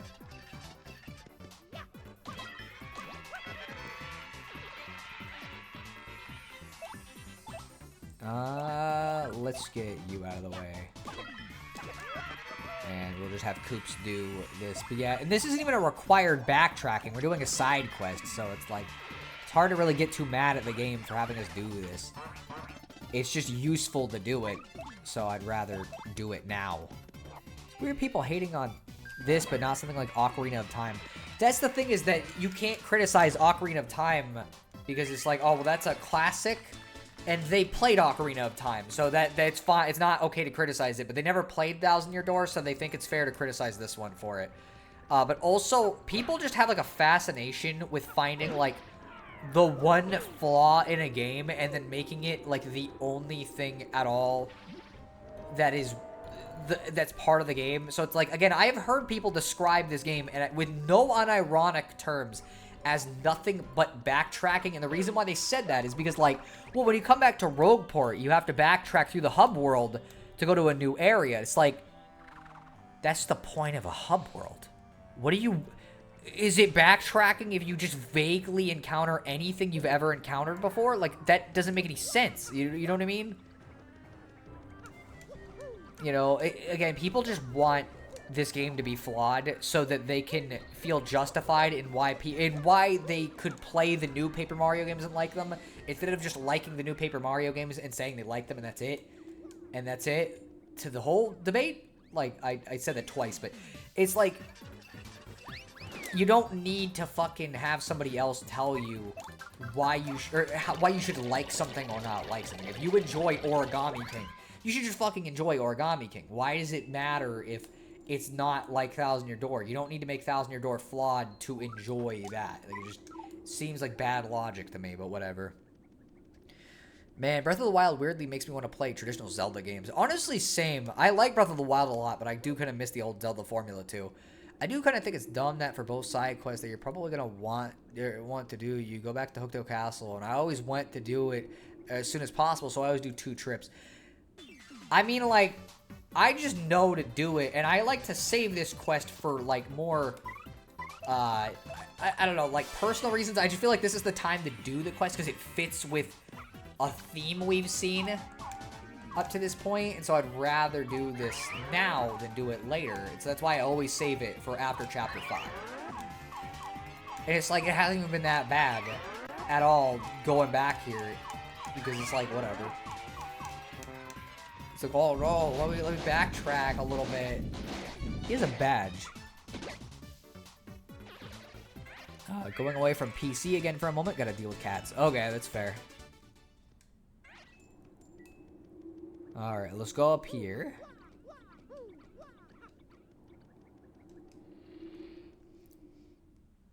But yeah, this does not take very long to do on a repeat visit. Like, I always imagine this as worse than it is. There we go, there's our chest. What badge is it? Got a sound effects B badge, huh? Alright, I don't think there's anything else over here, but I'll go check real quick while we're up here. Yeah, no, there's not much to see. Hooktail's dead. Permanently. So let's go back down and we'll give Miss Mouse the badge. You do go to different parts of the castle and it doesn't even take that long, but I don't know. Again, I just like, backtracking generally, as long as I'm not getting into a ton of enemy fights, doesn't bother me in this game. Because for the most part, when you're just walking, it's like whatever, fucking 10 minutes and you're through the castle, and then it takes another 5 to get to the bottom of it. So it's not really something that's ever bothered me much. What does bother me, though, is when it's like, hey, we're going to put you in an area with really inconvenient to dodge enemies, and then you have to backtrack through that. Like, that's a pain in the ass, and I don't like that. Back what I missed. I got the badge at the top of the thing, so we're going back down now. It was a sound effects badge, so it just changes how Mario's hammer sounds. So we're going to go back down. It doesn't take nearly as long to get back down, because we can just kind of do shit like this. Oh, can't go down that way, though. They don't want us doing that. But yeah, so you can cut out a bunch of time by just kind of... forget. Swag. So yeah, we're already almost back to the beginning of the dungeon, so like, it's not even that bad of a backtrack for this fucking stuff. 15 minutes, and we did this, and that's it. And it's gonna be for 2 very good rewards.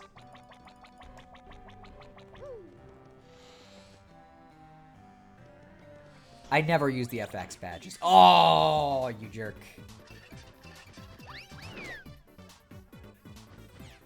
Whatever. Frickin'.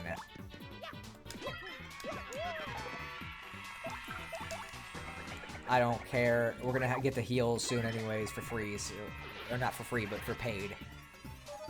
Oh, but he's gonna put us to sleep. Oh no. Yeah, it's like Breath of the Wild's openness is an improvement in one way, like I said about Soul Blazer the other day. I hate it when games have things you can't do yet because you don't have an item or ability from later, but at the same time, I think I'd rather have that than it being an open world.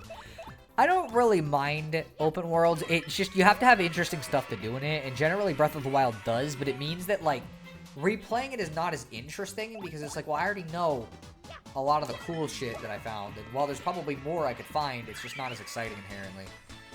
Which for me always turn into random wandering, preparing for situations that may never come, and then no real defined goal. Honestly, if I want to do it, what I think would be fun, if I ever replay... Man, I cannot fucking dodge these things for shit. Fuck you. I'm running from this one. I don't want to deal with this. But yeah, I don't know. It's like, I'd like to do a 3 heart run or something. I think that might be kind of fun. I don't know if I'll ever do it. I gotta go back up through that staircase because you can't go this way. Compared to most RPGs, I don't think this game has that much backtracking. Honestly, it has about the same amount as I did in, like, Origami King or fucking, you know, Color Splash. It has, like, fucking 1,000 times more. I think, again, I don't think it's that the backtracking is that bad in this. I think it's that, A, the game is so generally great that when you have to kind of pause to do this, it's not as interesting. But B, I really think people just wanted the game that's overrated to be overrated. Even if they never played it, they want there to be that signature flaw so they never have a reason to play it. Because if they never have a reason to play it, then they can just say it's a bad game because the game's nothing but backtracking, of course, you know. Literally do nothing in the game but backtrack the whole time. I fucking fear for if these people ever touch the Metroid series. But funnily enough, the people who say this usually are also Metroid fans. Or like you can see they play Metroid and it's like, bruh, how can you say this game has too much backtracking when Metroid has so much more backtracking? Oh yeah, I think we can do something with this later, but we can't do anything with it right now. Super Guard Gamer, indeed. Oh yeah, there's this little pipe here. I think this just gives us to a fortune teller, though, but we'll go check it anyways. I haven't played many RPGs, though. I have played a lot of RPGs, and, like, the whole idea is to backtrack. If you like the story and the characters, yeah, it's just a fortune teller. Then you should want to explore more and go see some of the stuff that it has to offer. But also, like, do people just not have the patience anymore to do something for, like, 5 minutes? That's the same thing as what they did before. Like, I don't understand. They can sit there and watch these fucking walking cutscenes where the characters just sit there and walk and talk to each other. You cannot skip it. You have to watch the whole thing, and they just sit there and walk, and that's fine. But, oh, no, how dare a game have, like, a slight bit of backtracking? For me, a big problem with open games is they feel like a novelty at most. Like, at first, being able to go wherever is interesting, but the world and such is actually kind of shallow, and I wonder if that's kind of a built-in problem of it being so open, or if the creators just weren't able to work with the format. I think the thing is like, how much can you realistically do at a certain point? I forget what you do. Welcome to the chat. Oh, no. Not chat Rippo. You come to adjust your abilities or partner's ranks. At least he doesn't fucking try to scam you like the one in 64, but yeah, no, we're not using chat Rippo. I forgot this was a character in this one, too. Looks different than the one from 64. But yeah, it's just like, I don't know, how much can you realistically add before you start spending a lot of time on really, like, ancillary things that nobody is really going to end up interacting with, you know what I mean? So anyways, let's give this to this guy first.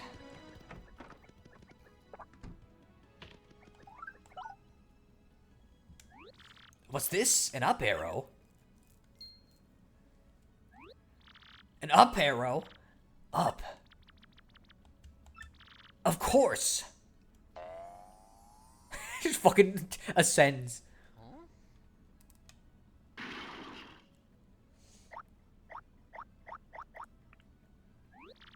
This is the Ultra Stone, so that is what the star sign meant.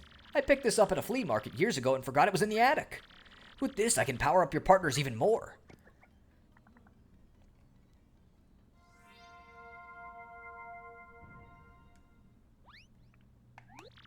We are cooking now. Let me know when you want to power up your allies more. Alright, let's see. We've only upgraded 3 of them. I think Bobbery, firstly, we should get him an upgrade, because we have 12 of these, so we might as well.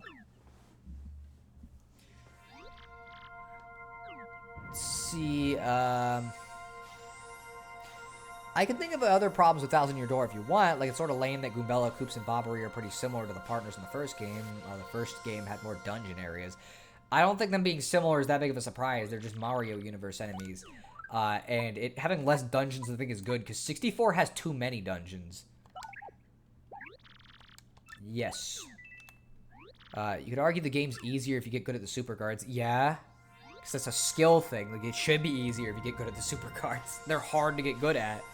It's like, one common complaint with Breath of the Wild is that every area you fight the same enemies, so like, the only functional difference between the forest and the icy tundra is that you have to wear different clothes. That is true, actually. I didn't even think about that. Alright. Let's see. Who else we want to power up? Let's get Bobbery to the final level just because he's useful for later shit. On that note, I've heard mixed problems about Tears of the Kingdom. Reviews I'm seeing actually say it takes some issues I had with Breath of the Wild and makes them worse. My issue with Tears of the Kingdom is just that there's too much cool stuff to do, but it takes forever until you can actually do any of the cool stuff. Okay, not right now. We'll wait a little longer. But either way, Bobbery's at 40 health now, so he's a fucking tank. Now let's go deliver this badge to Miss Mouse.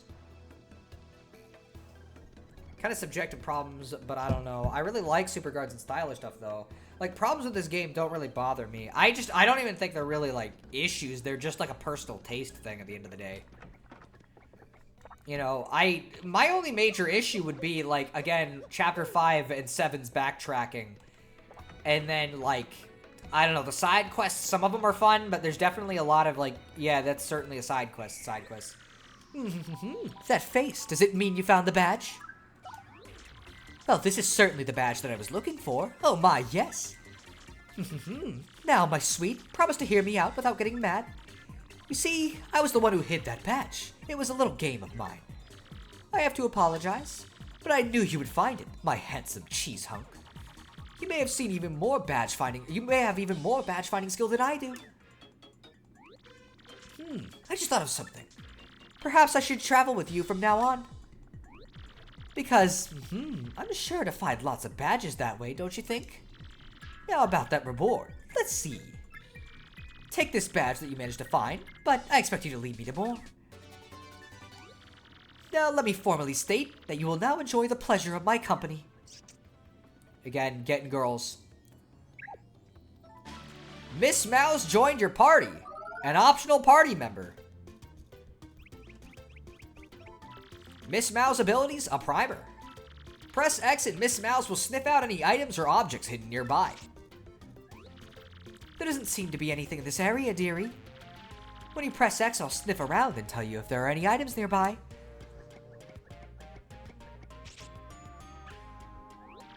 There's something right near here, sweetie. If there's something nearby, I'll let you know like I did just now. And she does this with secret items too, not just fucking obvious shit. In battle, I can attack my enemies with my Love Slap. I can also help you out by using my Kiss Thief move to steal enemies' items.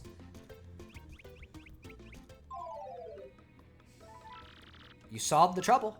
I did indeed, and now we got a new partner. And also the least good partner in the game.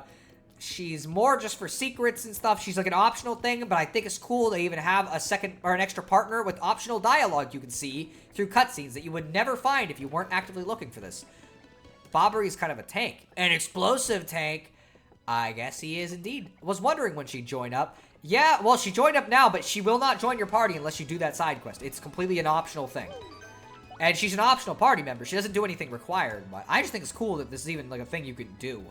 Like, I've never seen a game have like a party member like this, I guess, besides maybe a Final Fantasy game. That's optional, but like actually fucking kind of neat to get. It isn't just like, hey, wow, it's Fire Emblem, but we gave you this character that never talks in any cutscenes. Oh, I didn't realize Miss Mao's slap move or Pierce's defense. Yeah, that's probably the only thing particularly like great about her mechanics right now. And her later moves, she's got a couple things that can be useful under very particular circumstances, but she's definitely like the least good partner. But like that being said, I'm just glad that it's even a thing. Until my last playthrough. Yeah, it's a weird thing. You'd have to use her actively a lot to even know. Anyways, I'm going to end the stream in about 4 to 5 minutes or so, because I think we made good progress today. I'm going to save again. You know, considering we fucking did the Pit of 100 trials, did the lead up to Keelhaul Key, did Chapter 5 in its entirety, did the Peach section, did the Bowser section, and fucking did a side quest, or a couple side quests. So, like, I think this was a pretty productive fucking stream. Yeah, it went for 4 hours, too, which is not bad. You know, it was nice to get to play Thousand Year Door after a week break, although there may be another week break, because I want to finish Deltarune here, but that's kind of how it goes. It's kind of dumb, because I probably don't use her in Chapter 5 much at all, but I always get her before then. That's the thing, is she doesn't have much use in Chapter 5, because most of the enemies are fucking, like, fire enemies and shit, so, like, it's not gonna help at all. Whereas this next chapter, she can be useful for not only finding shit, but also, like, the enemies she's a little better at. Yeah, this was a super long episode of Thousand Year Door. Yeah, pretty much. We did a lot. You know, I don't mind it. And, like, this was always going to be a long one if we were going to do all the side quests and shit or do the side quests and all this shit, but it is what it is. Next time I play it, if I'm doing Deltarune alongside it, I may do just an episode where we do a couple side quests, or I may do Chapter 6, which is my second favorite in the game. I really love Chapter 6. It's fucking great. Yar har, pirates and all that. Indeed. It's still, on my tier list, this chapter is in Chapter 5 is in 4th. You know, it's pretty good. You know, I like it a lot. I think it's really fun. I just hate that one part with the backtracking, really. I like the characters, though. I like the setup. Like, it's very fun. I just think that one part kind of makes it a little less good in a way that Twilight Trail never really did for me. Anyways, I guess I'll ask Jispy's opinions, since I do this after every stream at Thousand Year Door. How are you feeling about Thousand Year Door so far? You know, but yeah, so either way, the stretch of good chapters is still going to continue for one more. And then Chapter 7 is a decent chapter, but is only decent because its last chunk is really good, but the first, like, quarter of it is really, really bad. And you're going to see what I'm talking about when we get to it. It's the worst part of the game by far.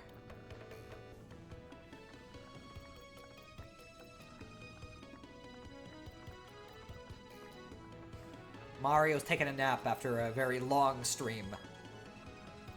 So far, I like this game. I'm getting a little bored, but I think that's got more to do with these IRL interruptions that keep happening, as well as I usually do RPGs in spring. Ah, I see.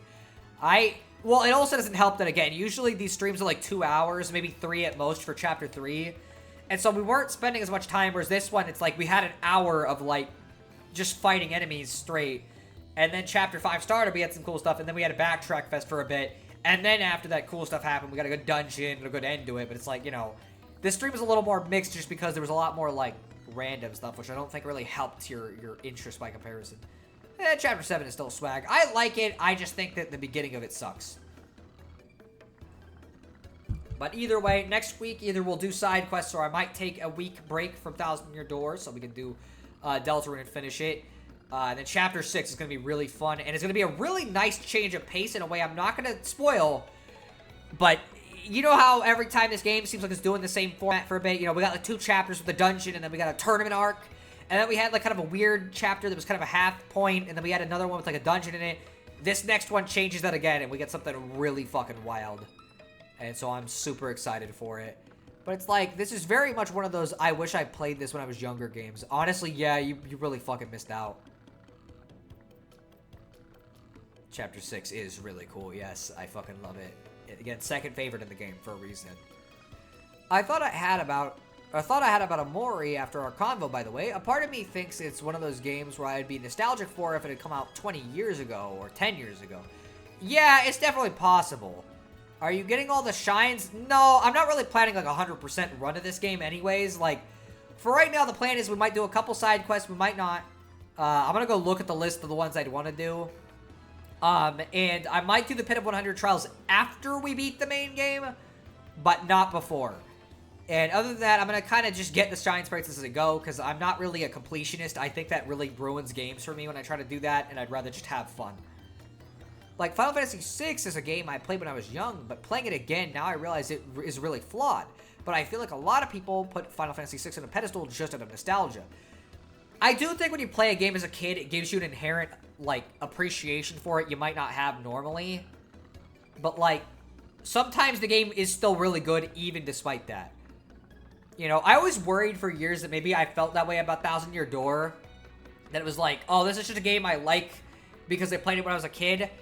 But seeing the reaction to the remake from people who played it and people who haven't and people who played it recently for the first time, and all of them screaming their fucking heads off over it, I think it's pretty sure that this is definitely fucking a good-ass game. And as far as I'm concerned, it is the best Mario game. I like its sequel as well. I like its predecessor. I like Origami King, okay, but this one is my favorite for a reason.